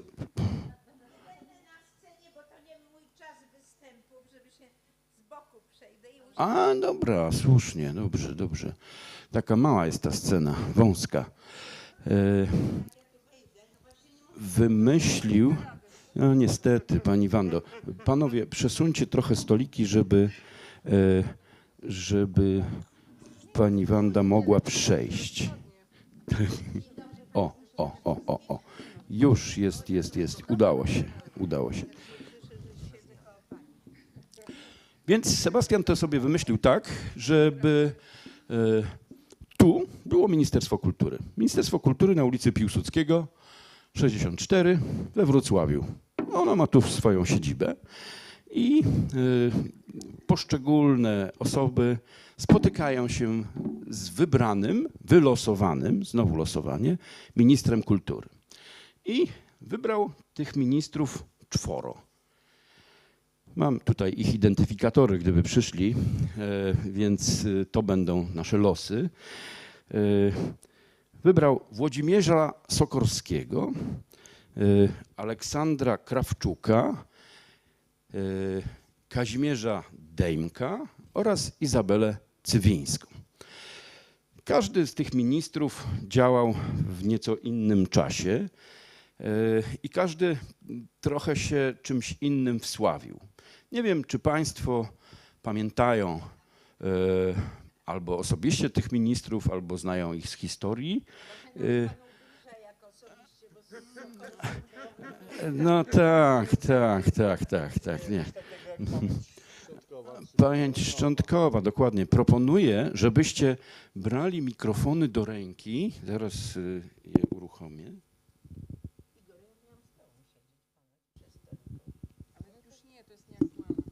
O, jest ten mikrofon włączony. Słuchajcie, Nie chodziło o stolik. W związku z tym, że nas słuchają również internauci, nas obserwują, więc proszę używać mikrofonów, bo inaczej nie będzie niczego słychać, dobra? Wtedy, kiedy zabieracie głos. 4 ministrów. Pamiętacie, czym się wsławili? Albo co się za ich czasów działo? Sokorski? No, Krawczuk jest dosyć znanym memem z jego Tak, wypowiedzi, że jeśli jakiś artysta w Polsce ma problemy, to on go prosi o kontakt. Tak powiedział? Znaczy, Tak, wydaje to- mi się, że sławniejszy jest chyba Sokorski. Znaczy, ja jako historyczka jestem absolutnie zafascynowana postacią Sokorskiego, który ministrował w okresie tego najtwardszego z stalinizmu, czyli 52-56 i którego Urban nazwał policjantem sztuk pięknych, tak? A inni, prawda, mówili o nim, że to hańba narodowa, że kneblował artystów, korumpował pisarzy i tak dalej. Dla mnie był przede wszystkim człowiekiem całkowicie pozbawionym zasad, absolutnie cynicznym aparatczykiem, ale też niesłychanie barwną postacią. 4 żony, mit, nie wiem, skrzyżowanie Adonisa, prawda, no właśnie tutaj musiałabym... Z kim go skrzyżować? Z kim go skrzyżować, prawda? Nie wiem, twarze Greya, prawda, albo coś w tym rodzaju, sadomaso. Chyba był jedynym ministrem w historii, który miał rangę generała brygady. Tak, w tamtych czasach wielu miało, nie on jeden, prawda? Tak, nie on jeden. Tak, natomiast natomiast mówimy o ministrze, który rzeczywiście w najgorszym okresie rządził, który pozbawił polską kulturę resztek niezależności. Rzeczywiście jest takim symbolem hańby. W 1956 roku, kiedy zaczęła się odwilż, w gazetach pojawiały się jego rysunki siedzącego na ławie oskarżonych i sądzonego przez pisarzy. Ale to był jedyny sąd, którym został poddany. Mnie zachwyciła, proszę Państwa, jedna historia. Otóż w 1972 roku on właściwie stracił już swoją uprzywilejowaną pozycję, apanarze i tak dalej, czyli służbowy samochód na wielu tak niestety kończy. I zanim kupił, prawda, następny, swój własny, prawda, a stać go było na to zaczął jeździć środkami komunikacji miejskiej i skarżył się, że to tak strasznie śmierdzi, takie bydło tam jeździ, niekulturalne, że ja po prostu nie rozumiem, jak wy to wytrzymujecie. Także generalnie przeżył szok, ale prawda jest też taka, że dopiero pod koniec swojego życia, myślę, że koniunkturalnie powiedział, że ministrowie nie mogą być inżynierami dusz artystów, tak? Że nie mogą, prawda, nimi rządzić, nie mogą ich do niczego zmuszać, ale to już był, proszę Państwa, inny czas. Sebastian, przywołując postać Czy ja mogę 2 słowa, Marku? Sokorskiego, tak, bardzo proszę. Bo ja, Jacek Głąb, dyrektor Teatru w Legnicy, rzeczywiście jest tak, że w związku z tym, że za rok mi minie 30 lat dyrektorstwa w Legnicy, no to powiem uczciwie, że tych ministrów pamiętam. Kazimierz Dejmek był ministrem za mnie, natomiast Iza Cywińska miała związki z Legnicą. Jej ojciec chodziła do szkoły w Legnicy przez parę lat. Jej ojciec był kierownikiem młynu w Legnicy i przyjeżdżała do Legnicy już po ministerstwie. Soczowskiego oczywiście nie pamiętam, natomiast z panem profesorem Krawczukiem miałem zajęcia na pierwszym roku studiów historycznych i pamiętam, że to był 82 rok i pan profesor bardzo nas przestrzegał przed opozycją, żebyśmy nie chodzili na te demonstracje, nie dali się manipulować tym obrzydliwym demonstrantom. Ja napisałem pod pseudonimem, powiem uczciwie, bo siedzi tu pani redaktor Maciejowska, natomiast mój ojciec był dziennikarzem i moje początki były dziennikarskie. Napisałem w miesięczniku małopolskim pod pseudonimem oczywiście, w opozycyjnym podziemnym miesięczniku, bardzo krytyczny tekst wobec profesora Krawczuka. On jest gdzieś dostępny. Wytłumaczę, dlaczego przywołujemy postacie ministrów. Pomysłem Sebastiana Majewskiego było przywoływanie tych postaci po to, żeby nadawać poszczególnym etapom tego sparingu, tych dyskusji tematy. I Sokorski dla Sebastiana głównie miał przywoływać temat polityczności sztuki, upolitycznienia sztuki. Sokorski zasłynął tym, że w jego czasach on był jednym z głównych admiratorów realizmu socjalistycznego. Socrealizm zapanował wówczas pod jego rządami ze wszech miar. Więc polityczność w sztuce to jest jeden z tematów. Jak wylosujemy ten temat, rozmawiamy o upolitycznieniu sztuki. Ktoś pamięta czasy Izabeli Cywińskiej? Ja byłem wtedy na studiach, ale pamiętam, że pani dyrektor, potem pani minister wsławiła się taką wypowiedzią, że wy artyści chcecie wolnego rynku w sklepach, a nie chcecie w teatrach. Tak? No tak, pani minister była autorką tak zwanej kategoryzacji teatru i wtedy zresztą teatr w Legnicy został zlikwidowany w tych czasach, nie? Więc... No ale w tych czasach też zlikwidowano wszelkie możliwe przywileje, na przykład dla artystów plastyków, ochronę zawodu, ale trzeba też na jej obronę powiedzieć jedno, że wtedy po 1989 roku chyba nikt nie był przygotowany, mówię o naszej stronie, do rządzenia i wszyscy się wtedy tego uczyli, tak? Czego nie można już powiedzieć o dzisiejszych czasach.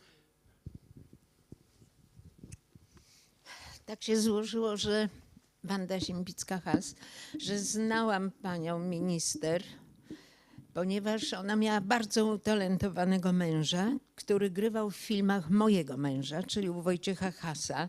Zagrał piękną rolę i w związku z tym przyjeżdżała, była zadowolona, bo on taki trochę charakterystyczny swoją posturą, tym wszystkim, jak wyglądał, jak mówił, nosił brodę. To bardzo utalentowany był Michałowski, naprawdę. I ja się jej kiedyś zapytałam, jak sobie pani daje radę, tak wyrwana na ministra z dalekiej Syberii? Bo to pamiętam, jak nadawano w telewizji, że zadzwoniono do niej. Potem ona występowała w telewizji i mówiła, że właśnie pan Morawiecki do niej zadzwonił i zaproponował. Przepraszam, Boże. Jezu, lapsus linguae to się nazywa, pomyłka językowa, jest cisza przepraszam. wyborcza. Tak. No ale tu nie można teraz tego nazwiska wymawiać, bo jest cisza. Także to nie jest, żeby mi milion zasądzono. W każdym bądź razie i ona powiedziała, ale to wszyscy są nieprzygotowani do tego rządzenia, ale musimy sobie dać radę. I też były takie plotki o prywatyzacji teatrów, prawda, Igor? A ona powiedziała, że to jest nieprawda, że może jakieś prywatne teatry to tak i że one powinny być, bo będzie konkurencja. Ale wspierała, powiem wam, z tego co pamiętam, to Has i tak był nacenzurowany, więc mu wiele nie dawano, ale wspierała kinematografię i prosiła, nawet takie były różne zebrania filmowców i tak dalej, żeby wskazywać tych takich aktorów teatralnych z planu pierwszego, drugiego, którzy mogą grywać, powinni zagrać w filmach. Nie tylko te gwiazdy znane, uznane i tylko filmowe. I to na przykład coś takiego mi się bardzo spodobało, bo gdyby, Jacku, od siebie w teatrze nie wzięto kilku aktorów, to nie byliby ci aktorzy dzisiaj takimi gwiazdami i filmu, i telewizji, i Warszawy. Także ten jej zamysł był realizowany, został. Jej przykładem jest jej mąż, który grywał w Poznaniu tylko. Tak, I Izabela takie mam Cywińska, refleksje. Izabela Cywińska była ministrą w tym czasie, kiedy doszło do bardzo poważnych zmian, do niemalże rewolucyjnych zmian w kulturze, no bo zaczęła się Trzecia Rzeczpospolita, rząd Tadeusza Mazowieckiego objął władzę i można powiedzieć, że to były czasy ekonomizacji kultury. Przestało być łatwo, więc jeżeli wylosujemy Izabelę Cywińską, będziemy rozmawiać o ekonomizacji kultury. Również być może o tej kategoryzacji, bo to był też taki niecny pomysł pani minister. Kazimierz Dejmek zasłynął takim zdaniem. Artysta jest do grania, a państwo sobie dopowiedzą dalszy ciąg. Tak, dalszy ciąg tego powiedzonka. Sebastian zaproponował tę postać na stanowisku ministra, żeby przywołać temat przemocy w kulturze. Więc jeśli wylosujemy Dejmka, to będziemy rozmawiać o przemocy w kulturze. Natomiast Aleksander Krawczuk został przywołany z pewnego jednego powodu. Był historykiem, bardzo ciekawym ministrem, ale za jego kadencji padł pomysł, żeby obchodzić 100-lecie urodzin Stanisława Ignacego Witkiewicza. Pamiętają państwo tę historię? Pamiętamy, że nie ta trumna, w której został pochowany Witkacy. Nie to ciało raczej. Ale ważna jest trumna. Nie, ale ważna była trumna sama i w związku z tym nigdy ta sprawa nie została tak oficjalnie wyjaśniona. Tak. A propos stulecia, to pan Krawczuk wciąż żyje i obecnie skończył 100 lat właśnie. No proszę, to życzymy mu zdrowia. Proszę państwa, rozmawiając, kiedy wylosujemy Aleksandra Krawczuka, to będziemy rozmawiać szukałem takiego słowa, które by pasowało do tej sytuacji. W opisie brzmiałoby to, takim szerszym brzmiałoby to tak, że chcemy rozmawiać o sytuacji, kiedy władza albo zarządzający kulturą chcą dobrze, ale na końcu im coś nie wychodzi. W jednym słowem postanowiłem to nazwać prowizorką. Czyli kiedy wylosujemy Aleksandra Krawczuka, nazwijmy to, rozmawiajmy o prowizorce. Nie rozmawiajmy już o tych ministrach, bo przywołaliśmy te postaci wyłącznie do celów narracyjnych. Natomiast za chwilę zaczniemy nasz sparring, który będzie polegał na tym, że będziemy rozmawiać przez 10 minut na wybrany temat. Wybrany, czyli właściwie wylosowany. Osoba, która zacznie mówić na ten temat, będzie rozmawiać z drugą osobą, która jej odpowie. Ta osoba, która zacznie, może wskazać osobę, która ma odpowiedzieć. Czy wskazani się kasują do następnego wskazania? Na przykład. Proszę państwa, kto losuje? Pani redaktor. Pani redaktor? Pani dyrektor, To jak gra w 3 karty, gra w 4 karty. Co? Jest Sokorski.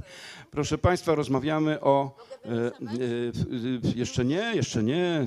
Rozmawiamy o polityce w kulturze, o upolitycznieniu sztuki również.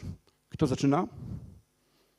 10 minut. Ja chciałam tylko powiedzieć, żebyśmy nie zapomnieli, że Sokorski miał genialną żonę, pianistkę i tak, Bognę Sokorską.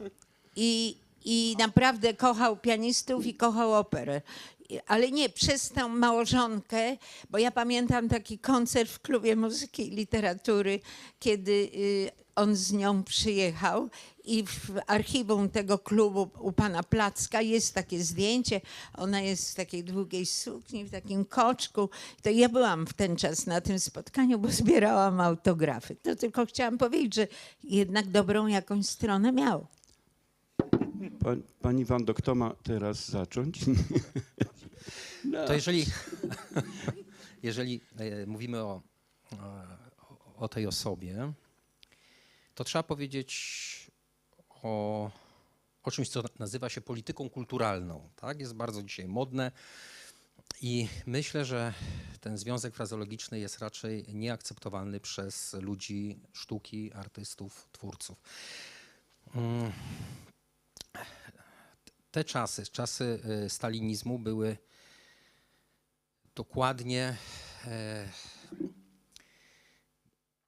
dokładnie realizowały tą tezę, ja tutaj szukam takiego słowa, ale powiem, marksistowską, opisaną w antropologii kultury, która twierdzi, że kultura nie jest osobnym, autonomicznym bytem, tylko częścią jest jakby tej polityki społecznej. I to wtedy z premedytacją zaczęto kształtować tego, co nazywa się też nowym człowiekiem, nową strukturą społeczną i budowano. To skądś to znamy, te czasy oczywiście niestety wracają. Polityka kulturalna, to związanie polityka i kultura jest czymś bardzo złym, chociaż jakby politykom wydaje się, że tak powinno być, że w ten sposób trzeba panować nad tym światem sztuki czy światem kultury. I z naszej strony, ja myślę, że każdy tutaj się zgodzi, że naszą rolą ludzi zajmujących się szeroko rozumianą kulturą jest to, żeby z tym walczyć, albo wielu z tych polityków przekonywać, że po prostu się mylą. Pani Wando, proszę. Ja tylko chciałam, kochani państwo, zdementować, mimo że jestem starsza pani, ale chyba mi się pomyliło. Bogna Sokorska była śpiewaczką, bo teraz przywołałam ten fortepian i to była śpiewaczka, bo ja zbierałam autografy, naprawdę, to było dosyć dawno i bardzo przepraszam. Ale może też grała. Nie, no grała na pewno, bo musi sobie wbijać, wie pan, dźwięk, żeby każda śpiewaczka operowa umie grać właściwie na pianinie, bo kończą to w szkołach muzycznych, żeby pan wiedział, jest takie zajęcie. Czy ktoś na temat polityki kulturalnej chce odpowiedzieć? Tak? Dodając do tego, co powiedział Igor, powiem tylko o upolitycznieniu urzędów. No i to jest rzeczywiście trochę też tak, że wiem, że na sali jest Olga, ale to możesz tego nie słuchać.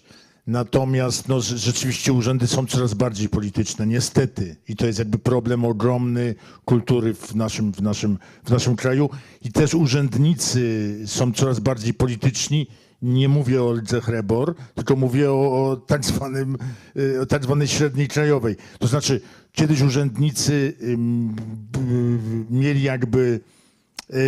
Znaczy, ja pamiętam te dawne czasy, no, i pamiętam urzędników dawnego typu i mimo tego, że teraz jest nowy świat i nowa Polska, to ci urzędnicy wydają mi się coraz słabsi. Bardzo proszę, jeszcze jedna wypowiedź. Podjął ten wątek z perspektywy... Mówię? Bo nie tak. Ja się niestety przez czaszkę słyszę. Tak, ale no, istnieje taka uniwersalna niechęć co najmniej pisarzy, bo ja nie dokładnie wiem, jak jest, dajmy na to, z malarzami i władzy. No, jest to niechęć struktur równoległych. Pisarz z natury sprawuje władzę nad swoim językiem.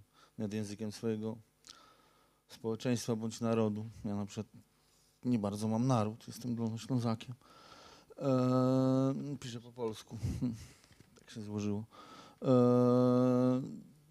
I dajmy na to, patrzę teraz bez sympatii, ale i bez złośliwości, patrzę jak na gest bezsilności, na to, co próbuje zrobić Jacek Denel,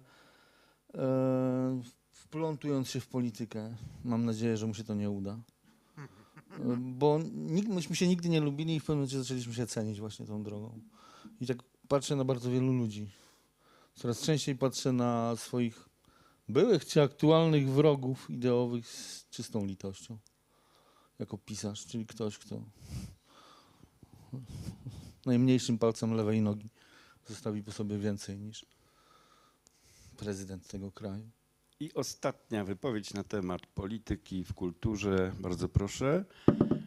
Kto z Państwa?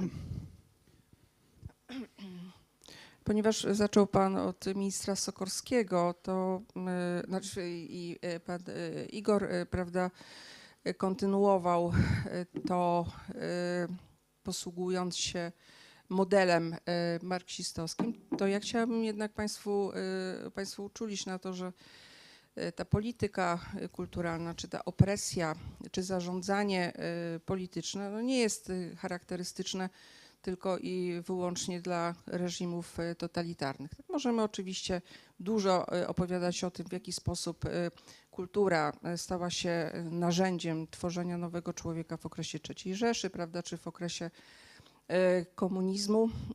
Natomiast prawda jest taka, że każda władza polityczna ma taką możliwość. Nie każda z tej możliwości korzysta.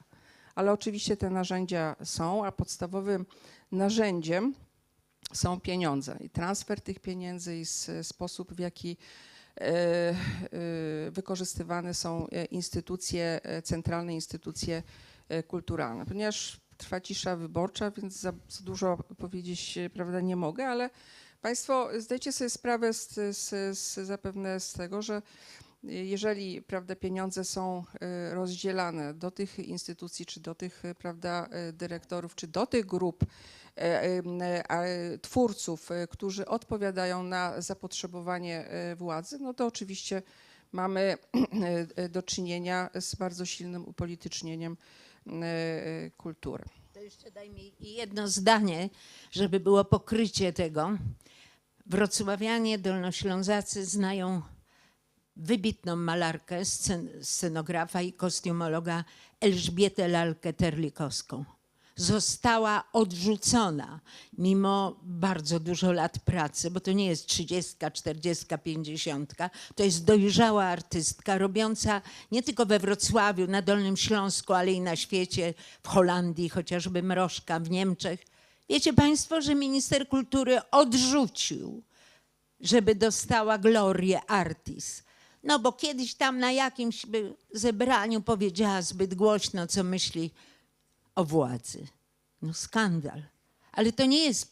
Ja zgłosiłam osobiście Jarosława Freta jako wiceprzewodnicząca Związku Artystów Scen Polskich, oddział Wrocław-Dolny Śląsk, żeby ten wybitny artysta, którego nagradza świat, z którego światem współpracuje, tak jak przedwczoraj, kiedy pokazał z Ormianami największymi, śpiewającymi w świecie, mieszkającymi w Paryżu, 5 oktaw mają, jak to się tym dźwiękiem trzeba posługiwać i ćwiczy, do niedzieli ćwiczą ci Ormianie z Paryża nasz teatr, żeby dostał nagrodę Związku Artystów Scen Polskich z zarządu głównego. Nie dostał. Wiecie, ile razy z wiceprzewodniczącą panią Drzewińską go zgłaszam? 7. rok. Wiecie, kto dostał? W pierwszym podejściu jeden, drugi, nazwisko znane. Ale niedawno dostał człowiek z małego miasteczka, mający 30 kilka lat, ale założył kółko PiS-u w teatrze. Dziękuję bardzo. Koniec polityczności. Tak, bardzo proszę. Zmieniamy temat. Dejmek. No tak, ze złego na gorszy. Przemoc w kulturze. to temat ostatnio bardzo modny, można powiedzieć. Tak, ja muszę wrócić tą pierwotną formę, bo ja tu przyszedłem tekst przeczytać, gdyż wylazłem z innego festiwalu literackiego, gdzie moi autorzy są nominowani do nagród, a ja nie mogę za nimi lobbować, bo siedzę tutaj.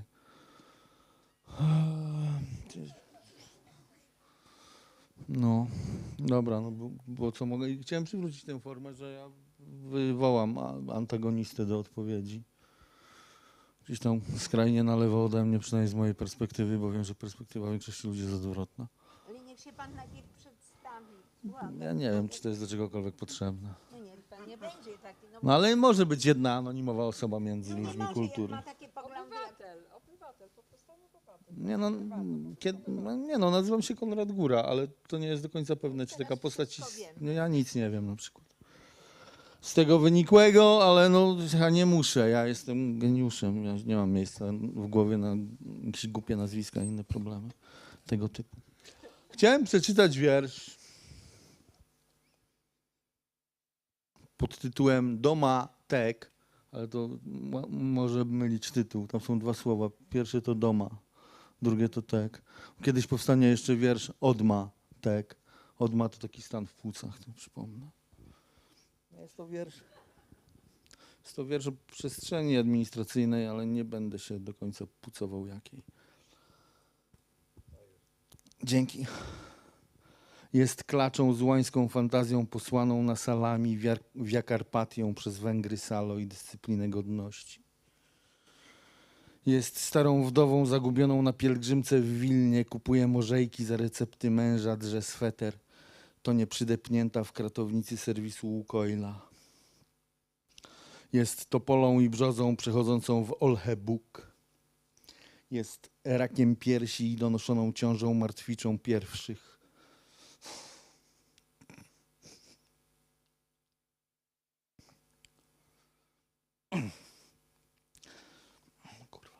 Zapałką i klockiem hamulcowym kij Ereb drugich.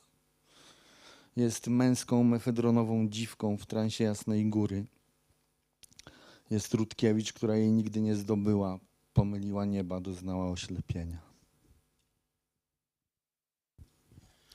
No dobra, brawo.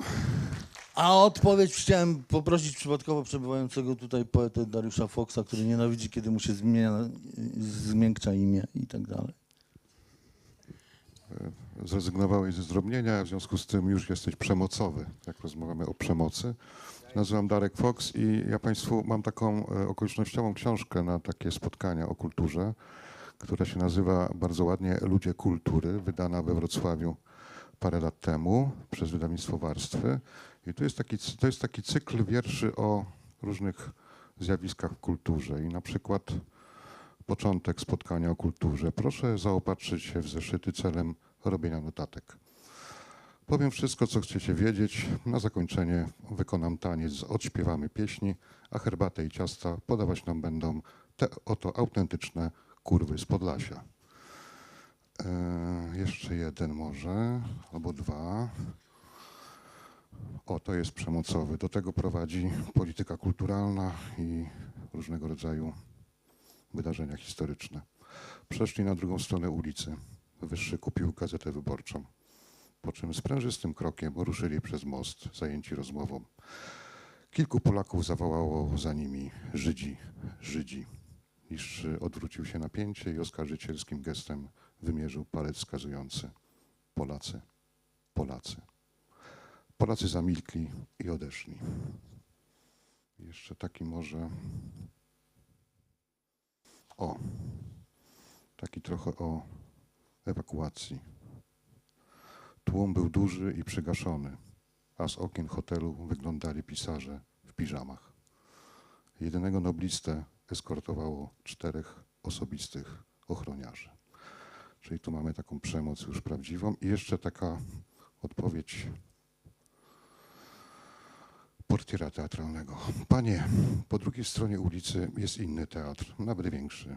Idź pan tam i nie wkurwiaj czarnucha, co nie lubi białasów.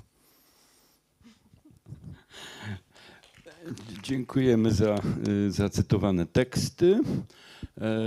Proszę Państwa, proponuję wylosować następny temat. To ja. Ale czemu inni się nie wypowiadają o przemocy już? Zaraz. Ojej. To właśnie przemoc. To jest właśnie przemoc.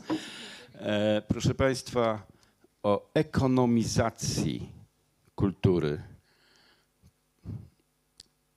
Pani wylosowała.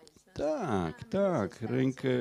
Mikrofon trzyma szefowa spółki. Tak, więc chyba o czuję się wywołana do ekonomizacji tablicy. bardzo Tak. dobrze. Czy szanowni Państwo? Nie. Pan mnie zapraszał, więc wiedział dokładnie, czego się spodziewać.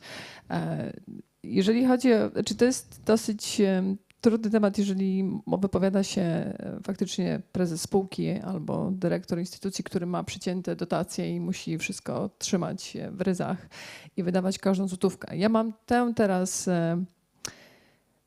swobodę i jakby łatwiej, dlatego że spółka, którą kieruję, na tyle sobie radzi, że możemy w tę kulturę inwestować i nie musimy patrzeć, czy ona nam się kalkuluje. I chociażby przywołam ostatni nasz projekt, który robiliśmy wspólnie z naszym Teatrem Dramatycznym, czyli powstał pierwszy musical o naszej historycznej postaci, czyli Daisy, w którym bez udziału spółki ten projekt w ogóle by nie powstał. Ale ja tu wypowiadam się jako menadżer, który sobie radzi i który wie, jak kultura ważna jest i że kultura to nie czysty rachunek ekonomiczny, bo gdybyśmy tak patrzyli, to tych inwestycji w kulturę tak wiele by nie było. Pani dyrektor, pani prezes, chcę pani powiedzieć, że 10 listopada w piątek przyjeżdża do pani cały autobus założony przeze mnie klubu przedwczoraj. Właśnie odbyło się, jak ci Ormianie występowali, Izar, pod auspicjami Instytutu Grotowskiego Izaru. Przyjeżdżamy na księżniczkę Daisy.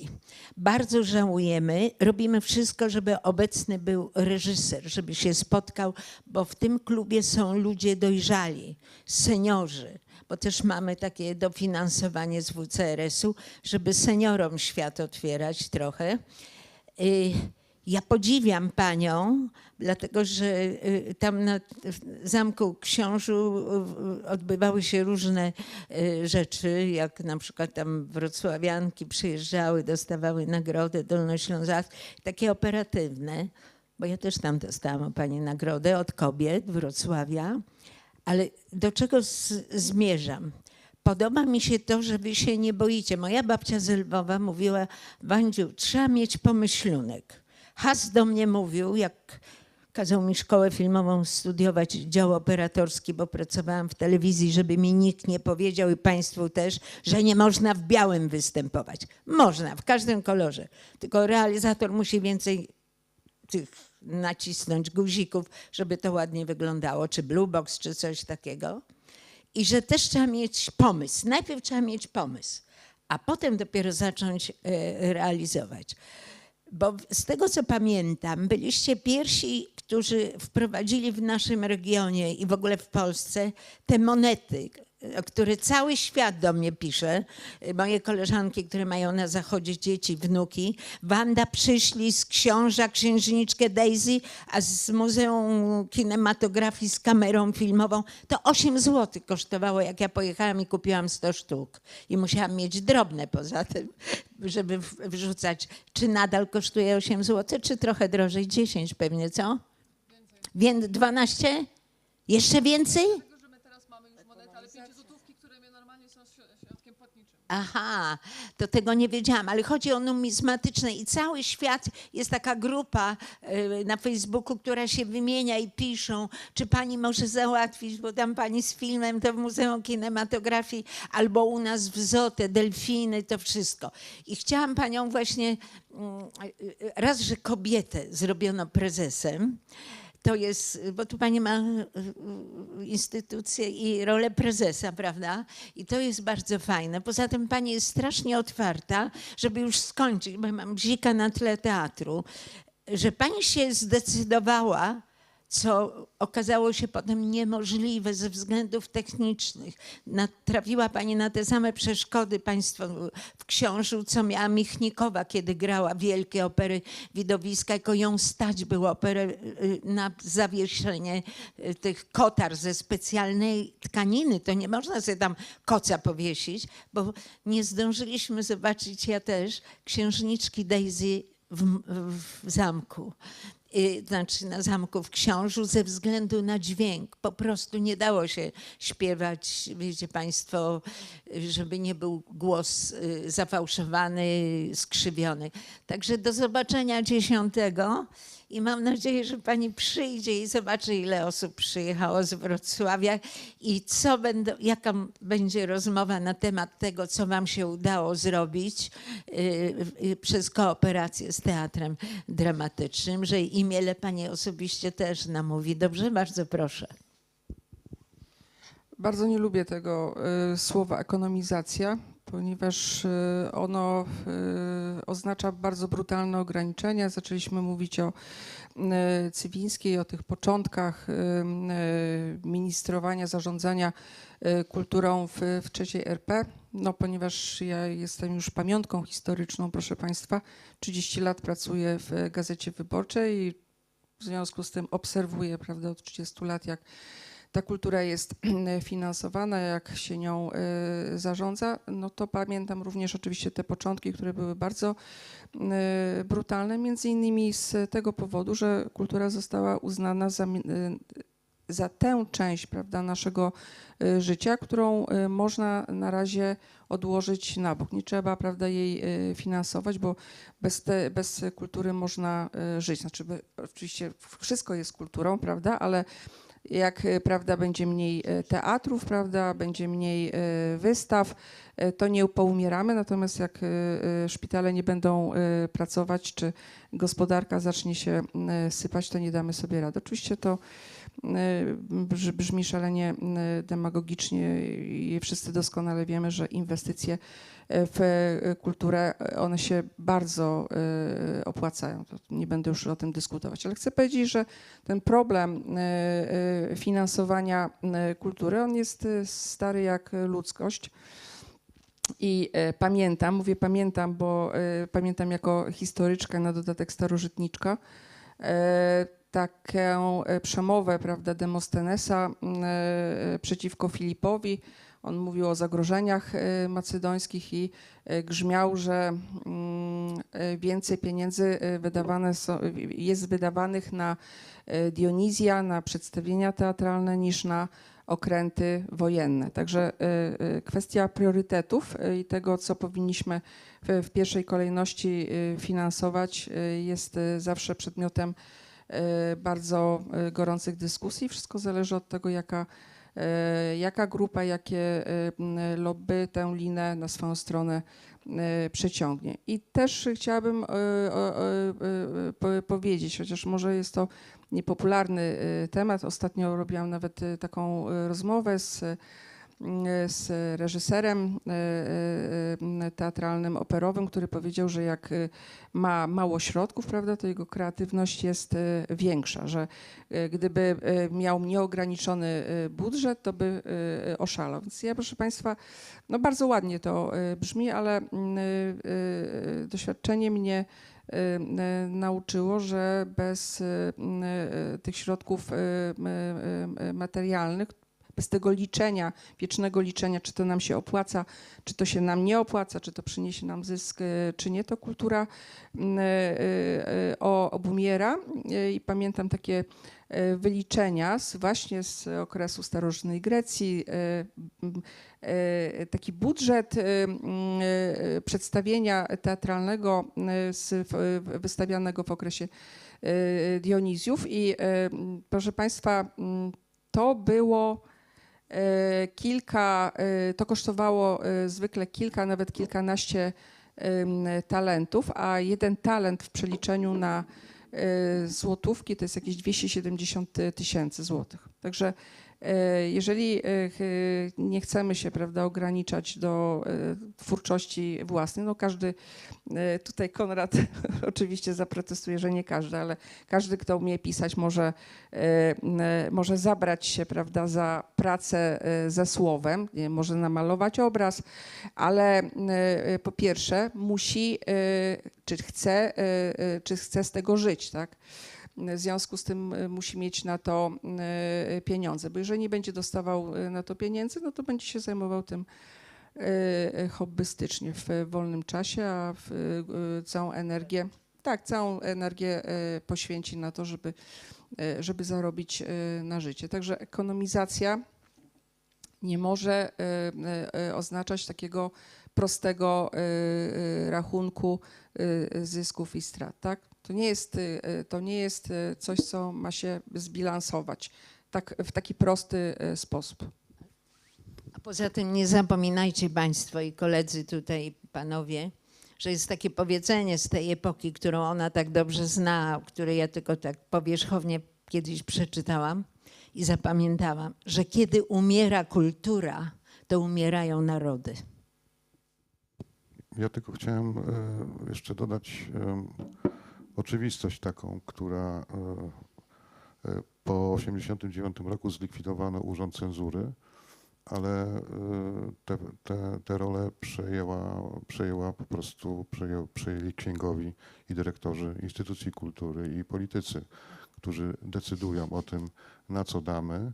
I to nie jest oczywiście tak radykalne jak cenzura, ale jest to wszechobecne, powszechne, od najmniejszej do największej instytucji kultury, która ma coś wspólnego ze środkami na przykład budżetowymi. I to jest też ta ekonomizacja w takiej bardzo, wróćmy do pierwszego tematu, czyli powiązana ściśle z polityką bez względu na opcję polityczną. Zawsze mamy jakiś element cenzury, zawsze można coś zsunąć w cień, usunąć, tak żeby było mniej widoczne. Będzie mniej pieniędzy na promocję, mniej pieniędzy na stroje, spektakularne stroje operowe i tak dalej, i tak dalej. Ja chciałem tylko tak starać się z Państwem komunikować, gdyż stanowi mi to jakąś formę ochrony. I zastanawiałem się, czy kiedykolwiek coś o pieniądzach napisałem. I przypomniało mi się, że całkiem niedawno napisałem wiersz, w którym występuje kraftowa 20-złotówka. Może uda mi się ją wprowadzić na rynek. Napisałem go w 3, bo przyjechał do mnie miły debiutant Kamil Figas na redakcję. Przyjechał z drugim kolegą od redakcji, miłym kolegą Wiktorem Ficnerskim i po jakichś 4 godzinach redakcji troszkę już byliśmy zmęczeni i postanowiliśmy napisać wspólnie wiersz. A jego czytanie chciałem dedykować Igorowi Wójcikowi, który wspomniał dzisiaj czasy, w których komunikacja ze mną była prostsza, bo zasób moich słów wynosił około 2. Wiersz ma tytuł Wiersz 3 kluri, kurwa króli. W za małej koszulce z rokiem szymborskiej dla misji katolickiej w Polsce białoruskiej jesteśmy jak za ciężka walizka z wycofaną wersją w tym mieście.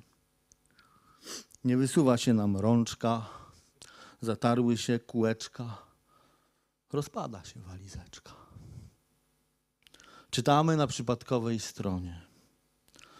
Wzięła dla mnie rozwód, zajebała mi pół wierszy i przepiła hono z Jarocką. Na jemiołowym karmi.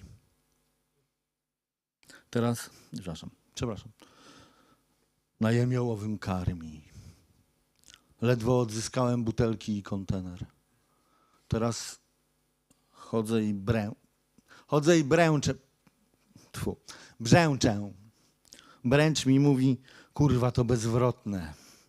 My tym na poczcie myjemy znaczki i proporczyki reklamowe SS Galicjen Oblast Siemiatycze. Na odwrotnej stronie tego wiersza jest 20 zł z torsem poetki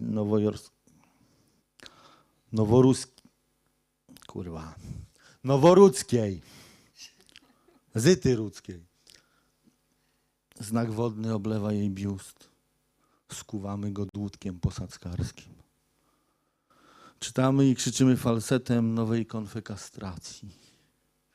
My w PO bardzo kochamy dwubiegunówki. My w PO bardzo kochamy dwubiegunówki.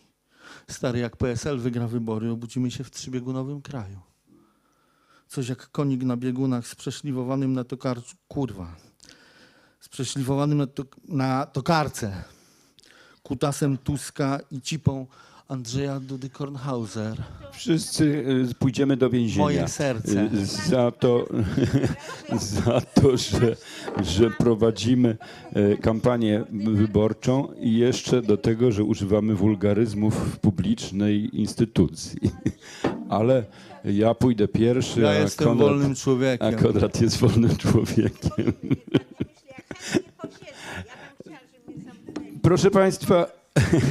Proszę Państwa, została jeszcze jedna anegdota. Ja to może tak bardzo spróbuję proszę. skończyć jedną anegdotą sprzed bardzo, bardzo wielu lat, ale wtedy współwydawaliśmy razem ze wspaniałym wydawnictwem Afera, który się specjalizuje w czeskiej literaturze, książkę pierwszą w Polsce Petra Szabacha pod tytułem Gówno się pali. Ja pamiętam po wydaniu natychmiast miałem interwencję od moich zwierzchników, że no, panie dyrektorze, no ale takich rzeczy to my niestety nie będziemy i nie możemy publikować. Natomiast udało się, że wtedy ambasada czeska zainterweniowała i bardzo poprosiła, żeby nie cenzurować czeskiej literatury, która właśnie otrzymała największą czeską nagrodę od czeskiego prezydenta.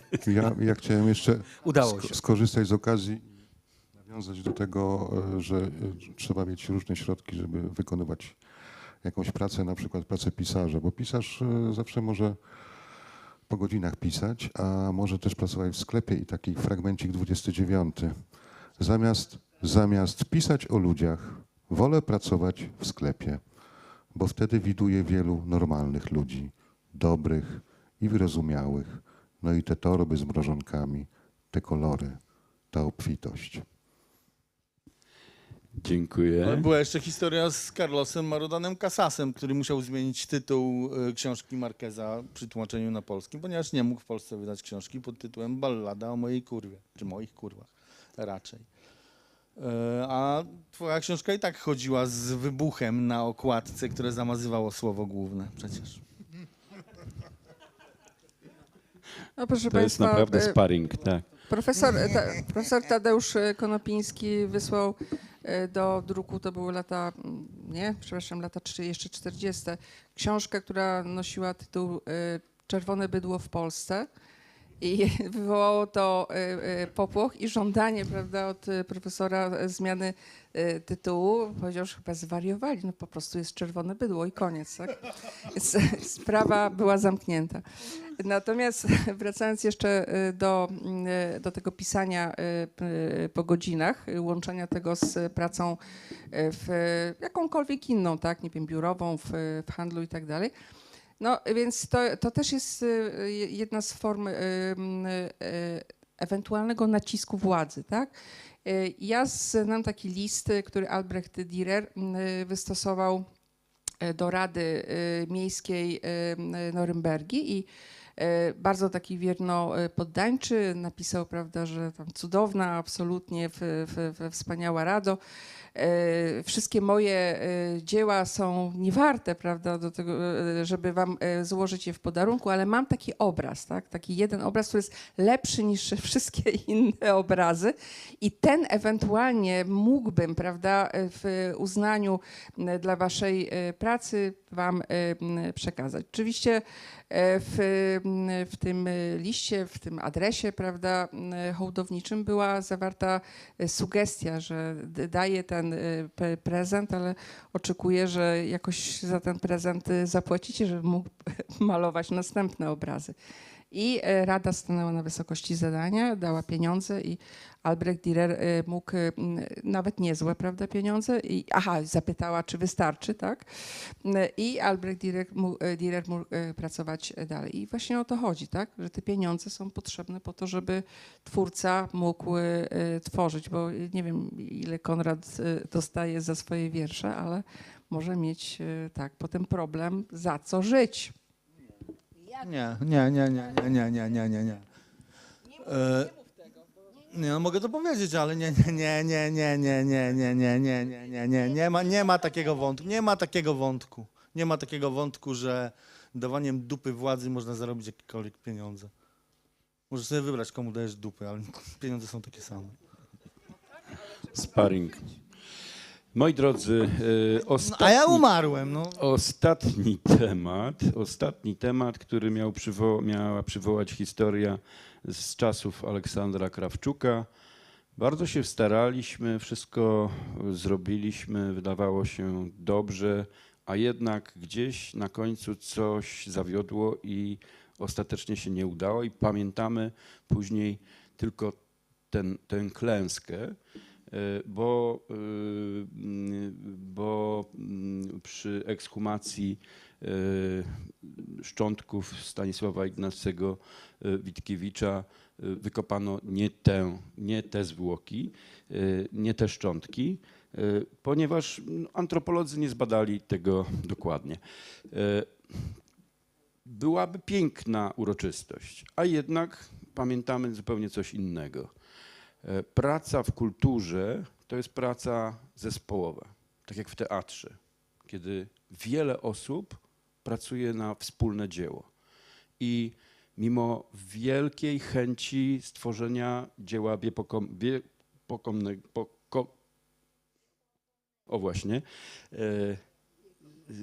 coś gdzieś, jakiś kabelek albo jakaś śrubka, albo ktoś nie w tym momencie włączył przycisk, albo za wcześnie, albo za późno.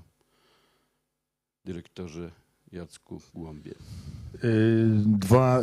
Dwa słowa o tej prowizorce powiem. Rzeczywiście jest też tak, że prezydent Legnicy wypowiedział umowę marszałkowi województwa dolnośląskiego i taki jest stan faktyczny sytuacji w teatrze i pozbawił teatru w tym momencie 1,5 miliona dotacji. To są bardzo poważne środki. Nie ma co bagatelizować tej sprawy. Urząd Marszałkowski stara się nam pomóc oczywiście i wiem o tym. Natomiast dalej nie wiem, jak będzie, no i sytuacja na rok 2023 jest chwilowo załatana, nie?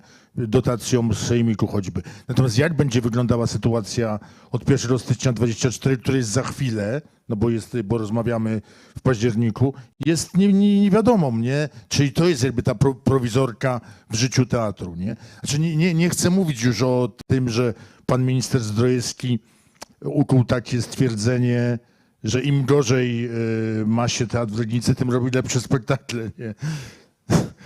To znaczy już jesteśmy tym potwornie zmęczeni tą sytuacją.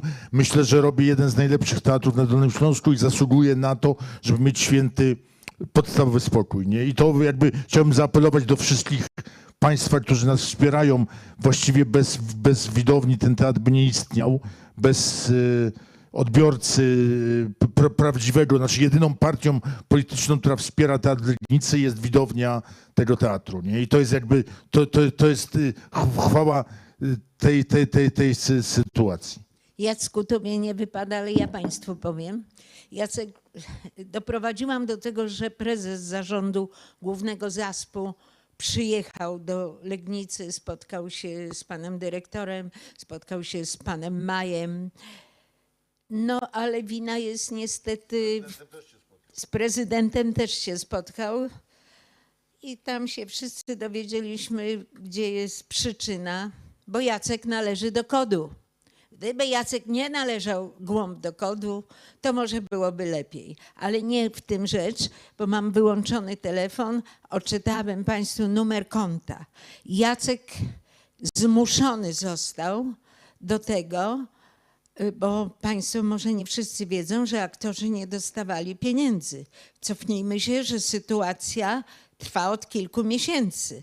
I to są ludzie, którzy poświęcają się grać, przepraszam, na tak zwanej prowincji, nawet w najlepszym teatrze, gdzie nie ma możliwości dojeżdżania do stolicy czy gdziekolwiek na inny plan filmowy, no jest trudno. Więc jeśli państwo chcecie, Jacek poda ten numer i tam pisze, że to jest darowizna na rzecz teatru. Ja wczoraj wpłaciłam pieniądze, bo tak sobie pomyślałam, przysłałeś mi kilka dni temu, ja taka zajęta, ale sobie myślę, jak mnie będzie głupio, jak zapytasz dzisiaj publicznie, czy wpłaciłam. Tak, wpłaciłam, ale wpłaciłam także, proszę Państwa, a propos tej kultury i prywatyzacji. Dzwoni do mnie profesor Janusz Tylman, wykładowca Szkoły Filmowej w Łodzi.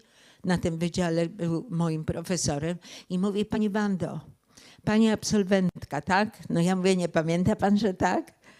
A on mówi: wie pani, bo szkoła jest w trudnej sytuacji. Przez to, co robimy, myślimy, nie dostaje dotacji. Teraz na 75-lecie robimy gwiazdę absolwentów. Ta gwiazda kosztuje 22 000. Nie mamy tyle, brakuje nam jeszcze dużo tysięcy. Było to 1,5 miesiąca temu. No ja co, absolwentka, nie wpłaciłam? Wpłaciłam. Mija 2 tygodnie, Łukasz Maciejewski, znany Państwu, ogłasza na Facebooku: pomóżcie Szkole Filmowej, gdzie on wykłada, bo tam jest takie archiwum wszystkich filmów. Jakbyście chcieli zobaczyć filmy te z czasów Sokorskiego i innych, to właśnie tam można to zrobić i w ogóle.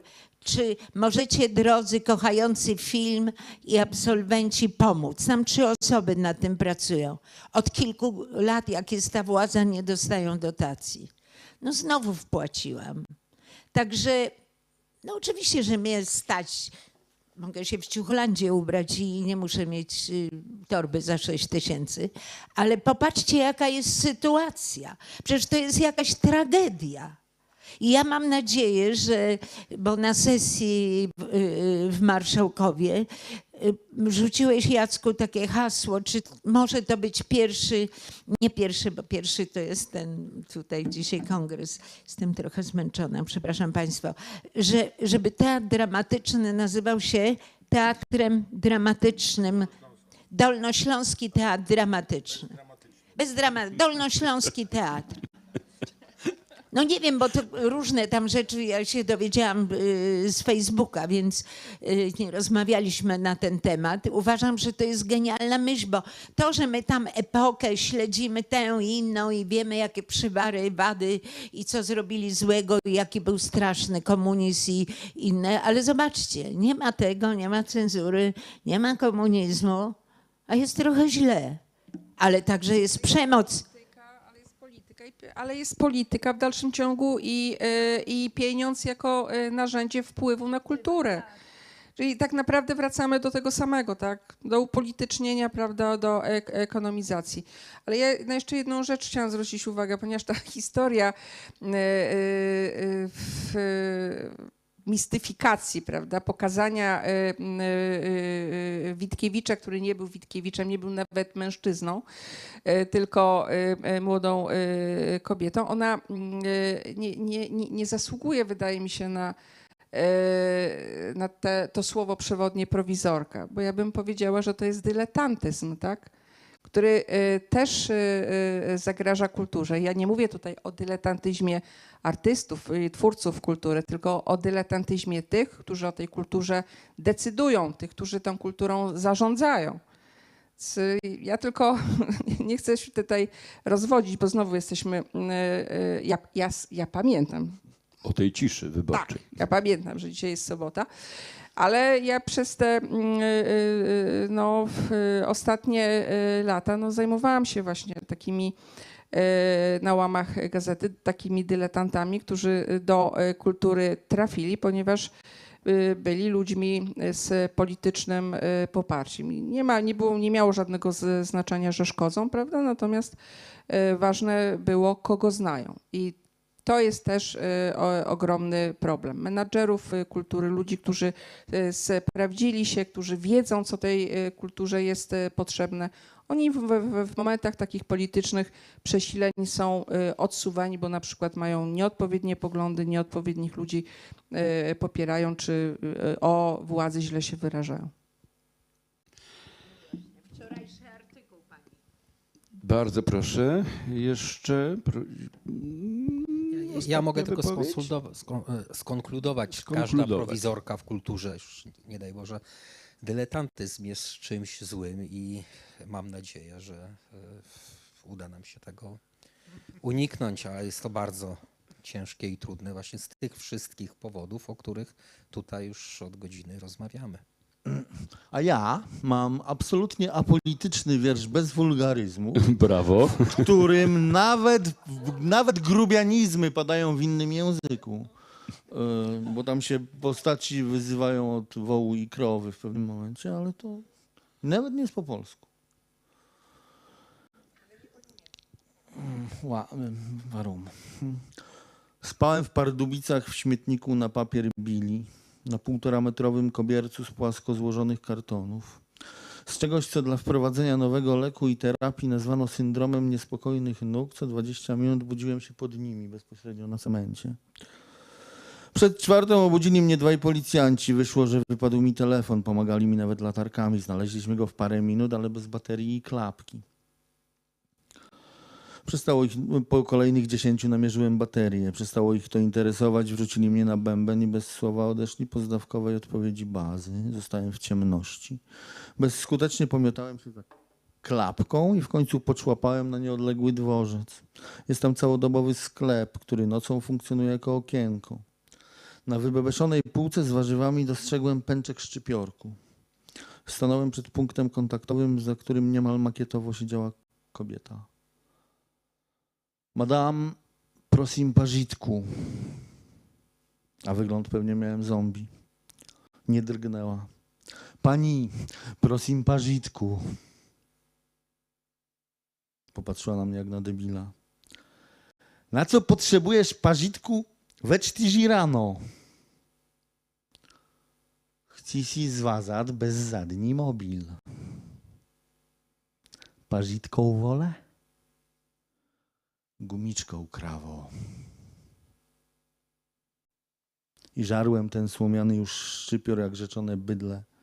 Ona pół się śmiała, pół bliska była spazmu. I nie wiem, czy zostawiłem jej jakiekolwiek zapamiętanie, ale widziałem, jak jej kości policzkowe tracą charakter koralu, a harde, pometamfetaminowe oczy wbrew ustawieniom na rzetelną chwilę wracają do orbit. Proszę Państwa, koniec sparingu. Wystąpili i tu możemy zdecydować, kto wygrał. Zacznę od końca. Konrad Góra. Darek Fox. Wanda Ziembicka-Has. Igor Wójcik. Jacek Głąb. Anna Żabska oraz Beata Maciejewska. Chciałoby się z wami gadać jeszcze dłużej, ale nie możemy, bo właśnie musimy zacząć podsumowanie kongresu. Bardzo serdecznie wszystkim dziękuję.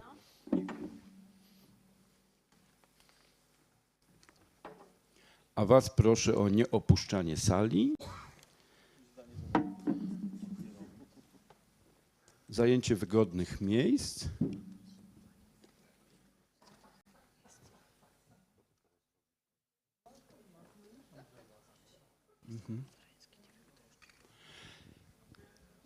Ponieważ chcemy wam opowiedzieć, co się działo na pierwszym Dolnośląskim Kongresie Kultury,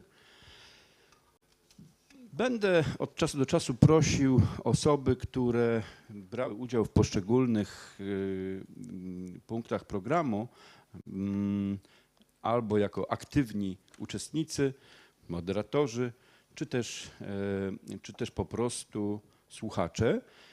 Chciałbym, żebyście się dzielili wrażeniami. Zaczęliśmy wczoraj o godzinie 10 panelem plenarnym, debatą z udziałem Bogdana Zdrojewskiego, senatora Rzeczpospolitej Polskiej, pani prezydent Świdnicy, pana prezydenta Bolesławca i członka zarządu województwa dolnośląskiego Krzysztofa Maja. Debatę prowadziła Magda Piekarska. Jest ten panel zarejestrowany, można go obejrzeć. Zresztą wszystkie, które miały miejsce tu w sali Warszawa, były transmitowane online i zostały zarejestrowane. Można wrócić do tych refleksji. Czy ktoś chciałby na temat tego panelu coś powiedzieć? Nie widzę. Później jakby skontrapunktowany zupełnie temat, kultura nowocześniejsza, przejęli młodzi, którzy zajmują się nowymi technologiami, cyfrowym rynkiem sztuki. Justyna Miłosz-Konopacka prowadziła, a Milan Wojcieszek, Emiko, Maciej Michaluk i Laura Adel rozmawiali. Mamy tutaj sprawozdanie krótkie. Odczytam krótkie podsumowanie tego panelu przygotowane przez moderatorkę Justynę Miłosz-Konopacką. Oczywiście zachęcam też do tego, żeby Państwo posłuchali w całości tego panelu. Wydaje mi się, że był to jeden z ciekawszych paneli. W panelu brali udział młodzi artyści, wymienieni już wcześniej przez Marka Sztarka. W panelu Kultura nowocześniejsza, czy nowe technologie i cyfrowy rynek sztuki to tylko narzędzia, głos oddaliśmy młodym, przedsiębiorczym, kreatywnym i utalentowanym ludziom. Z różnych perspektyw twórczych opowiadali o praktyce wykorzystywania nowych technologii w sztuce. Spojrzeliśmy na temat zarówno z pozycji artysty, który dopiero rozpoczyna swoją przygodę z nowymi mediami, a także z poziomu twórcy, który już działa na rynku. Rozmawialiśmy o wyzwaniach w kształceniu kolejnych pokoleń twórców, o konkretnych rozwiązaniach, które na poziomie gminy i województwa warto byłoby podjąć, aby móc tworzyć i prezentować dzieła wykorzystujące najnowsze technologie. Bardzo wyraźnie wybrzmiał postulat tworzenia przestrzeni, w której artyści mogliby tworzyć i prezentować interdyscyplinarne projekty, w której mieliby okazję się spotkać i wzajemnie inspirować.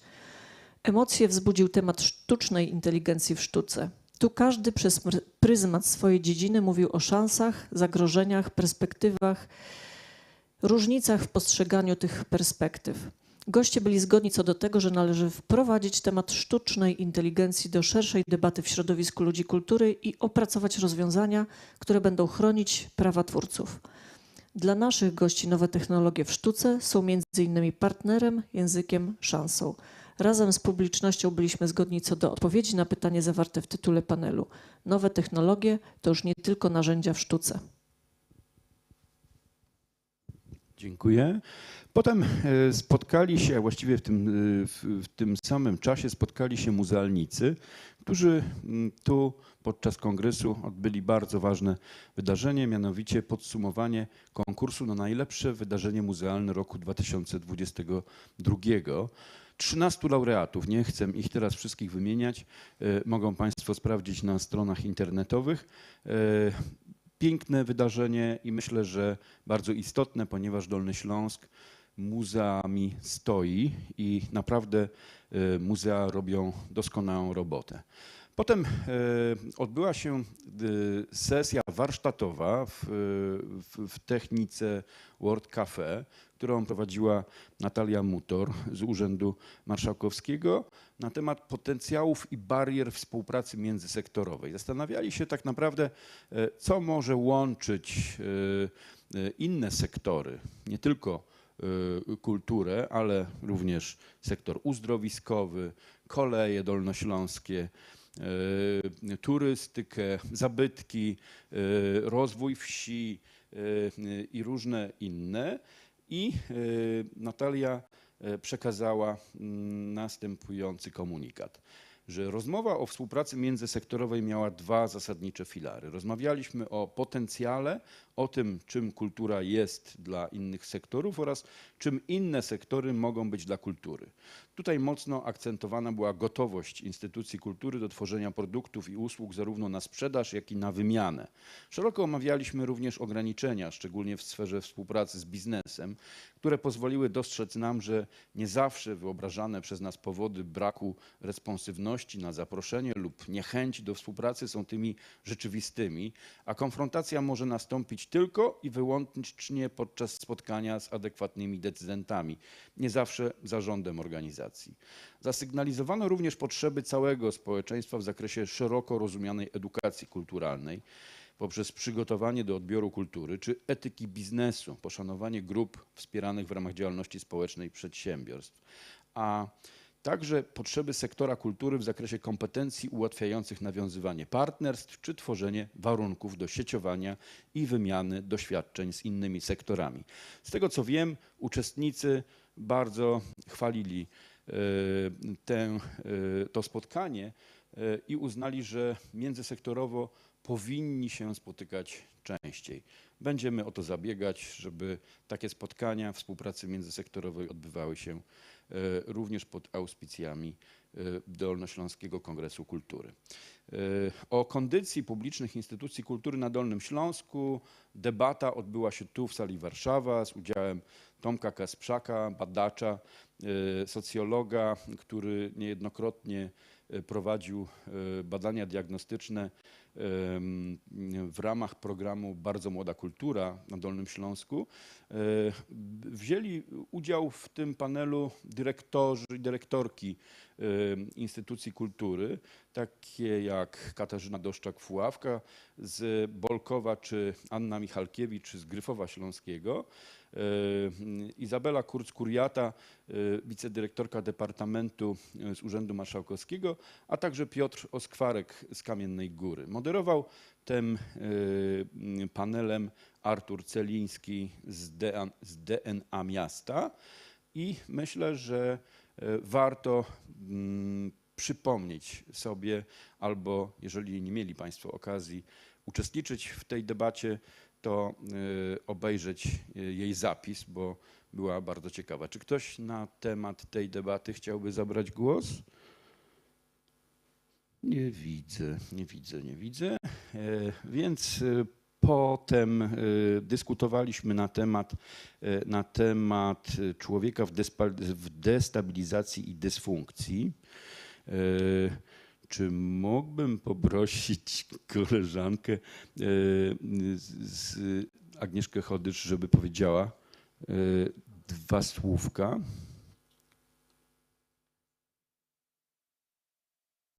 Dzień dobry Państwu. Wczorajsza debata była połączona z debatą dzisiejszą, którą prowadził Andrzej Jóźwik. Tutaj obecny Andrzej, chodź do mnie, powiesz od razu o spotkaniu dzisiejszym.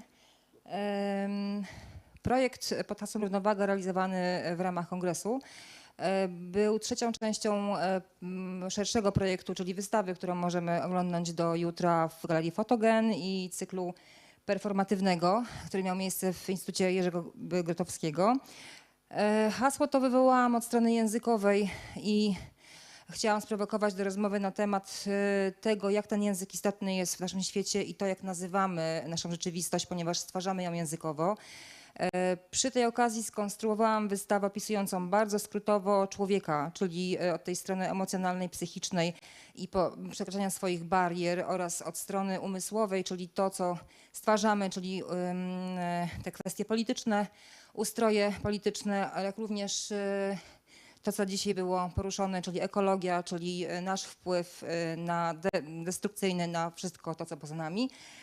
W dniu wczorajszym rozmawialiśmy o kondycji ludzkiej, o nierównościach w płaszczyźnie społecznej i tutaj mieliśmy i psycholożkę, i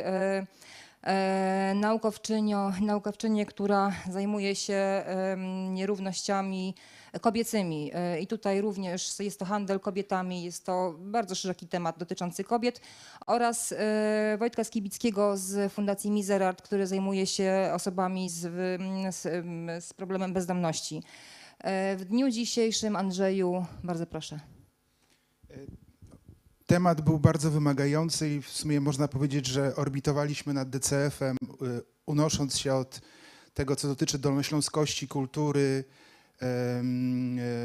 Wrocławia i tych wszystkich wyzwań, z którymi się kongres mierzy, ku rejonom kosmicznym i globalnym, bo temat był po prostu, jak już go przywołam, walka o wpływy, ekonomia i ekologia oraz ich rola oraz stan w świetle obecnych globalnych zagrożeń. Poprowadziliśmy tą dyskusję kierując się intuicją Agnieszki, a więc wokół hasła równowaga. Czy jesteśmy w stanie w tym współczesnym świecie tak spolaryzowanym, tak rozbitym, dotkniętym zagrożeniami globalnymi znaleźć stan równowagi?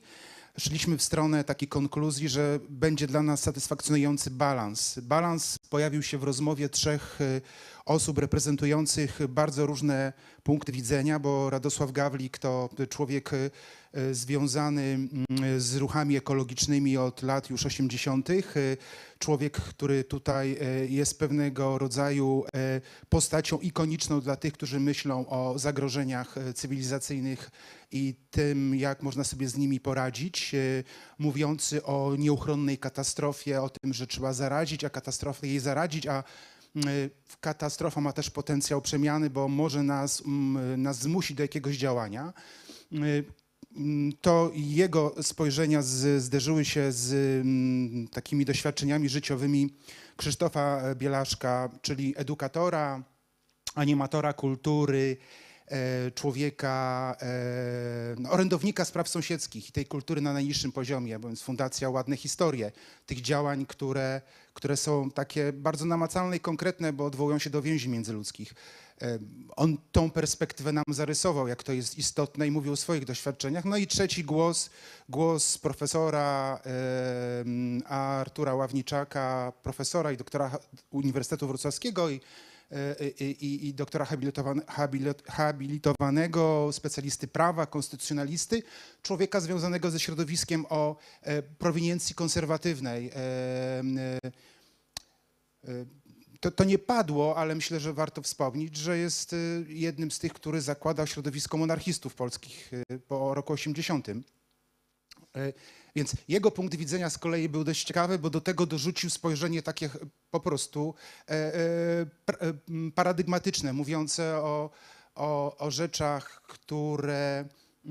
na które trzeba, zarysował spojrzenie uwzględniające myślenie dziejowe, myślenie odwołujące się do systemu wartości, spojrzenie mówił o rzeczach, które są elementarne, pozwalają nam te wątki dotyczące zagrożeń osadzić w takiej myśli filozoficznej, prawnej, odwołał się do innych systemów wierzeń, więc mieliśmy 3 głosy.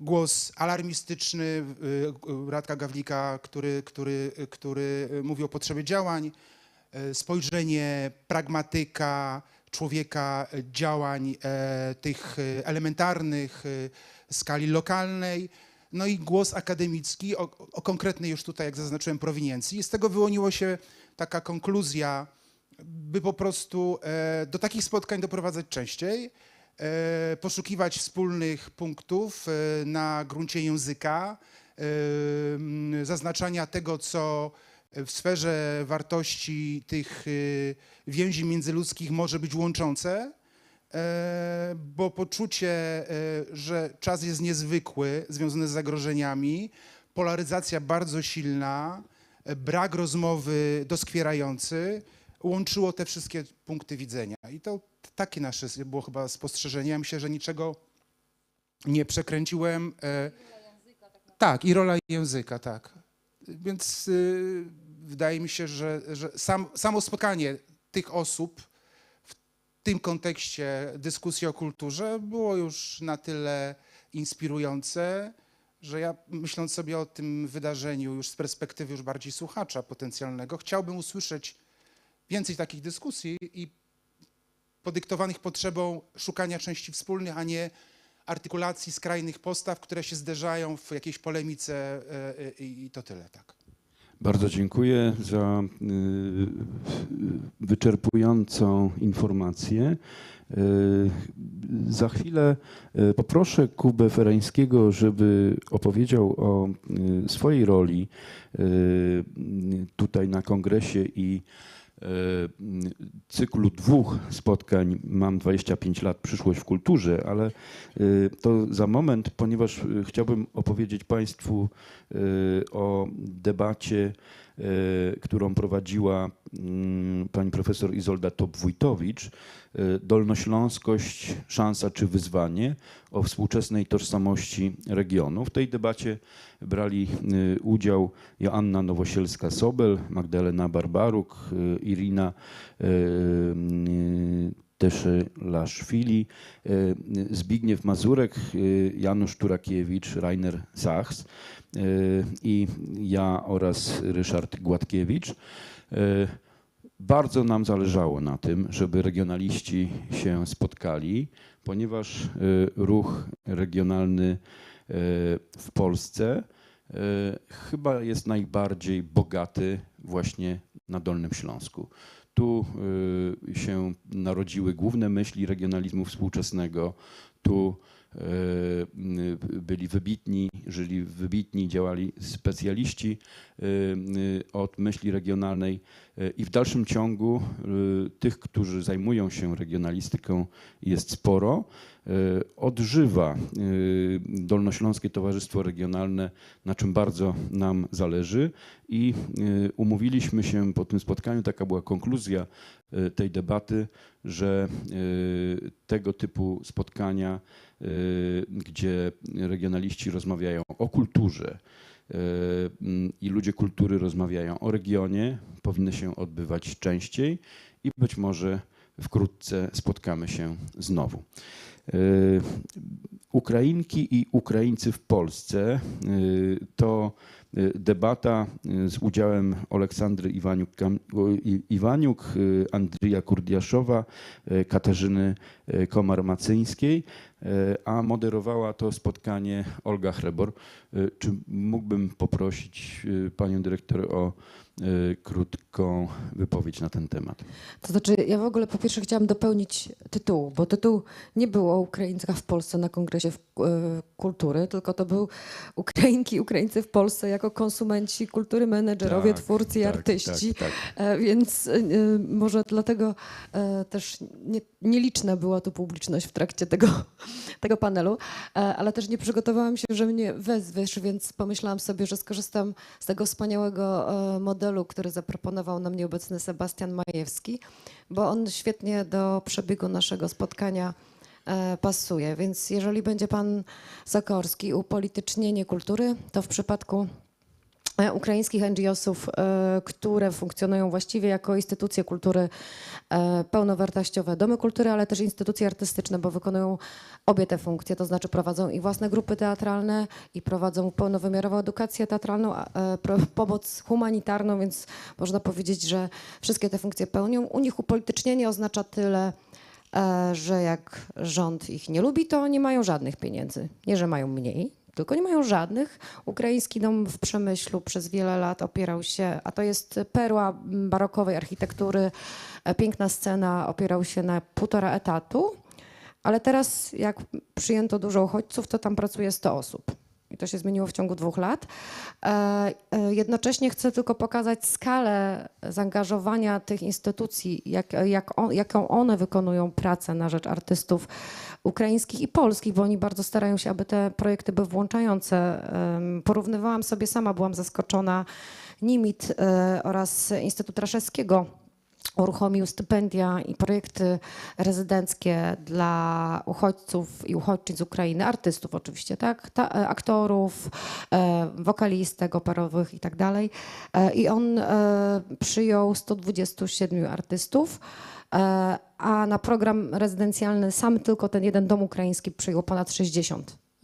To znaczy mam na myśli nie tylko, że przyjął ich pod swój dach, tylko wypłaca im stypendia co miesiąc, tak, daje im przestrzeń do pracy, angażuje ich w projekty artystyczne, realizuje te projekty artystyczne. To pierwsze, jeśli chodzi o politycznie. Jeśli chodzi o ekonomizację, no to już trochę do tego nawiązaliśmy. Instytucje kultury w Polsce jakby nie narzekały, że jest tak źle. Ustawa, która obowiązuje w Polsce, ale to jest też taki pewien podobny trochę system funkcjonowania instytucji kultury w ogóle w Europie Wschodniej i to jest troszeczkę nasz spadek po tej takiej nielubianej komunie, ale funkcjonują inaczej niż na Zachodzie. U nas trochę czy się stoi, czy się leży na etaty. Dokładnie tak. I tego też nie ma w tych ukraińskich instytucjach kultury, które są po prostu organizacjami pozarządowymi. Jeżeli grant nie przejdzie, jeśli nie sprzedamy biletów, to nie będziemy mieć na działalność. Mało tego, nie tylko nie będziemy mieć na działalność i nie będziemy na opłacenie mieć swoich ludzi, tylko po prostu przestaniemy istnieć, po prostu nas nie będzie. A to się bardzo mocno wiąże z drugą rzeczą, o której bardzo mocno rozmawialiśmy też wczoraj, to znaczy zbudowanie publiczności. Nie ma w ogóle w myśleniu tych podmiotów, w budowaniu publiczności, myślenia o tworzeniu produktu i wystawianiu go w repertuar, a potem mówieniu, no ci ludzie to tacy niewyedukowani, nie umieją tego zrozumieć, nie przyjdą, dlatego że ta sztuka taka wysoka, a my tacy twórcy, których nikt nie rozumie. Więc nikt, kto tworzy na tym poziomie, zresztą są tutaj państwo też z pozarządówki, dla ludzi scenę, przestrzeń w tej takiej sferze nieformalnej, nieinstytucjonalnej kultury nie może sobie pozwolić w tej kwestii ekonomizacji o myśleniu o tym, że po prostu ktoś nie przyjdzie i tak po prostu z pieniędzy publicznych się za to zapłaci. Nie można sobie na to pozwolić, więc trzeba sobie z tym radzić. To jest druga uwaga. I trzecia, idziemy w prowizorkę, bo to się bezpośrednio łączy z tą poprzednią częścią. To znaczy wcale to nie znaczy, że jeżeli my musimy tą publiczność zaprosić, to że możemy sobie pozwolić na brak jakości. Budowanie publiczności polega na pracy z nią, a nie na obniżaniu standardów. I czwarta uwaga, już podsumowująca to tak naprawdę, czyli polityzacja, ekonomizacja, wiadomo, przemoc. I to właśnie bardzo pasuje jako podsumowanie tego spotkania. Bo bardzo dużo mówiliśmy o tym, jak traktują publiczne instytucje kultury. I teraz mówię to też jako dyrektor Wydziału Kultury, który w tym samym czasie, kiedy ja prowadziłam ten panel z ukraińskimi organizacjami pozarządowymi, w sali obok Marek prowadził panel o standardach współpracy instytucji kultury z organizacjami pozarządowymi. Bardzo często instytucje kultury, nie wszystkie i znamy tutaj na sali, są też takie, wiem, że wyjdzie, że teraz się odwdzięczam, ale też Jacek Głom, ale też bardzo mocno i Sebastian Majewski nad tym pracują. Jest kilka instytucji. Teatr Polski otworzył się również, teraz się boję, że kogoś przegapię i będzie urażony, ale jest kilka naszych instytucji, które myśli w tych kategoriach. Opera też ostatnio. Także, że należy podejść otwarcie do innych podmiotów, do sfery społecznej, do organizacji pozarządowych, zaprosić ich do siebie i robić rzeczy razem. Natomiast nie kolonizować tych organizacji pozarządowych, bo bardzo często do ukraińskich, w szczególności organizacji, które teraz, mając bardzo dużą gamę odbiorców w swoim kręgu informacyjnym, przychodzą instytucje z takim pomysłem: my mamy świetny produkt, wy macie publiczność, dajcie nam publiczność na nasz produkt. To tak nie ma działać. I tutaj bardzo mocno o tej takiej pewnego rodzaju przemocy, tej kultury instytucjonalnej, która ma te etaty, która ma te wszystkie możliwości, a mimo wszystko próbuje w ten sposób nawiązać relacje, mówili przedstawiciele Krakowa, Przemyśla i Warszawy, że oni sobie tą współpracę wyobrażają inaczej. To znaczy, jeżeli mamy robić razem rzeczy, my też mamy artystów pod opieką, mamy najwyższej jakości reżyserów, mamy menedżerów. Jeżeli podzielmy się tym, że wy macie przestrzeń, macie możliwości, macie pieniądze często, wyprodukujmy to od początku razem. Nie traktujcie nas jako dostawcę publiczności, bo w takiej współpracy sobie nie życzymy. I bardzo ładnie się te 4 punkty tutaj nam przydały. Bardzo dziękuję. Dziękuję bardzo. Olga Hrebor. Już wspominała pani dyrektor o tym warsztacie, można powiedzieć, czy tej rozmowie, którą w stylu long table przygotowaliśmy na temat standardów współpracy organizacji pozarządowych, podmiotów ekonomii społecznych i innych podmiotów z instytucjami kultury. Long table to jest taka metoda znana ze środowisk teatralnych, samomoderującej się dyskusji, gdzie są nie tylko dyskutanci, właściwie wszyscy dyskutują przy jednym długim stole.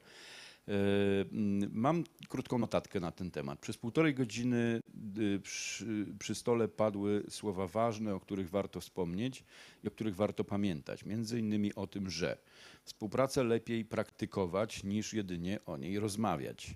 Spotykać się, rozmawiać trzeba, bo współpraca najlepiej udaje się pomiędzy znajomymi.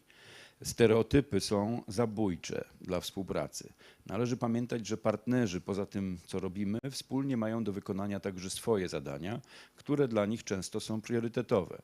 Poza kulturą i jej instytucjami są jeszcze inne instytucje, dla których animacja kulturalna na przykład, czy społeczna jest ważnym, pożądanym narzędziem, na przykład instytucje pomocy społecznej. Warto rozwijać współpracę długofalową zamiast doraźnej realizacji wspólnych projektów. Współdziałanie sektora pozarządowego i instytucji kultury to spotkanie dwóch różnych światów. Różnych języków, różnych kultur organizacyjnych, wartości i priorytetów. Trzeba je poznawać, trzeba się ich od siebie uczyć, trzeba je rozumieć, szanować, a standaryzowanie współpracy jest ważne, dlatego że jest też formą wzajemnej edukacji. Standardy współpracy instytucji kultury z sektorem pozarządowym to swoiste porozumienie. Warto pomyśleć o tym, aby stroną tego porozumienia uczynić również administrację samorządową, tak aby racje decydentów mogły się spotkać z racjami realizatorów projektów, w tym wypadku kulturalnych. Teraz chciałbym poprosić właśnie Kubę Fereńskiego, ponieważ dzisiejszy pierwszy panel dyskusyjny właśnie był zorganizowany pod nazwą Mam 25 lat, przyszłość kultury. Debata podsumowująca laboratorium przyszłości. Tak. No w zasadzie to dwie odsłony tego samego zamysłu, tego samego projektu. Tutaj, Marku, wspomniałeś już wcześniej o debacie, którą prowadziła profesor Izolda Tow, w której uczestniczyła też profesor Magdalena Barbaruk. Myśmy tutaj dosyć takim szerokim gronem kulturoznawców wystąpili podczas kongresu. On jest dla nas szczególnie istotny z uwagi na to, że u źródeł właściwie tego wrocławskiego kulturoznawstwa, które 50 lat temu powstało jako pierwsze w Polsce, jako kierunek eksperymentalny, ta refleksja właśnie nad kulturą regionu, zwłaszcza Dolnego Śląska, była silnie obecna.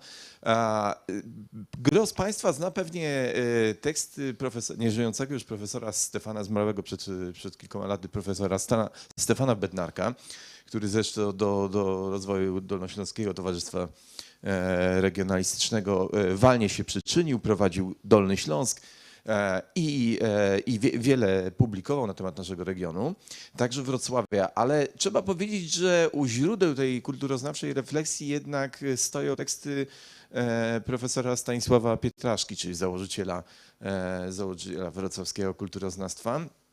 Ja się strasznie cieszę, że tutaj mieliśmy szansę zaprosić również to najmłodsze pokolenie, to pokolenie, które właściwie ma tyle samo lat, ile reforma samorządowa w Polsce, czyli 25. To są nasi studenci, nasi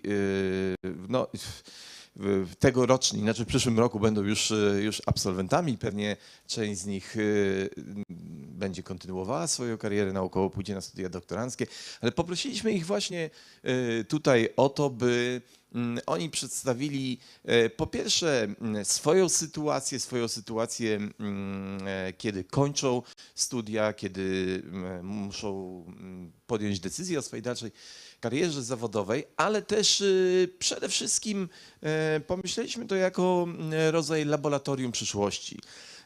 Temu też towarzyszą badania, które tutaj poprosiliśmy Państwa o wypełnienie ankiet. Jeśli ktoś tego jeszcze nie zrobił, ma ostatnią szansę. Zapraszamy bardzo do tego. Te badania będą nam niezwykle pomocne w rozwijaniu narzędzi dotyczących właśnie tych perspektyw przyszłości kultury i roli kultury na Dolnym Śląsku.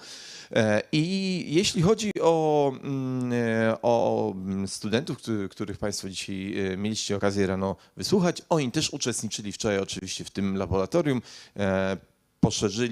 poszerzyli swoje grono o koleżanki, kolegów z innych instytutów, między innymi historii sztuki czy z muzykologii, a więc dyscyplin czy dziedzin humanistycznych. Też w tym naszym laboratorium wczoraj wzięli udział przedstawiciele mediów, animatorzy kultury, a także twórcy, czy kompozytorzy dokładnie. Ta dyskusja była dla mnie szalenie ciekawa. Odpowiadaliśmy na takie, no naszym przekonaniem wybraliśmy najważniejsze, najbardziej palące pytania i te, powiedziałbym, obszary, którymi należałoby się zająć w pierwszej kolejności, zwłaszcza z perspektywy owych młodych 25-latków, czyli owych młodych ludzi w ten obszar kultury wkraczających. I tu nie zaskoczę Państwa oczywiście, że takim burzliwym tematem, który dzisiaj powrócił również podczas porannych wystąpień i dyskusji, to była praca w kulturze i perspektyw pracy, tego co ją ogranicza i co trzeba zmienić na rynku pracy, czy co musi się zmienić, by ci młodzi ludzie mieli po prostu szansę. Tu była kwestia podniesiona między innymi przez jedną z dzisiejszych prelegentek, dotycząca tego, że ofert na rynku pracy w dziedzinie kultury, w obszarze kultury jest po prostu bardzo mało. Większość z nich na dodatek to są umowy zlecenia, niewiele rynek może im zaoferować, jeśli chodzi o stałą, bardziej pewną płacę, która zwłaszcza osobom nieposiadającym, powiedziałbym, takiego kapitału wyniesionego z domu może znacząco utrudnić start w życiu zawodowym. Wymienialiśmy wiele czynników, które tutaj są trudne, jeśli chodzi o pracę, a także o realizację różnych zadań. Nie sposób, żebym w tej chwili Państwu wszystkie je przytoczył. Inne takie najważniejsze rzeczy to były kierunki rozwoju instytucji kultury i tego, jak one powinny się zmieniać, zarówno pod kątem partycypacji, to jest uczestnictwa w kulturze. Odnosiliśmy się tu do tego, co było mówione na panelach, na poprzednich sesjach, jak tej porannej, otwierającej cały kongres. Między innymi dyskutowaliśmy na temat jednak, jak się okazało, dość nieprawdziwego zdania ministra Zdrojewskiego dotyczącego tego, że w Polsce w tej chwili sytuacja jest taka, iż właściwie barierą uczestnictwa, czy progiem uczestnictwa w kulturze jest tylko i wyłącznie powiedzmy chęć lub wola, a nie status majątkowy, materialny. Otóż ten status materialny, miejsce zamieszkania, status społeczny i tak dalej, to są dalej kluczowe sprawy, jeśli chodzi o partycypację w kulturze i wciąż nadal wiele osób jest wykluczonych ze względu właśnie a to na miejsce zamieszkania, a to na status majątkowy i tak dalej. To się oczywiście zachodziło, to wszystko zachodziło na inne pola, także na kwestie otwartości, dostępności do kultury. Tą dostępność rozumieliśmy szerzej, nie tylko jeśli chodzi o osoby z niepełnosprawnościami, ale właśnie z pytaliśmy o różnego rodzaju wykluczenia. Ta dyskusja była dosyć długa. Pytaliśmy również istotnym takim tematem, nieistotnym tematem okazała się na przykład kulturowa tożsamość Wrocławia Dolnego Śląska. Ku zaskoczeniu profesora Augustyna, ona tutaj nie była takim tematem i też także w kontekście rozwoju ekonomicznego Śląska, znaczy Dolnego Śląska. Natomiast istotna była na pewno kwestia sytuacji artystów i edukatorów. Państwo wiecie, że od wielu lat w naszym parlamencie różne ugrupowania polityczne, nie będę tutaj już w poprzedniej sesji, mieliśmy dużo, kwestia wyborcza pojawiła się kilkukrotnie, nie chcę dyrektora Wójcika na kolejne kary, ja obliczyłem, że to już będzie około 1 200 000 złotych, nie chcę się do tego rachunku dokładać. Natomiast no, problem jest taki, ja miałem okazję być w tym roku, zostałem zaproszony do Sejmu na Komisję Kultury, gdzie była dyskutowana kwestia rozwiązań nowych legislacyjnych mających zapewnić lepszą sytuację, właściwie mowa jest oczywiście o zawodzie nie tylko artysty, ale i edukatora. Ja podkreślałem, patrzę tutaj w stronę Marka, w naszym kraju ocenia się, że jest od 50 do 60 tysięcy edukatorów, którzy także domagają się praw o charakterze zawodowym. I animatorów. Tak, edukatorów, przepraszam, animatorów i edukatorów kultury, tak to dokładnie powinienem sformułować, więc o tym też była dyskusja. Chyba największą część czasu poświęciliśmy kwestii edukacji kulturalnej. Tutaj niektórzy, zwłaszcza przedstawiciele ze starszych pokoleń, zwracali uwagę, że no, w porównaniu z sytuacją przed 1989 rokiem, jeśli chodzi o tą edukację, ale mówimy tu o wrażliwości na sztukę i tak dalej, ta sytuacja znacząco się pogorszyła. To znaczy no, nie mamy w szkołach, nie tylko programy szkolne zostały o to zubożone, ale też nie mamy nauczycieli, którzy by na ten słuch, na powiedzmy, no, zarówno na sztuki plastyczne, muzyczne i tak dalej, poświęcali dostateczną uwagę w sposób profesjonalny, przygotowując młodych ludzi właśnie na kontakt ze sztuką. To jest kolejna sprawa wykluczenia, ponieważ brak odpowiedniego przygotowania skutkuje tym, że w zderzeniu z bardziej wymagającymi dziełami sztuki, niezależnie czy mówimy o literaturze, teatrze, sztukach plastycznych, tutaj po prostu pojawiają się problemy i to skutkuje mniejszą partycypacją, uczestnictwem, odbiorem i tak dalej. Tak przynajmniej wynikało z podsumowań tego panelu. Dzisiaj rano tylko króciutko powiem, bo to wszyscy Państwo mieliście okazję wysłuchać. Nasi studenci Kaja Kędzioł, Michał Rybarczyk, Gosia Lewińska, Karolina Kluza i Michalina Gabińska zbudowali właściwie też no, na kanwie tego, o czym wczoraj mówiliśmy, ale też problemów, które mapowali wcześniej, przedstawili takie najważniejsze zagadnienia dotyczące właśnie między innymi społecznego wymiaru działalności kulturalnej. Tutaj Kaja próbowała odpowiedzieć na pytanie, czy kultura może być powiedzmy takim rodzajem dźwigni dla platformy dla zmian społecznych, co jest bardzo ważnym, myślę, pytaniem. Było pytanie o niezależność i autonomię kultury, które podjął Michał. To pytanie jest szalenie oczywiście istotne.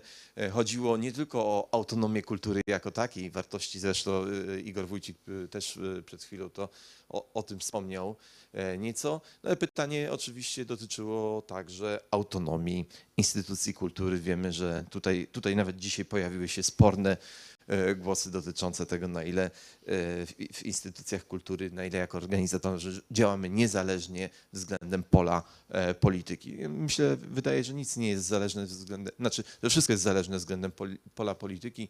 Jak to francuski filozof Bourdieu przekonywał, nie mamy z polem politycznym żadnych szans. Ani pole intelektualne uniwersytetu, ani pole kultury z polem politycznym nie ma szans. Taka była jego diagnoza i czytając go trudno się nie zgodzić.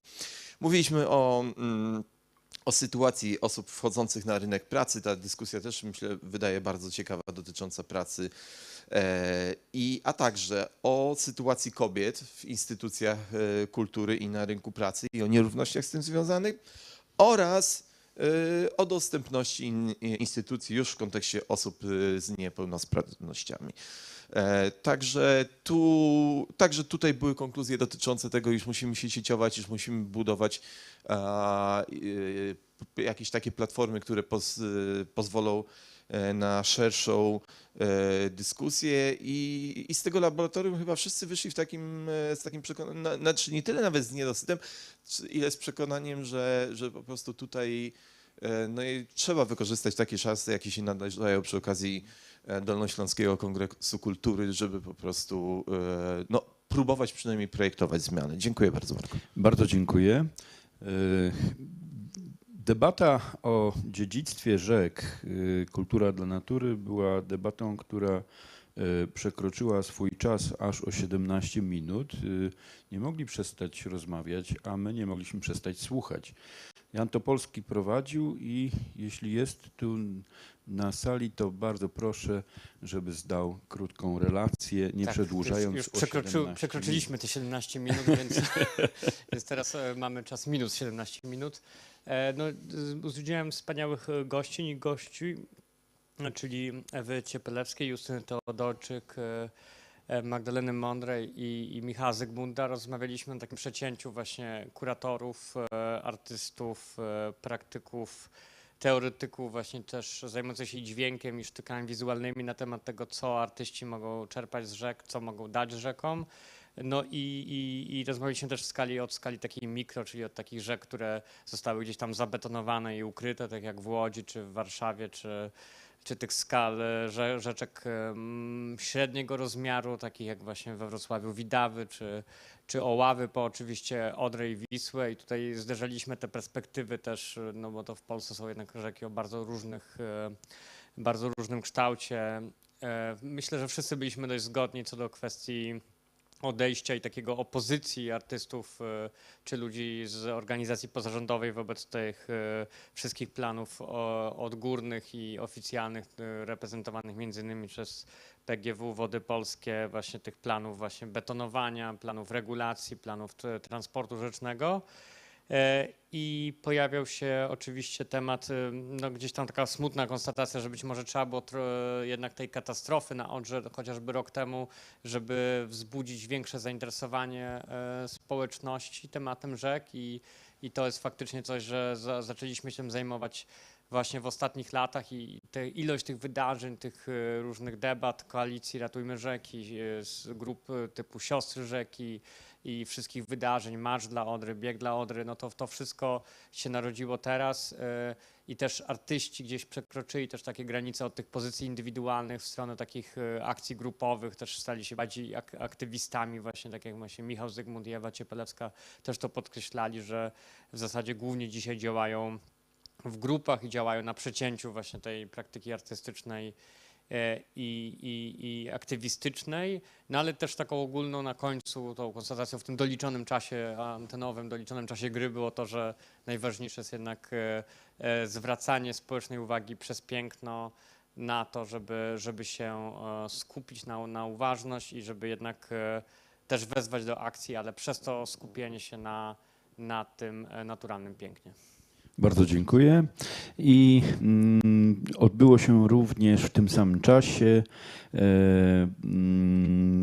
debata, rozmowa na temat tego, jak doskonalić system instytucji kultury i łagodzić nierówności w sektorze kultury, które prowadzili członkowie Stowarzyszenia Dyrektorów i Dyrektorek Publicznych Instytucji Kultury, Paweł Kamiński i Karolina Mirzyńska. I Pawle, jeśli mógłbym prosić Was, żebyście zdali relację z tego, co tam też w tym gronie uzgodniliście. Dzień dobry, witamy Państwa bardzo serdecznie, tych, z którymi się nie spotkaliśmy. Przede wszystkim w pierwszej części naszego spotkania Paweł przedstawił tak po prostu pragmatycznie, czarno na białym, wszystkie nierówności, z którymi się mierzymy jako pracownicy kultury. Większość, albo przynajmniej te najbardziej bolesne. Tak. A potem w takiej formule nawiązującej też właśnie do World Cafe pytaliśmy Państwa, uczestników, uczestniczki tego naszego spotkania o te nierówności, które oni dostrzegają z 3 perspektyw. Z perspektywy osoby zarządzającej instytucją kultury, z takiej być może wyimaginowanej perspektywy organizatorów, czyli burmistrzów, prezydentek, wójtek na przykład, i z tej trzeciej perspektywy, gdybyśmy stali się ministrą kultury, to co byśmy mogli zrobić, żeby popracować nad tymi nierównościami, żeby one były mniejsze? No trochę chodziło o takie rekomendacje na pierwsze 100 dni rządów, tak? Czy jako dyrektor, czy jako organizator, czy wreszcie jako minister. Jest bardzo poważny zestaw tych rekomendacji. Część z nich jest mocno zbieżna, ale także poszerza takie nasze opracowanie konkrety dla kultury, gdzie mamy listę takich bardzo szczegółowych rekomendacji dotyczących w szczególności zmian w ustawie o działalności kulturalnej, ale nie tylko. I to spotkanie trochę pozwoliło nam skonfrontować, czy dobrze myślimy, ale też trochę poszerzyć i pojawiło się sporo pomysłów, na które my do tej pory nie wpadliśmy. Zapraszamy Państwa bardzo serdecznie, jeśli jeszcze nie znacie konkretów dla kultury, na stronę Facebooka Stowarzyszenia Dyrektorów i Dyrektorek Samorządowych Instytucji Kultury. Tam to znajdziecie. Zapraszamy do kontaktu, zapraszamy do nas do stowarzyszenia i mamy takie marzenie, że może właśnie uda nam się stworzyć grunt pod zmiany, żeby ci młodzi, którzy teraz kończą studia, przyszli już do branży na trochę lepszych warunkach i bardziej sprawiedliwej i bardziej równej. Tak, te nierówności, one bardzo mocno wybrzmiewają i jakiś czas temu zdecydowaliśmy, że to właśnie nierówności są tym głównym motywem, czy chęć ograniczenia tych systemowych nierówności jest tym głównym motywem naszego działania. No bo przypomnijmy, tak, że w porównaniu do innych branż w sektorze publicznym nie mamy ani obligatoryjnych 13 pensji. Ja już jestem w tym wieku, że czasem myślę o momencie, gdy przejdę na emeryturę. Pracownik instytucji kultury też dostaje zaledwie 3-krotność wynagrodzenia jako odprawę emerytalną, a każdy urzędnik, ale także pracownik obsługi na przykład w szkole dostaje 6-krotność i tak dalej, i tak dalej. Mówiliśmy o tym sporo, pokazując konkretne właśnie dziwne, zaskakujące często rozwiązania na poziomie ustawowym, a i czasem też zwyczajne fuck-upy, które się naszemu ustawodawcy przydarzyły. Bardzo dziękujemy. Dziękuję bardzo. Proszę Państwa, odbył się jeszcze performance, taki miał zamysł Sebastian Majewski. Nie wiem, czy go dobrze zastąpiłem, ale performance był. Sparring pod tytułem Ministerstwo Kultury Dolnego Śląska, ulica Piłsudskiego 64A, Wrocław. Odbył się niedawno. Tym, którzy tego sparringu nie widzieli, nie będę opowiadał, co w nim było. Myślę, że pozostali opowiedzą. Chciałbym teraz poprosić Izę Duchnowską, bo przyszedł czas, żeby powiedzieć, że zakończyliśmy Dolnośląski Kongres Kultury i podziękować naszym współpracownikom. Zacznę od gorących podziękowań dla gospodyni tego miejsca. Nie wiem, czy jest na sali, wydaje mi się, że już poszła. Magda Klich, dyrektorka. Magdo, dziękujemy Ci gorąco.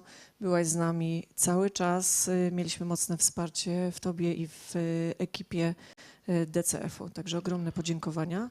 Joasia Staszewska oraz Agata Ziółkowska, również z DCF-u, bardzo nam pomagały, za co również im dziękujemy. Dziękujemy operatorom, którzy w kinie DCF są ukryci, ale to dzięki nim wszystko działa, więc wielkie ukłony dla nich.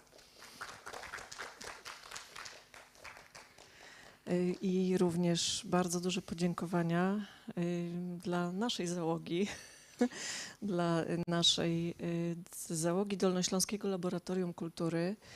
Kasia Majewska, która jest tutaj, Grażyna Górka też powinna być i Krzysia Śliwka, bardzo wielkie dziękujemy. dzięki. Pomagali nam w tym oczywiście pracownicy OKiS-u. Jest tutaj jeszcze z nami, mam nadzieję, Agnieszka Chodysz, a była przed chwilą przynajmniej. Joasia Polak, która Asia Polak. miała wielkie zadanie promocji tego przedsięwzięcia i jak widać skutecznie to zrobiła, bo przez kongres przewinęło się ponad 320 osób. I last but not least, Igorze Wójciku, dziękujemy Ci bardzo, pozdrawiamy serdecznie. Właściwie bez Ciebie by się nie udało i gorące też podziękowania dla Krzysztofa Maja, który nam dał zielone światło do tego, żeby nasze idee fix jednak wcielić w życie. Jeśli nas słucha, to zabiegamy o to, żeby Dolnośląski Kongres Kultury wpisał się na stałe do kalendarza kulturalnego roku. Nie, no może nie co roku, nie przesadzajmy, No ale może słuchajcie, co 3 co lata. 2 albo 3 lata. Dziękujemy bardzo. W takim razie Dolnośląski Kongres Kultury zamykamy oficjalnie. Zamykamy oficjalnie. Dziękujemy Państwu.